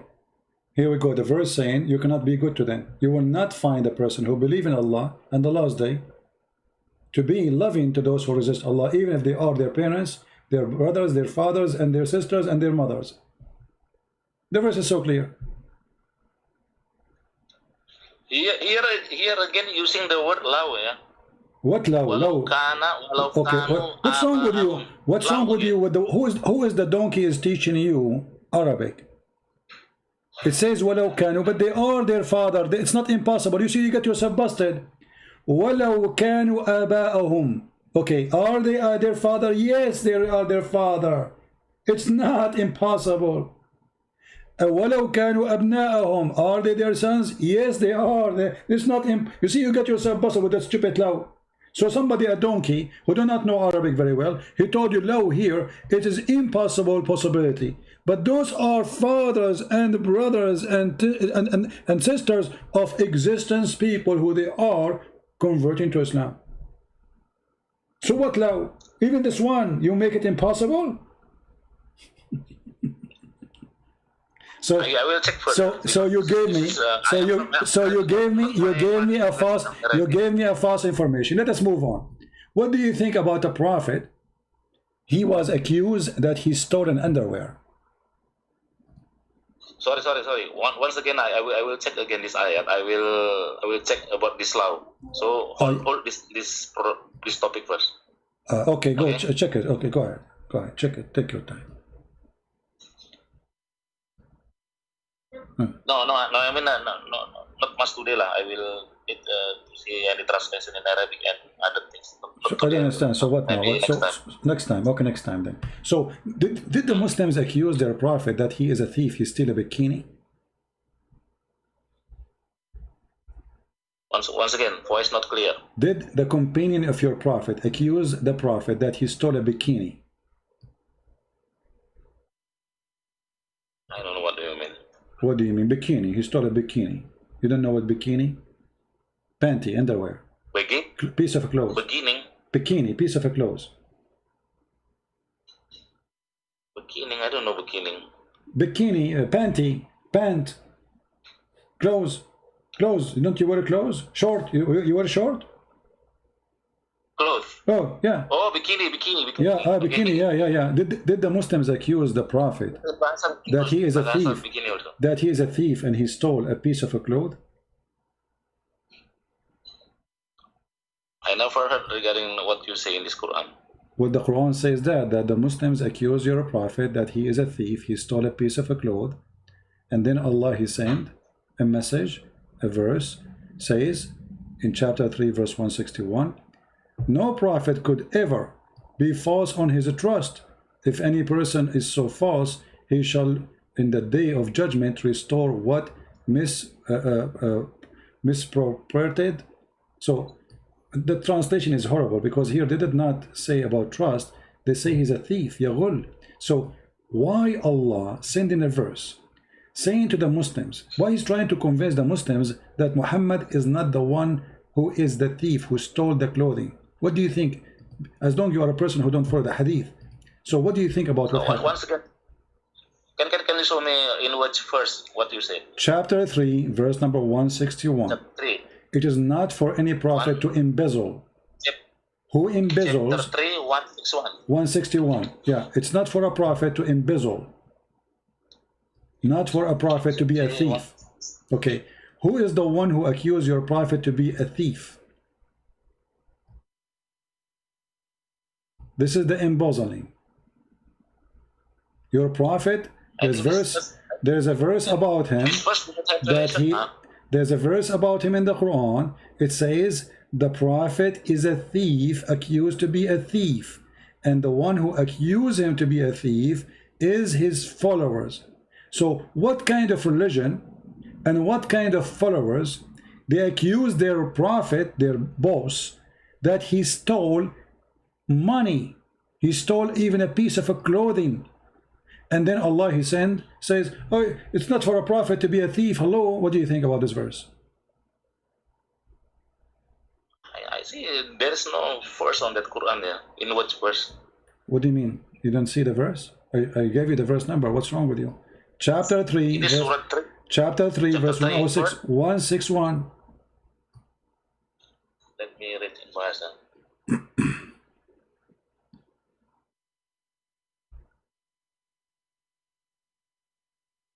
Yes, this verse 141 not talking regarding what you said. 161. Surah Ali Imran 161, right? Yes, it doesn't say that your prophet accused to be a thief. No, this is totally wrong. Okay, read for us. Okay, guys, totally wrong. Guys, totally wrong. Okay, read for us what it says. Go ahead. Okay, we read that first 161. وَمَا كَانَ لِنَبِيٍّ أَن يَغُلَّ وَمَا يَخْلُلْ يَأْتِي بِمَا غَلَّ يَوْمَ الْقِيَامَةِ. That's supposedly Arabic. Okay. ثُمَّ تُوَفَّى كُلُّ نَفْسٍ مَا كَسَبَتْ وَهُمْ لَا يُظْلَمُونَ. So there is no talking regarding that thing. So it's talking about what? What happened? What is not for a prophet? What to do? What? You see, you sound like you are reading Arabic, but this is not Arabic. You are reading in a voice resembling Arabic.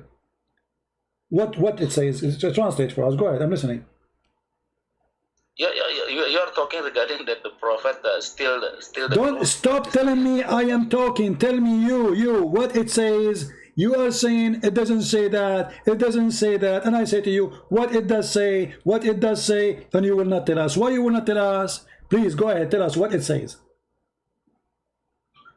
I don't know what you understand. You initiate the topic regarding that the prophet. My friend, what the verse? No, this is the verse. Okay, whatever the verse is saying, tell us what it's saying. What's wrong with you? What the verse saying? Yeah, the first not talking regarding that stealing the bikini. Okay, tell us what it's saying. Okay, tell us what it's saying. What's wrong with you? Tell us the truth. What the verse saying? It's not about bikini. It's about what? Read for us in English. Go ahead. I don't have English translation. I just read you in Arabic. Oh, you don't know Arabic. Do you know Arabic? I can read Arabic. But no, you cannot. No, you cannot. You cannot. I heard you. You are not reading Arabic. You are reading a resembling voice of Arabic. And this is, I can show you how they do it. They write in Latin words, Latin letters, what resemble the sound of Arabic. You do not know Arabic. Speak to me in Arabic. Go ahead. Speak to me in Arabic. I'm an Arab. قال له يا فرحان اللي لبسوك ما ضربتهم من ونتشا قال له يمن الخناقه. What I said. Go ahead. Listen carefully. I will say it again. قال له يا فرحان اللي لبسوك ما ضربتهم من التشا قال له يمن الخناقه. What I said. Even I slow it down.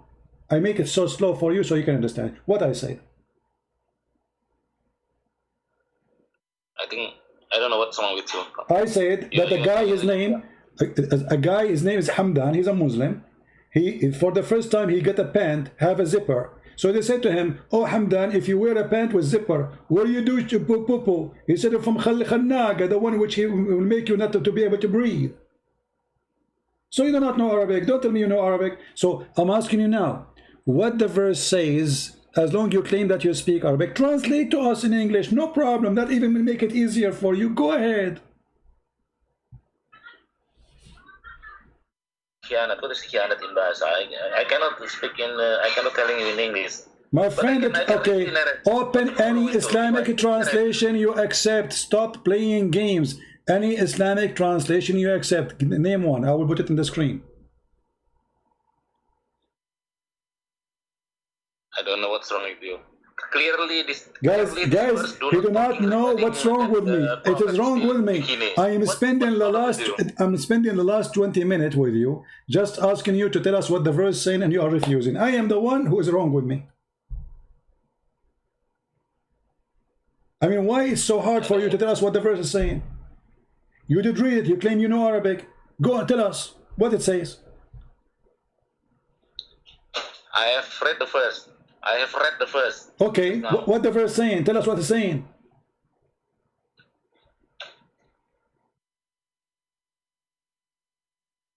Berkhianat apa bahasa Inggrisnya? Okay. Apa berkhianat bahasa Inggrisnya? I don't know in English to say berkhianat. In bahasa berkhianat, I don't know. What's wrong with you, man? Tell us what it says. Suddenly you don't know English now? Suddenly you do not know what English means.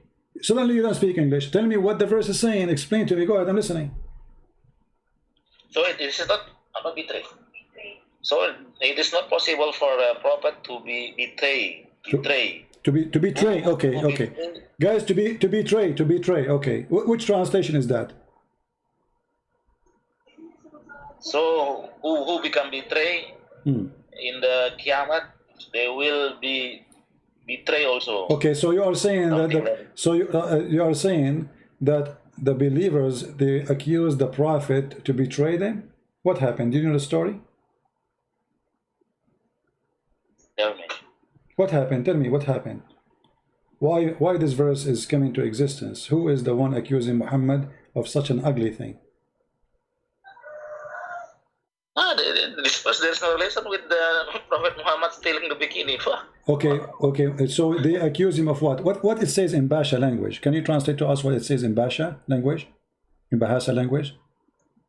In the Indonesian language? In Bahasa. Yeah. In Bahasa, the first state that it is not possible for a prophet to betray.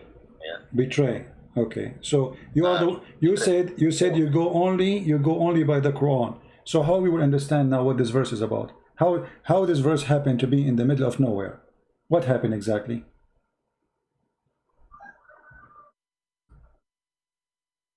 What do you want to say? Well, I'm asking you, what happened? What happened? This is clearly mentioned that it is not possible for a prophet to be betrayed. Okay, what happened? Why? Who is the one who accused your prophet to betray? According to the Indonesian false translation, who is the one who accused him to betray? This is the question.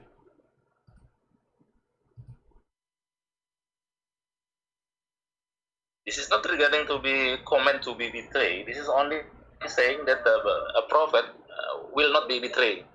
So it's not about something happened and nobody accused him. So there is no comment to be betrayed. Okay. So if we go right now and read the interpretation or the books written by Muslims about the story behind the story, are we going not to find that a bunch of Muslims, they found a piece of a clothes is missing and Muhammad, who was accused that he stole it? What do you think if we find this? I never heard regarding the Prophet Muhammad betrayed. All right. So if we go right now in the Quran, not betray, he did not betray, he's a thief.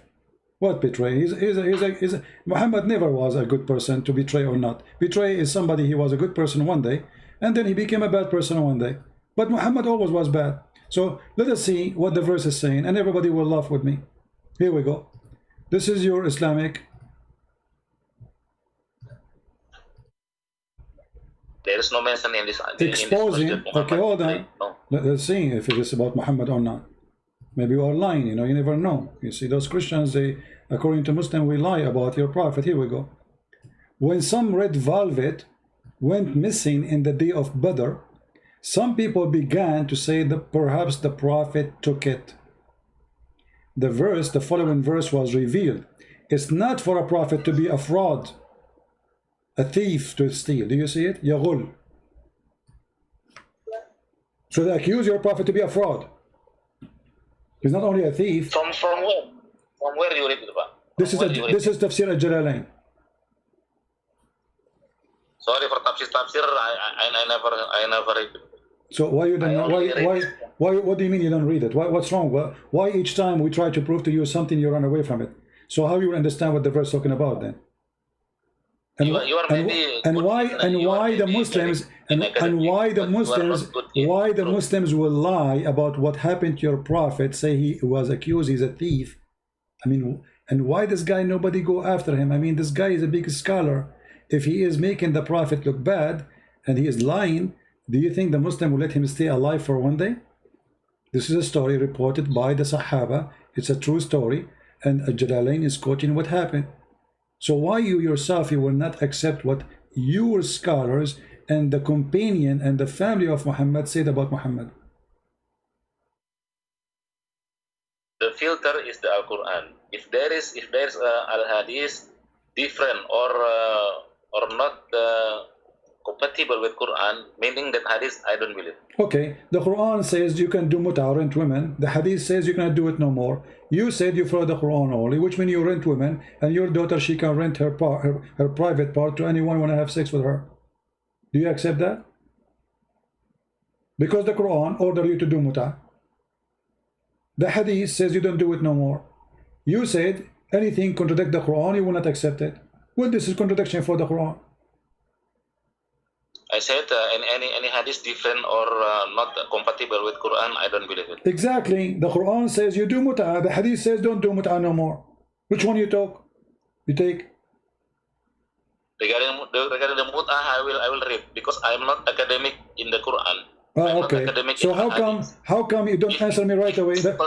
You do not need to read. I mean, this is your logic. You are the one who just said if the hadith says something against the Quran, we don't accept it. The Quran says you do muta. The hadith says don't. Which one you follow? I will check what you say. What do you mean you want to check? You do not need to check. Either you say the Quran or you say the hadith. Which one you follow?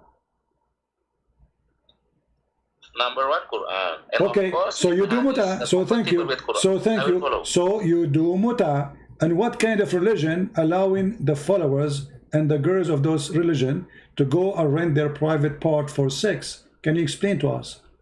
Is that a religion of the devil? That your daughter or your sister would not respect your family? She can go and anyone, he can offer her a bunch of dollars and she go and sleep with him doing sex for money? What kind of religion this religion is? I'm not going deep on that topic just now. Why not? Why you don't want to go deep?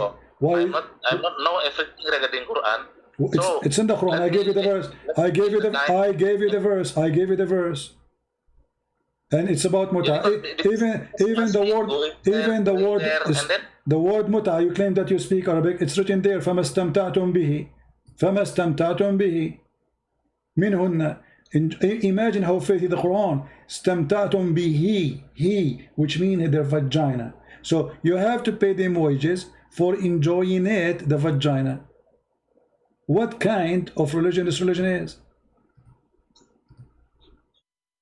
I will check it. I mean, I'm not now. I am not focused on that. What you said.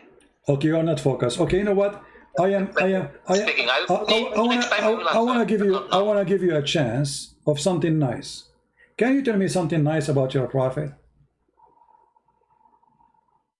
For example, our prophet saying that we have to do good things to our parents, because, for example, there is a hadith saying that the companion of the prophet asking the prophet, what is who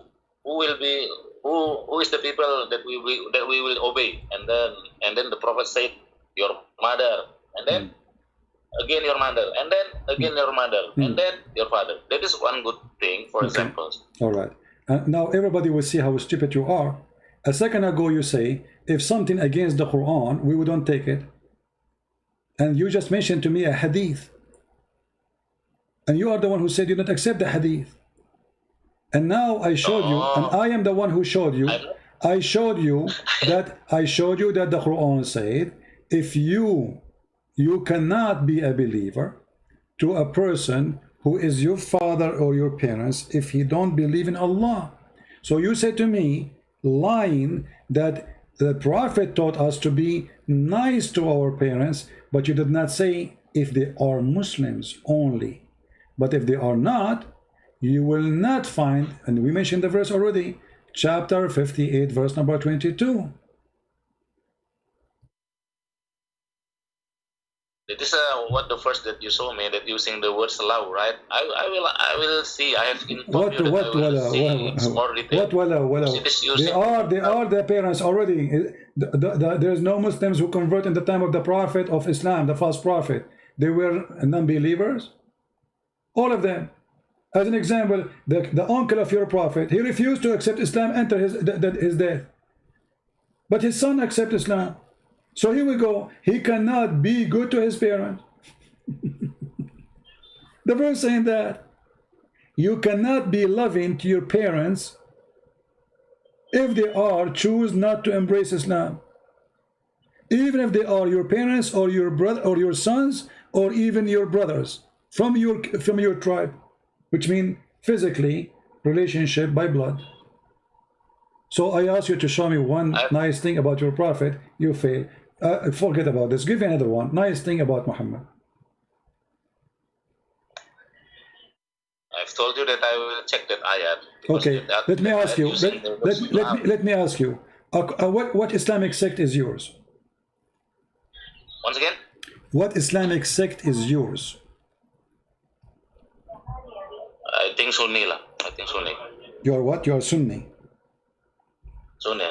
Not Shia. Not Shia, okay. Is it true that many Muslim Sunni sect, it is not haram, or let us say there's no punishment or penalty, if a man have sex with his mother or his daughter or his sister, and he knew they are his mother and his daughter and his sister?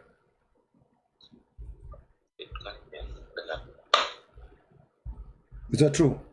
What? There's no penalty. What are you talking about? What is the punishment? What is the punishment I'm talking about? The question is simple. If somebody have sex with his mother or his daughter, what is the penalty according to Muslim Sunni for such a person? Is it true that the majority of the Muslim Sunni, they believe there's no punishment should be implemented for such a behavior?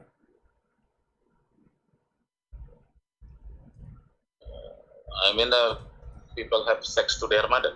I think it is prohibited. Okay, it's forbidden, but if somebody did it, is it true? Is it true that if you do such a thing, there's no punishment?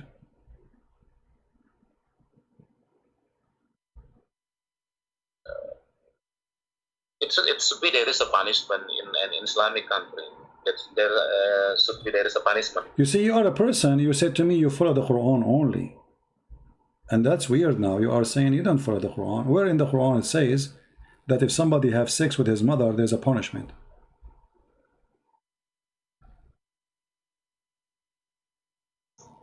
I will check. You will check again. Okay, so you will check. Okay, forget. Okay, forget about this. Forget about this.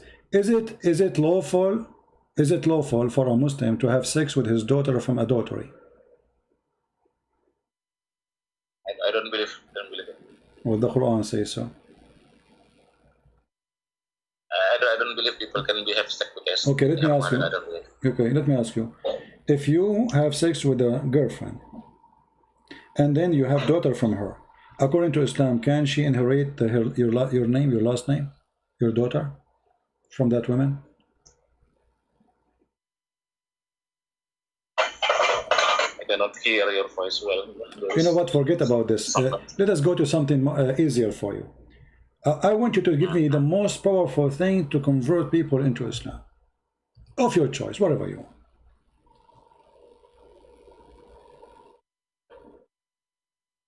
what do you want to me? Well, I want you to show me something powerful, something amazing about I don't know, Quran, Muhammad, something really good. I mean, look, we have a lot of people listening, even though this is not my time for podcast. Can you show me something really powerful about Muhammad, something amazing, like Quran, I don't know, scientific some discovery, anything? It's up your what can make those people go crazy and hear it from you? I'm giving you a chance to convert them to Islam. Oh, you want me to telling something good regarding the Quran? Yeah, that, something amazing, and so people they kind of we see in the YouTube Muslim they say 10 amazing things in the Quran, amazing discovery in the Quran, whatever. I mean, show us something amazing, so all those people will go crazy and they will say Shahada right away. Do you have anything? I will start with the Quran informed that there is only one God.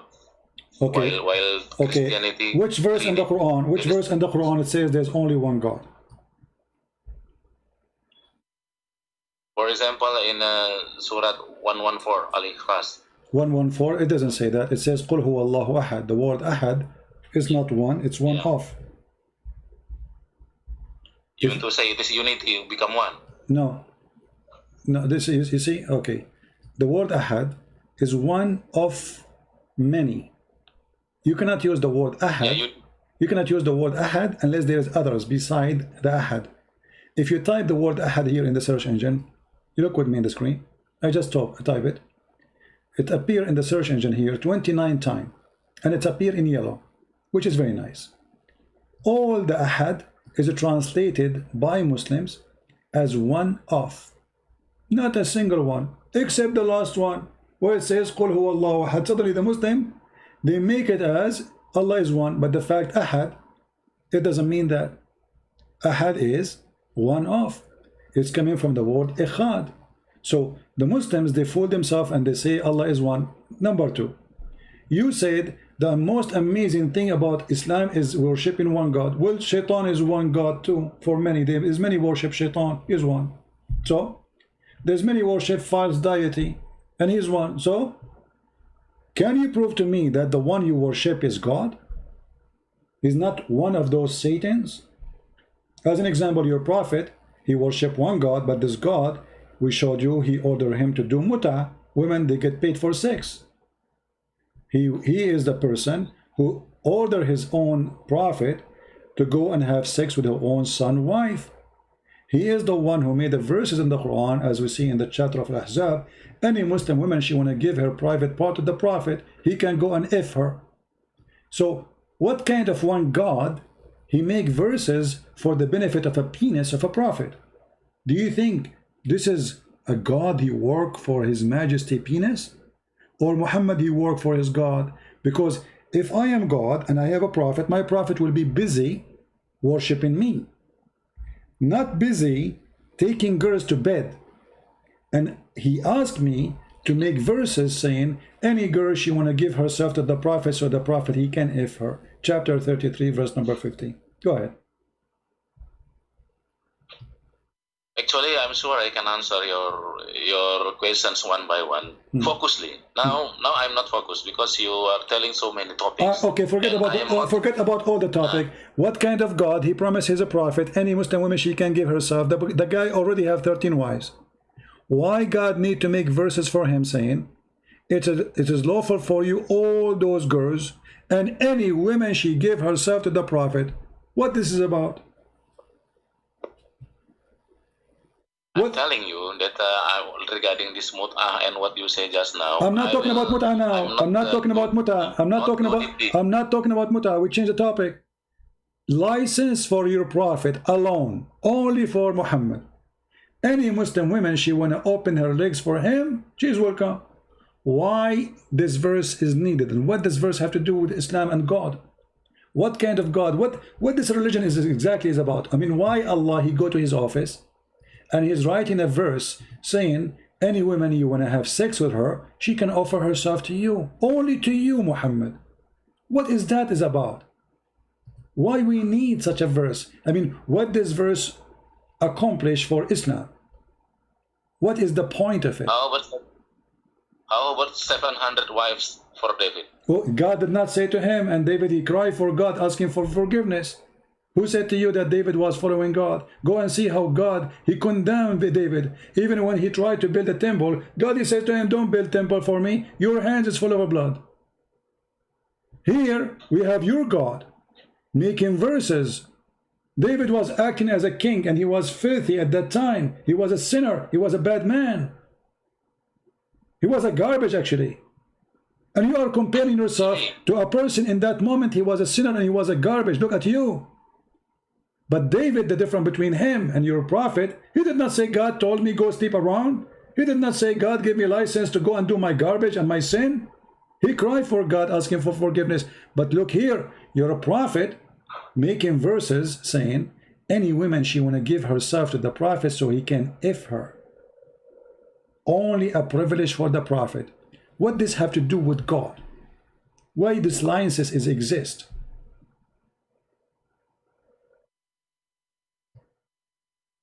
I think if we speak, better focus lah. I don't know everything. We are focusing. We are focusing. Topic, the question is very simple. You are give me time. I'm giving you time. We are focusing. What does have to do with Islam? Why Allah, he need to make a verse, say to me as a prophet. Let's say I am a prophet, and I have already 13 wives and hundreds of sex slaves. Why I need a verse saying any believing woman, she want to dictate herself to the prophet so he can if her? And this is only a privilege for the prophet. Why the prophet, he needs such a privilege? Why God, and what kind of God, he makes such a license only for Muhammad? What do you think Allah trying to do here? Okay, give me time several days. Okay, go ahead. Now I want to challenge you. You challenge me, now I want to challenge you, okay? What? You will not answer? I want to ask you, are you Christian or Jesus follower? So you are not going to answer? What your question? I need several you are not days going, to answer. You are not going to answer? I'm not focused on that. Why you can't be focused? What kind of God he make a license only about vagina only for Muhammad? I thought Islam is religion. I thought Islam is religion. I thought Islam is a religion for all mankind. But as you see, Islam have a special license for the special Muhammad about his penis. What does penis of Muhammad have to do with God in Islam? Okay, I got the question. I said I will need several days to go deeply. So this question needs several days? I mean, why it's so hard for you to need several days? I thought you are a genius. I need several days lah. You cannot force me. I need several days. Now my turn to ask you. Okay, go ahead. My turn. Okay, one question only. Are you Christian or Jesus follower? This is a very stupid question, because the Bible says those who follow Jesus being called the Christians. So the second you call a person Christian, you are calling him, you are a follower of Jesus. And this is a very stupid question. Let me ask you the same question. Are you a follower of Muhammad, or you are a follower of Allah? This is my turn to ask you. You already asked me a ton of questions. No problem. We are in the topic. We are in the topic. You asked me the question about follower of Jesus or Christian. I answer you. You are a follower of Muhammad. You are a follower of Muhammad. You are a follower of Muhammad or Allah. And you can give me the answer about what I said. No problem. Where you make mistake from your answer. What?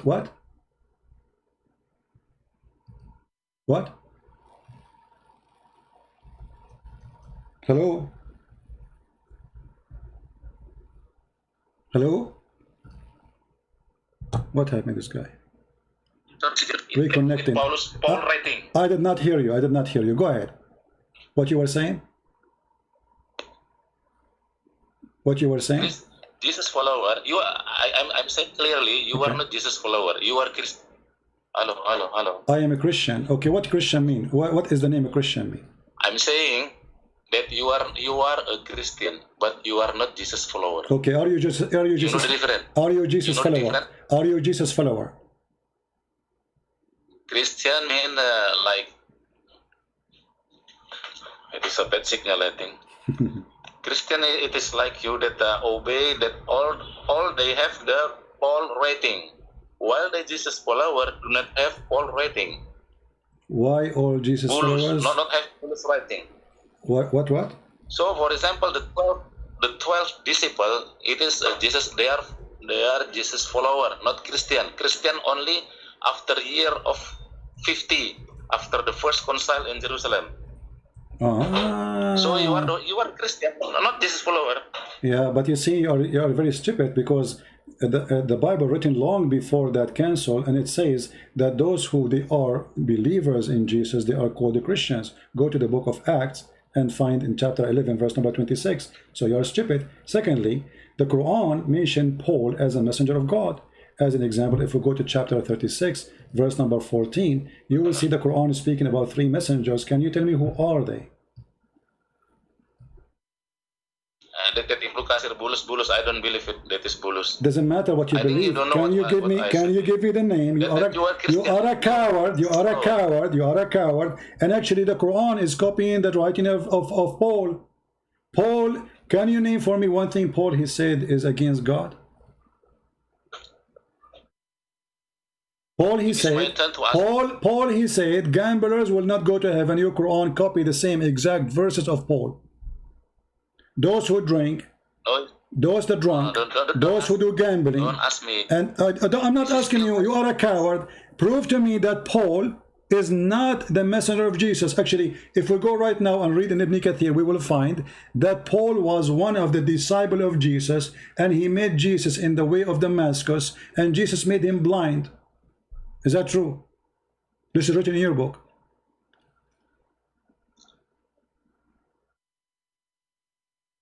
Hello? What Paul said. Hello? Is it true? Is it true? Is it true? Is it true? I want you to say yes or no. You are a liar, or say this is true. Is it true? In the book of Ibn Kathir, it says that Paul was a messenger of... Is it true? Shut up! Shut up! Shut up!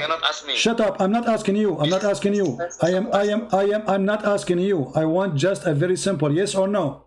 Is it true that Ibn Kathir said in his book, in many places, and I will show you other scholars, that Paul was a messenger of Jesus, and he was a decent man, and he became a Christian.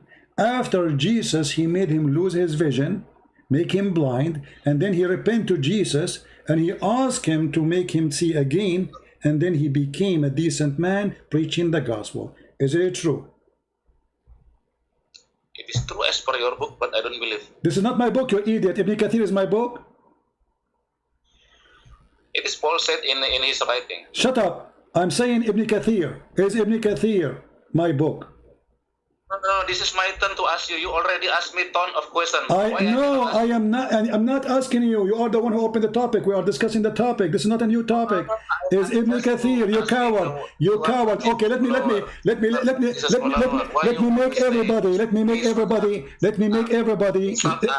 make everybody laugh at you. Can you show me one place the Quran says Paul is a bad person? Shut up, please hear me. Shut up, son of Muta. Shut up, son of Muta. Can you show me you are a person who said you follow the Quran only? How come the Quran never say Paul is a bad person? You already asked me 100 questions. I am not asking you. We are talking about Paul. We are discussing the topic. If Paul was bad, how come your prophet never mentioned Paul as a bad person? Why your prophet never mentioned Paul as a bad person? You only ask me. I will ask you. I'm not asking you no more. I'm not asking you no more. We are discussing the topic of Paul. You said I follow Paul. Listen, coward. Listen, coward. Listen, coward. Listen, coward, son of Muta. Can you show me one verse Paul he said is again? Shut up, shut up. You Muslims are a bunch of cowards. You Muslims are a bunch of cowards, and you will not answer the question. Can you show me one verse Paul he said to be ashamed of it? Shut up, shut up, shut up, shut up, shut up, shut up, coward, coward, coward. Can you show me? Can you show me one verse will make Paul a bad person? Can you show me? You said I follow the teaching of Paul. Shut up, coward. Son of Aisha, son of Aisha. I'm not asking you. I'm not asking you. You said I follow Paul. You said shut up. You see the pain? Do you see the pain? It's your turn. It's your turn. Can you show me the verse will make Paul a bad person? You said I follow Paul. Do you have a proof? Do you have a proof that I follow? Do you have a proof that I follow Paul? Do you have a proof Do you have a... Shut up, shut up. You accuse me, you accuse me, you accuse me of something. Coward. You accuse me of something. Can you prove it? That I follow Paul, not Jesus. Go ahead. Show me. Give him the, give me. Can you open the camera? Give me the. Can you open the camera? I want to see your wife dancing. Is she dancing too? You speak to my. You are a coward. You are a coward. You and your wife is dancing, and you are a coward. Show me where. Prove to me how we are following Paul. I'm listening. Go ahead. What is the difference of Christian and Jesus follower? That is my question. I have only one question. You already asked me I answered you. You see, when I answered you, you start talking. You said to me, "You are not giving my time," and your wife start dancing, shaking her ass. Shame on you. So I'm asking you now. You said you are a Christian. You are a Christian. You are following Paul. You are not following Jesus. Prove it. Go ahead. Yeah, you asked me. What is the difference between Christian? I'm not asking you anything. Go ahead. You are making accusation. Finish it. You said I'm not following Jesus. Prove it. Go ahead. Yeah. Now I am asking you one question. What's wrong with you? Go ahead. Prove the point. You did not finish. You said I'm not following Jesus. Prove it. Go ahead.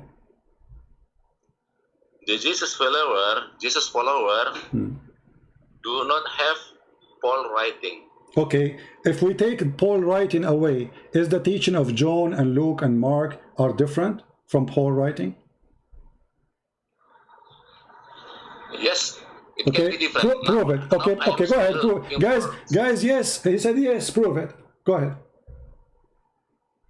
Now I am still looking for the Christian scholar. How is the Christian? You are a stupid donkey. Prove that Paul teaching is different from the gospel, the four gospels. Because in order to prove that I'm following Paul, not following Christ, then, and you are the one who said that Paul teaching is different from the Bible teaching. Okay, show us where it says that. Go ahead.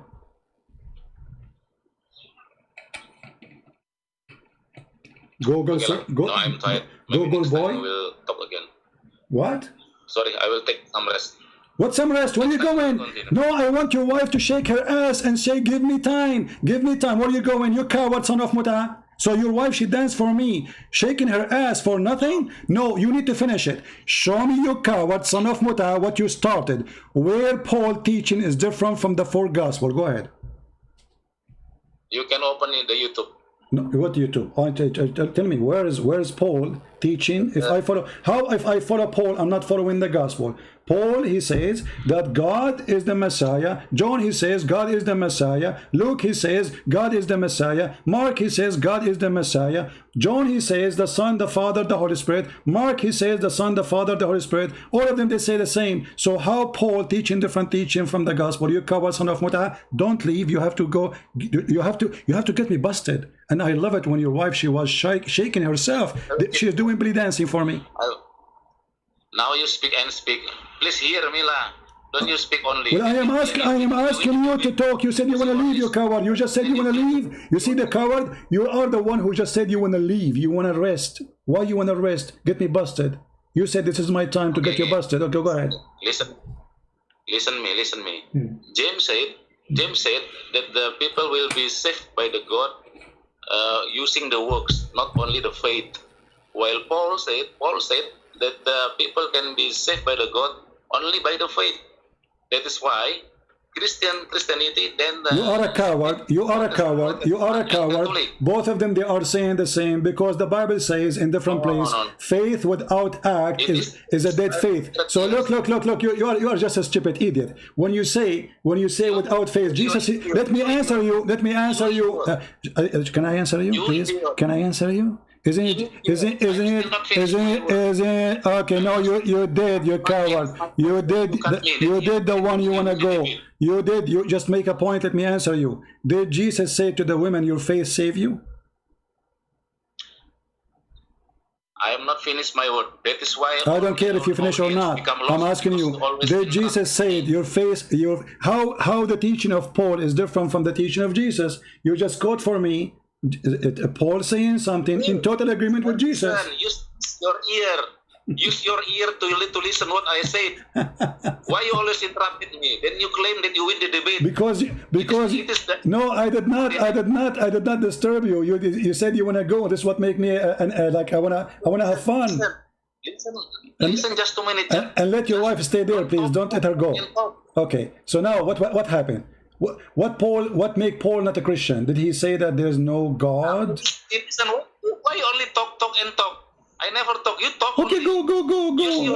Okay, go. You talk and talk. Okay, Budi. You in the debate. Why you okay, I can Budi. Stop to speak. The one who keeps saying every time I say to him, he said to me, I need to study it. I need to see it. Suddenly the one is complaining. I don't let him talk. How many times I ask you to talk and you don't want to talk? And now you want to talk. Okay, go ahead. Go ahead. What make Paul? You are reading an article, you donkey. You don't even know what you are reading. It's not even you who understand what is written there. So, okay, tell us what make Paul. Tell us what make Paul not a Christian. Go ahead. I will. Yeah, listen me for 2 minutes. Don't only speak. Speak. Go ahead. And then you claim the debate. Okay. It is the ethic of the debate. Okay, TikTok. Go ahead. You have to improve your ethic debate. My friend, this recording will be all over the internet. People will die laughing at you. I will tell you. People will die laughing at you. Go ahead. I will tell you. Okay, go ahead. Okay. That is why already 500 years Catholic and Protestant are confronted because of this difference between James and Paul. You read the history. Don't only talk and talk. Read the history. Only yesterday in 1999 in Augsburg, Germany, they signed the agreement that the Protestant and Catholic will end the 500 years contradiction. Okay, can I answer you? Can I answer you? You are a stupid monkey, son of Muta, because both, if we open the Bible of the Catholic and open the Bible of the Orthodox and the Bible of the Protestant, we will see the same verses, and all of them, they agree upon it. So you are a stupid officially, and you are a donkey. Because it exists in the books of the three Christian sect, and you are a liar, and people are laughing at you. So you said to me, I follow Paul, and to prove me wrong, you said Paul spoke about faith, you stupid idiot. Jesus spoke about faith.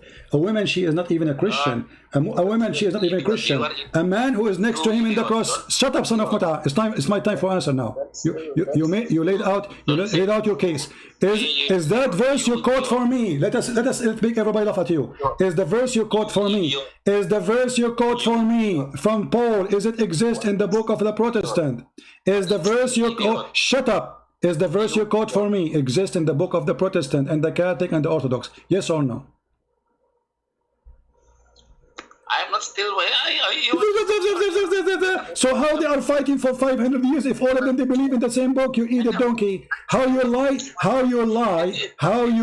if the three of them they have the same verse in the same book? You are stupid. Okay, let us make it simple. Okay, let's see. Prove it to me. Okay, hold on. I'm going to show the verses in the screen. Hold on, son of Muta. I'm going to show the verse in the screen, in the book of the Catholic, in the book of the Protestant, in the book of the Orthodox. And if they are there, it's mean you are a stupid liar. What do you think? What do you mean? You said the Catholic and the Protestant, they are fighting for 500 years about this verse, but it exists in their books. The three Christian sect, they have the same verse and they believe in it in full. If you don't want to hear me, then it's bullshit. I did hear you, you idiot. I just said to you, isn't it true that this verse exists in the book of the Protestant? You are a liar, son of Muta, like your prophet. Isn't it true that those people, the three of them, why you don't want to confront me? Confront me. I'm saying to you, is that verse? Okay, can you tell me? Can you say again what verse we are reading? What we are talking about? What verse? Say it again. James. Okay. James said the people will be saved by God by the works, by faith and works. Okay. What verse? What verse? What verse? What verse? What verse? What verse? What verse? What verse? I am not bringing my notes now. No, you have to bring me your verse. You are getting me busted, you son of Muta. Give me the verse so we can laugh at you. No, because you called me while I was in the. Will you coward? How you quote for me something? why you don't want to give me the verse so we can laugh at you? Because we want to put it in the screen. People either will laugh at me or they will laugh at you. So what kind of a hero? He bring his wife shaking his ass next to me, and she say, give him time, give him time. Here we go. She will do breastfeeding for me as your prophet order her. And now you don't want to give me the verse number. So what is the verse number of James, and what is the verse number of Paul he mentioned? Otherwise you have no point. You're a coward. Give us both.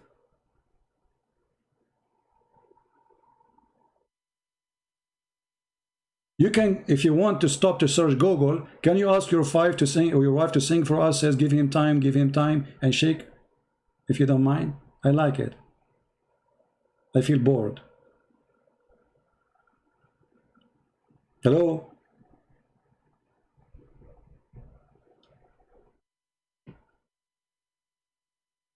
See the coward? You don't even know what he's talking about.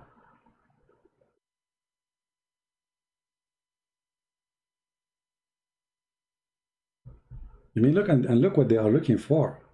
And this is supposed to will make Paul is a bad person. Coward. Are you a follower of Paul or follower of Jesus? Hey, hello. He's looking in Google. Coward.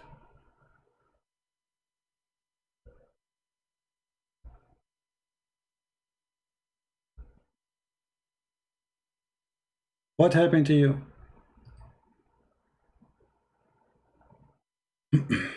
I can help you. I can give you the verses if you want. I just wanted to be sure that you know what you are talking about, but obviously you are a scam.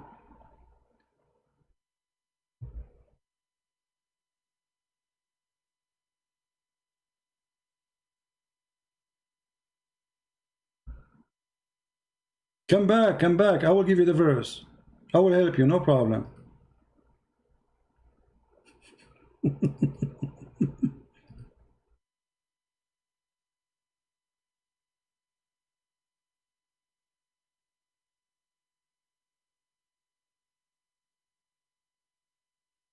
Coward. Where he gone? He's gone?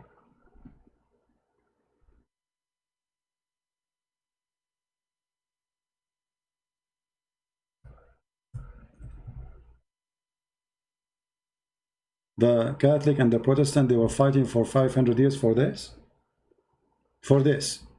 And finally they signed agreement.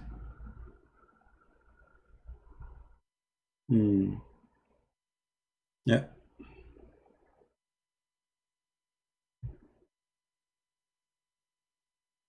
He will be back after he finishes research.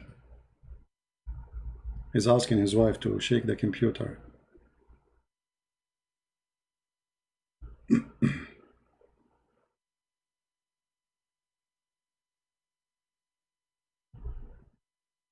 You see how they lie and how they fabricate? Both Paul and James, they are saying exactly the same thing. Actually, it's my fault. I did not say to him, okay, what verses you are talking about? I thought he knew what he's talking about.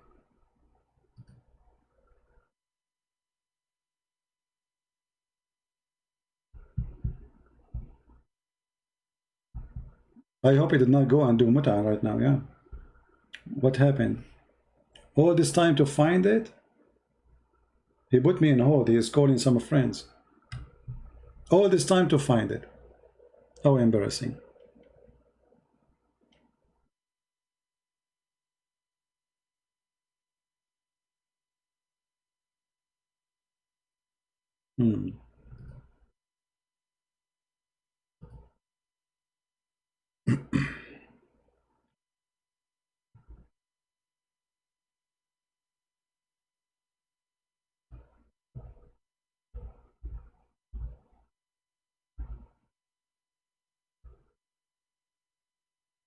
You will be back maybe tomorrow. And the funny is, the second you corner them, they say, let me talk, let me talk. You are not letting me talk. I did not finish my point. What point? You don't even know the verses. What the verses is saying.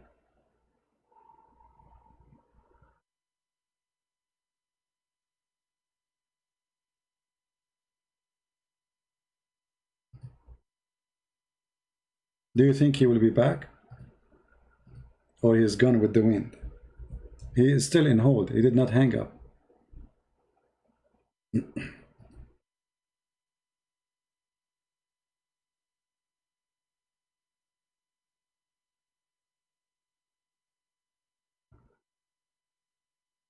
Very embarrassing cult. Paul is a great Christian, and he never disobeyed the Lord. And actually, even he is more strict in the teaching of Christ. And when you ask the Muslims, okay, why you are attacking Paul? I mean, what this is about Paul? Did your prophet ever say something bad about Paul? No. So what this is Paul is about? Why not John? Why not? Yeah, because somebody like Zakir naik, when they start saying Paul is bad, he is the one who created Christianity, and they are copy paste. And now this is what we have: a stupid idiot kid. You do not know what he's talking about.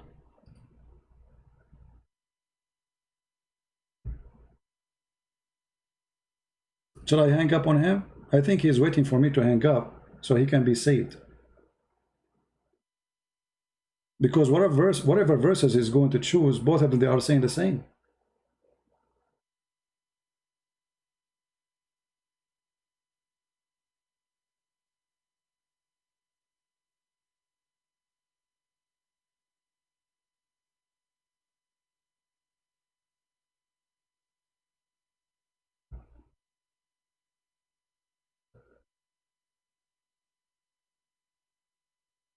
Yeah, I think he want me to hang up on him, so he will not say he hang up and he run. No, we will not hang up. We are waiting for shake it and bake it. Now I'm going, after we finish here, I'm going to cut the video, the part we are speaking about this guy Sadhguru. You know, he's not really important for me, and we will keep in the video only his conversation with me, so everybody will laugh. So you guys, you can download it.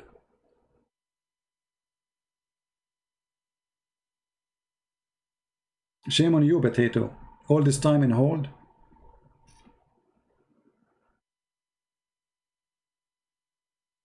All this time in hold.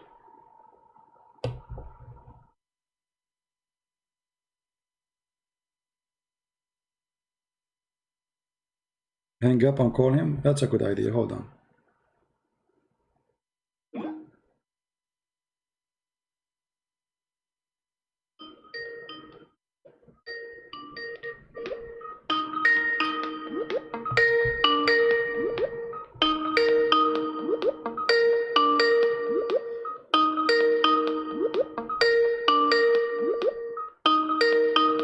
He's not answering now.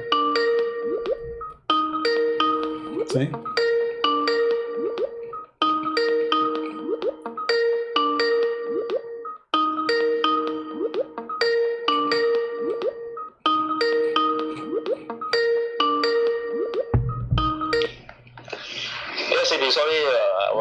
What happened? You put me on, you put me on hold all this time. Why you put me on hold in this time? All this time?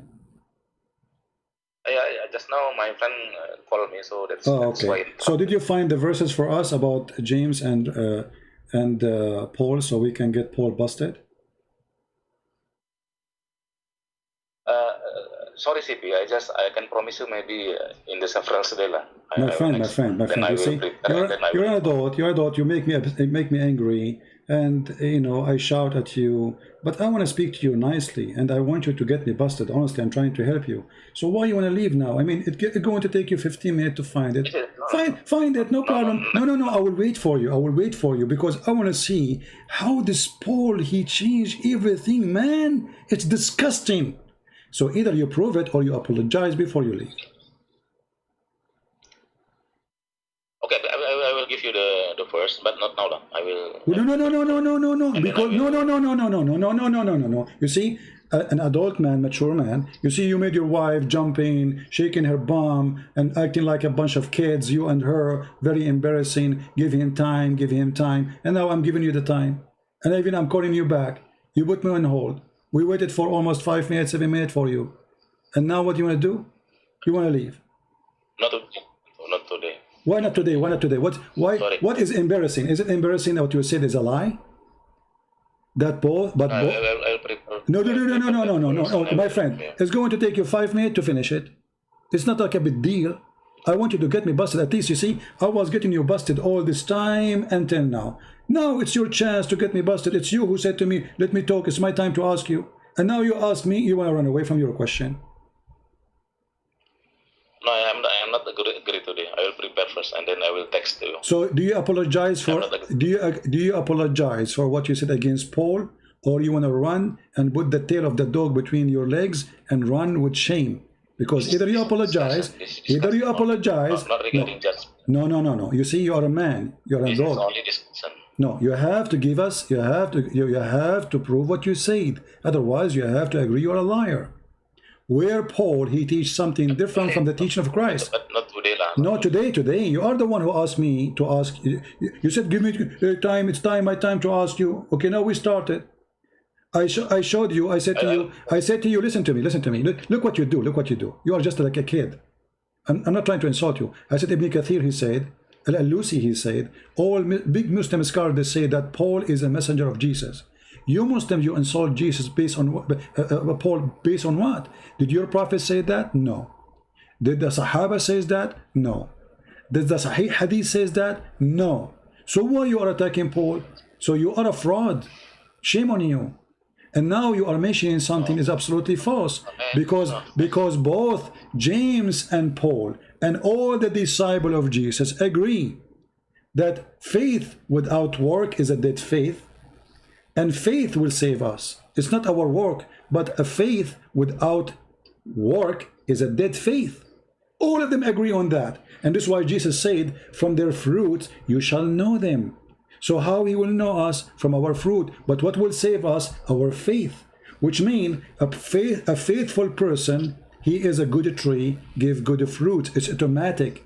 But it's not the fruit will save you, but it is the faith. But if you have no faith, it means you are a hypocrite like Muhammad. He said to them, don't have sex when the woman, she have her menstruation, and he was doing that with his wives.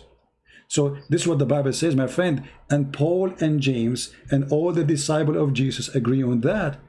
And the Lord, the Messiah himself, he said that clearly, that when he come with the glory of his angels, he will recognize us not by our names, by our fruits. And why the fruit is there? For we have faith. And what is our faith? Is on him. So the shepherd, he knew his sheep, and the sheep, they knew their shepherd.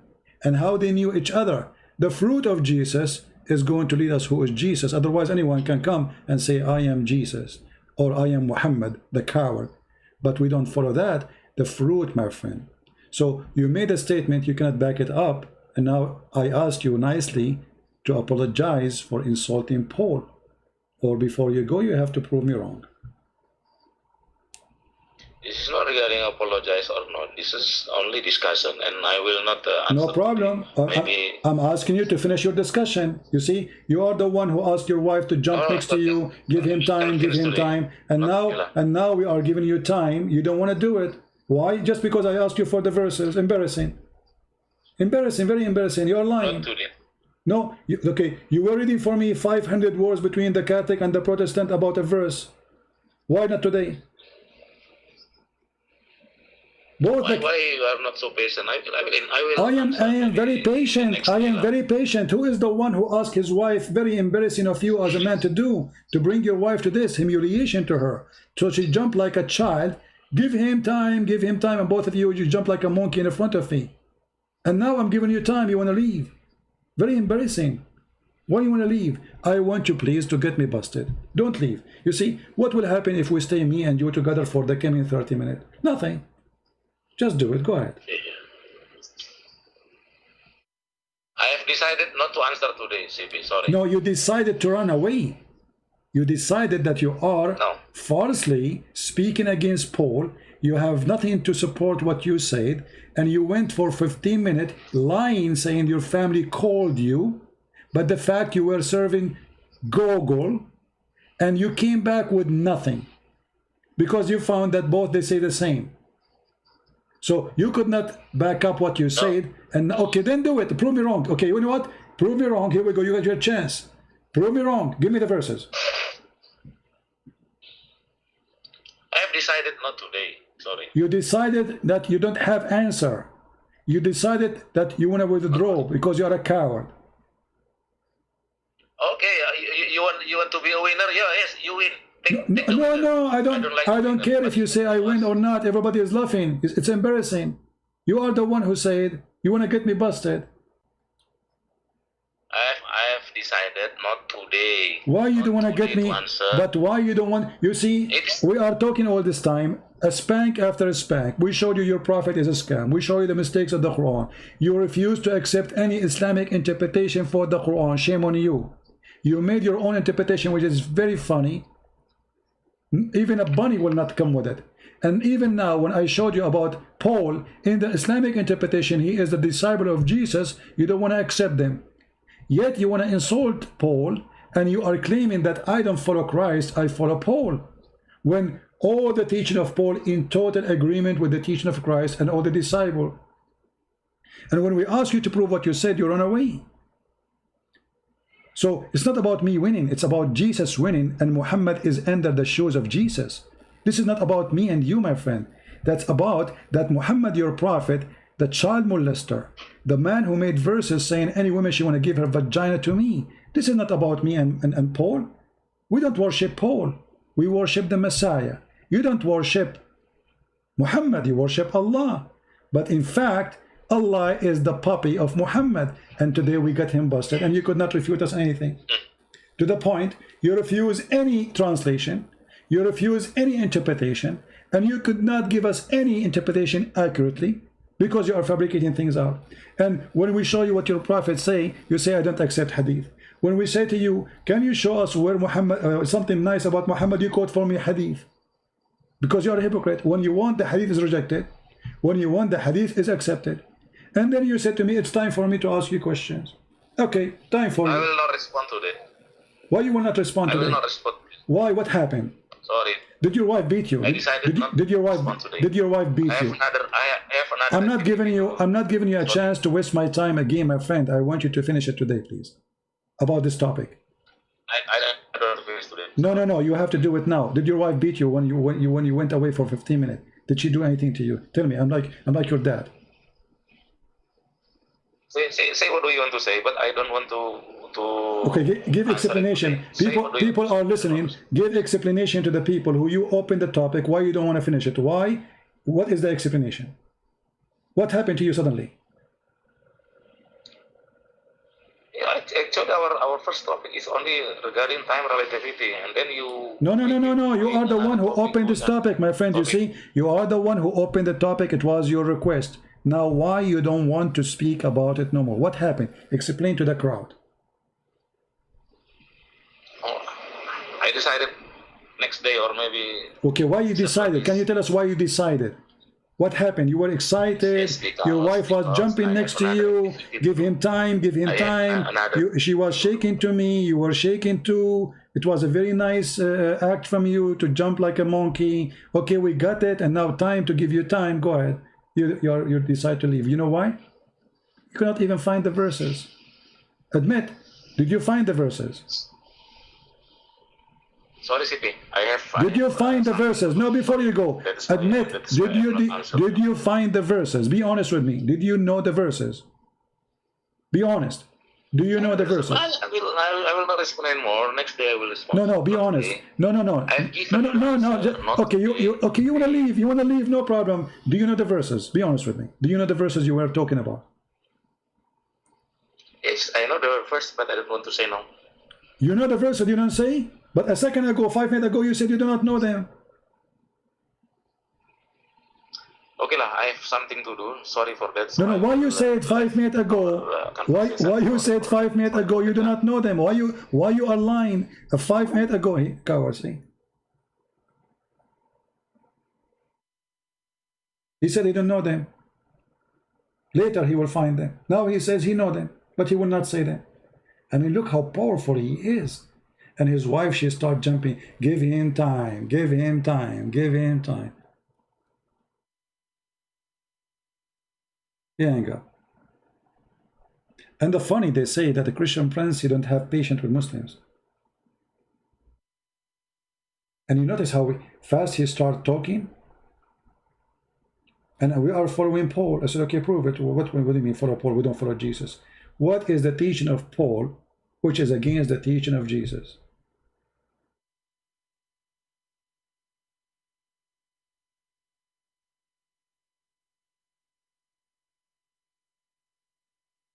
You see, many of you Christians, you say, let him go, let him go. The same as like David Wood yesterday. He let the guy go. You remember yesterday? They have Abdul. They let him go. In the moment where it's time to get him busted. Don't do that. Don't do that. Can you imagine how embarrassing it is that somebody saying to you, please stay, give us the verses at least, and then you say, I will not give them. A second ago he was so excited. Do you know why he did not give them? Because simply he looked at them, both are saying the same.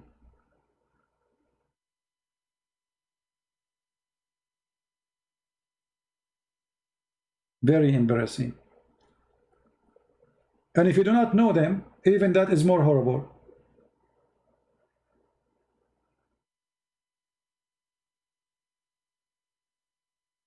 Paul is one of the most amazing church father teachers.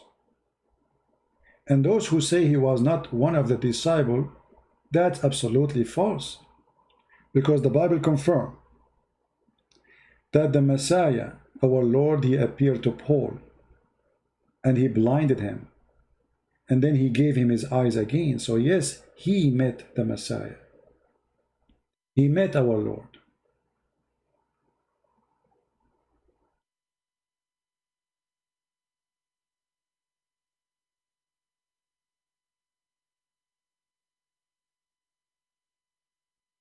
The only bad thing when you speak to Muslims, you have to shout a lot, and it's kind of headache. But I'm used to it. I mean, this is how they are.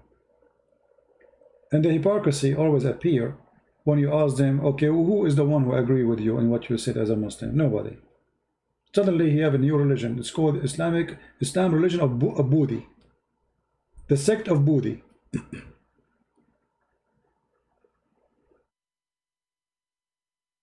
New sect. He have his own interpretation for the Quran. You guys, when the Quran says the judgment day is near and the moon split, he was talking about NASA when they went to the moon and they took a rock.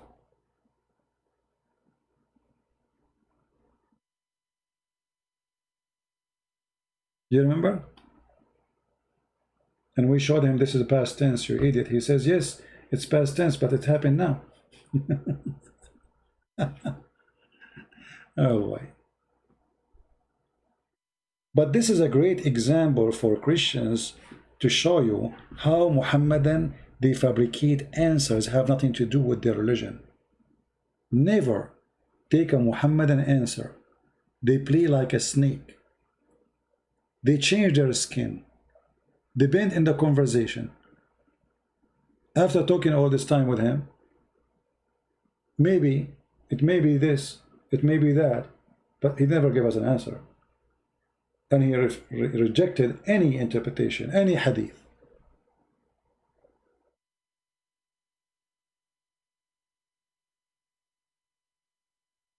All right. Now we have to cut this video because it became so long. And honestly, I am not really interested in this Sadhguru stuff. But for the Christians, don't make those people fool you, Sadhguru or Sadhguru. Those are false teachers. They speak philosophy and their philosophy is awkward. Mean nothing, teach nothing.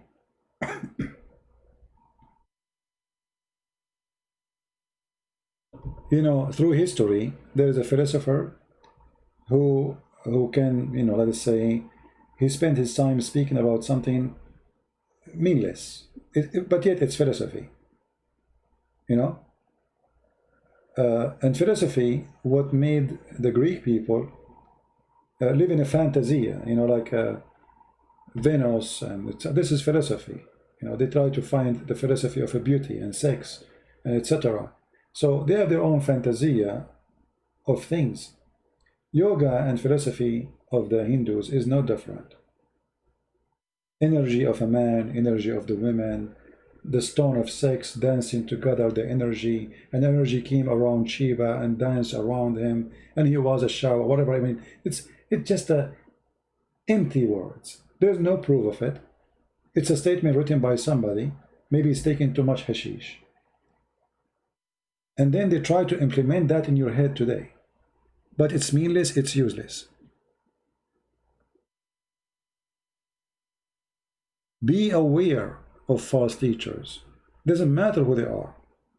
Muslims, Hindu, even Christians. Who said that the Christians, all Christians, they are good teachers?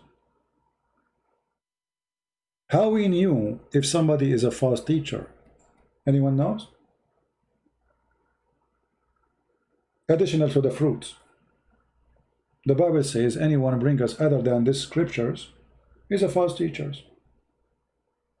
So anyone he teach something against what the Bible teach is a false teacher.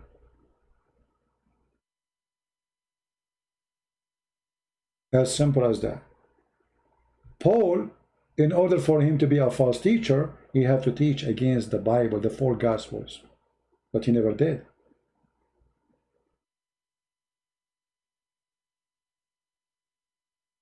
He never ever did. Actually, a disciple of Christ, their problem with Paul that he is so strict. He don't compromise.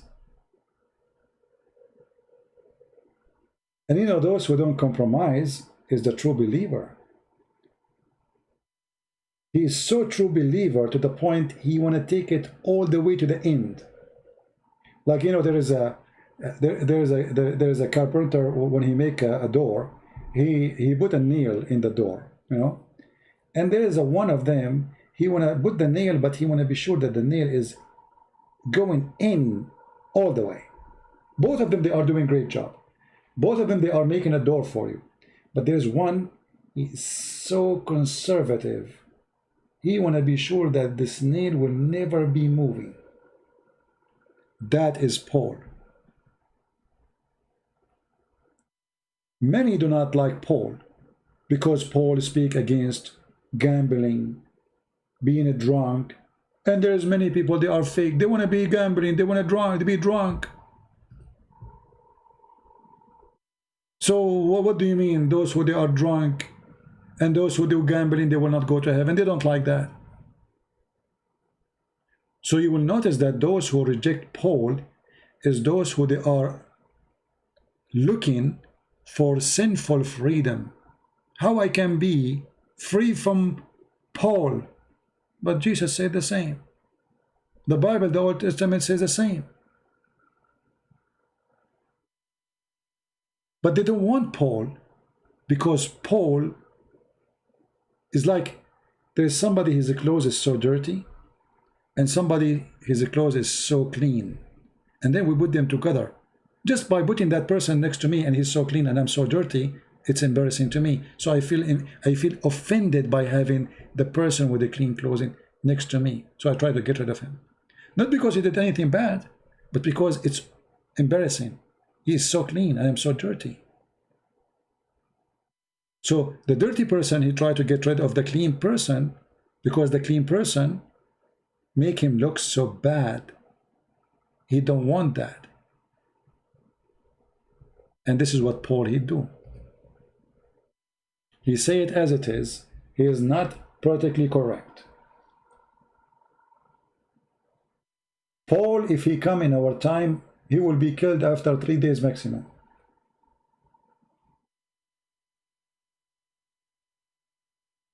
Three days maximum. And remember, those amazing disciples, they got killed. So they got killed in the end anyway. Not because they are bad, but because they are bad for that time. The bad people reject the good teaching. The bad people, they want to go and get drunk. They want to sleep around. They don't want somebody to say to them, you cannot do that, you will go to hell. They want somebody to say to them, don't worry. Like today, you will see many false priests like Muhammad. Oh, Allah, He forget all sin. Anything you do, don't worry, just say Shahada. You know? Okay, well, God, our God, He forgives sin too. But doesn't mean that you can fool God. Doesn't mean if you are a Christian, you can be a drug dealer and you hang a cross in your chest and you say, okay, I believe in Jesus, I will go to heaven anyway. It doesn't work this way.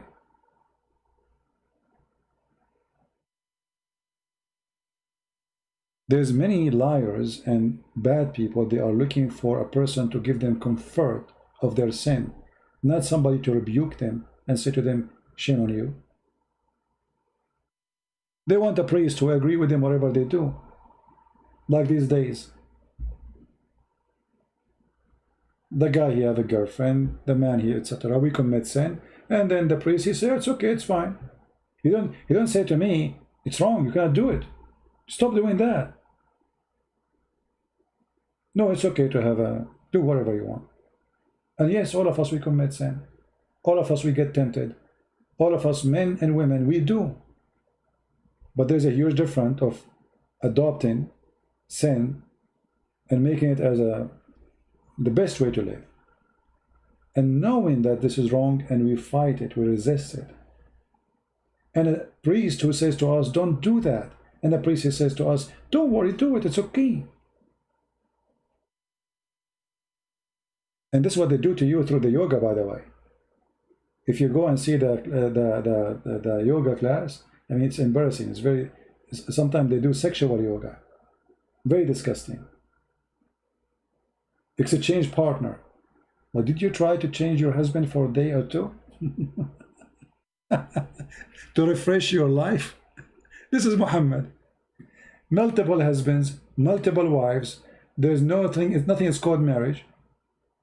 Sexual freedom, yet they claim that they are conservative. Muta, you rent women for sex, yet they claim that women in Islam is like a jewel.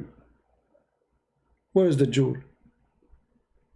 If you have a jewel, you don't put her for sale. If the jewel means something to you, you sell it out only if it is just a product. And that's what you do for women. You buy them, you sell them, and you cover them in boxes because they are property.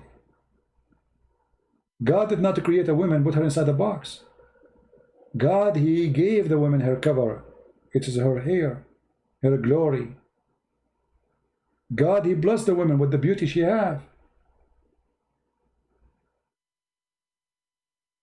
Why you want to cover her? If the beauty is a shame, that means God is a shame. For God is beautiful too.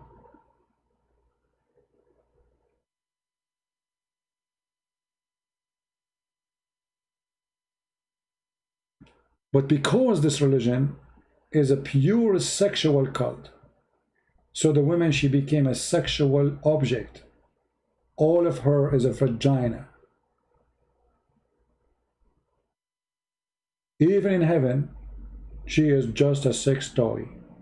She is not there for herself. She is there for somebody else's entertainment. While with Christ and Paul, he agreed with every word of Christ. He said that the woman, she is equal to the church. The same as the Messiah, he sacrificed himself to the church. This is how the man, he sacrificed himself to his wife. Sacrificing is the ultimate love. You see, when somebody sacrifices himself to someone else, I mean, he cannot get back to get reward because he sacrificed himself. That's it. It's over. He's dead. How he can get back reward? That's the amazing love. And this is what Jesus, he said, and he did. And he asked the man to be the same as he did to the church with his wife.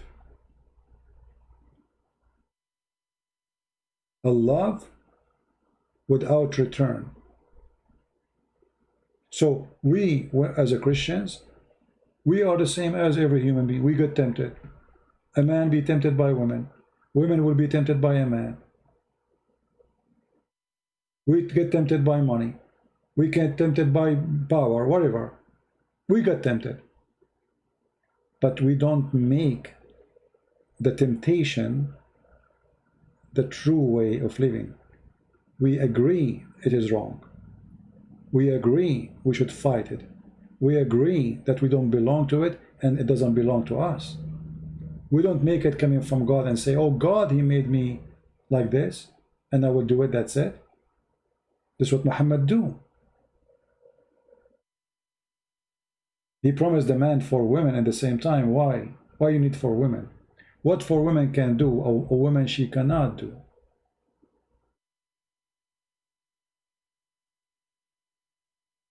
One woman, she can do what four women can do. Are we goats? Are we cattle? Are we chickens? What is the purpose of marriage then? There's no marriage in this marriage. There's a group sex. You see, the Mohammedan, they speak about Western, they do like group sex.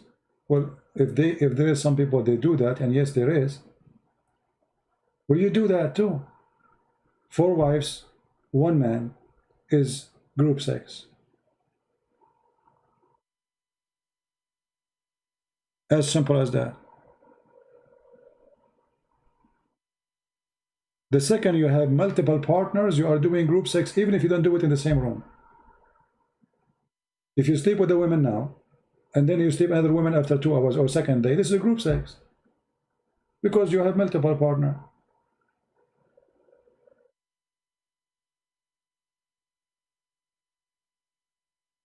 Four wives is group sex. In heaven is a group sex. And why sex is so much important in this cult? Because this cult, it's a cult. Speak to your stomach. Allah will give you shish kebab, falafel, hummus in the heaven. And sex. This is what the man he want. Every man he want that. Every man have dreams. So the Satan, he speak your dreams, the fantasy, to have many women, and all of them they are praising you. You are, if you read my book Sex and Allah, you will see how the women, each time the man he have sex with her, she said to him, you are the best when he is doing it. I'm not going to say what, you can read the book, but you can use your imagination when he is doing it. So she keeps saying to him, oh boy, you are the best, you are the best. But imagine the hypocrisy in this book. If the woman, she is programmed to say he is the best, that's mean all of them they are lying, because everybody in heaven is not the best then. Because you are the best is said for all. You know what I mean? If those women, they are going to say you are the best when they are doing doom, boom, boom, to each man he sleep with them. That's mean Allah is forcing them to lie, because they say the same to all the men.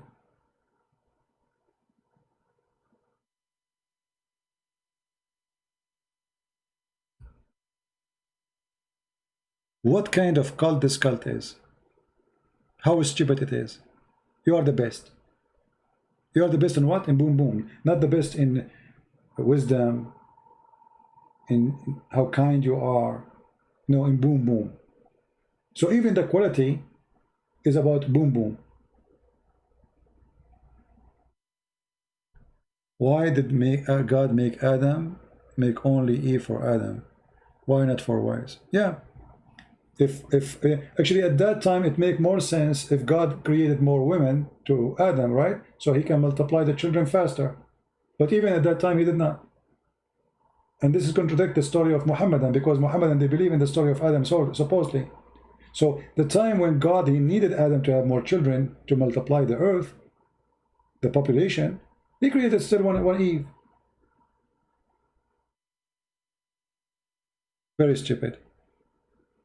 Anyway, I'm going to do editing for this video, so you can download only the part where this Buddhi he called.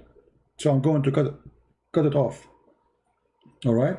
I don't know how long it's going to be to cut it off and make it ready, but I will use YouTube Studio to do it. All right, guys. Don't forget to download the video after we, when it's ready, about Buddhi, Nudi, the Dudi, and post it in your Indonesian and let everybody laugh and see how those Indonesians, they bring nothing but shame to Islam. They have nothing to say. They have nothing to teach. What do you think, guys? Should I leave the Sadhguru? I think it's not important. I don't think it's really important. I just wanted to share about this guy. This guy, he talked too much, he said nothing. All right? So I want to say thank you for being here. And I pray that the Lord will open the eyes of this poor Buddhi, poor guy, very embarrassing. And we pray for all Muslims to see the truth, and the truth will set them free. Never hate the Muslims. We don't hate them. Even they pray for our death, etc. Because hate is satanic. Hate is satanic.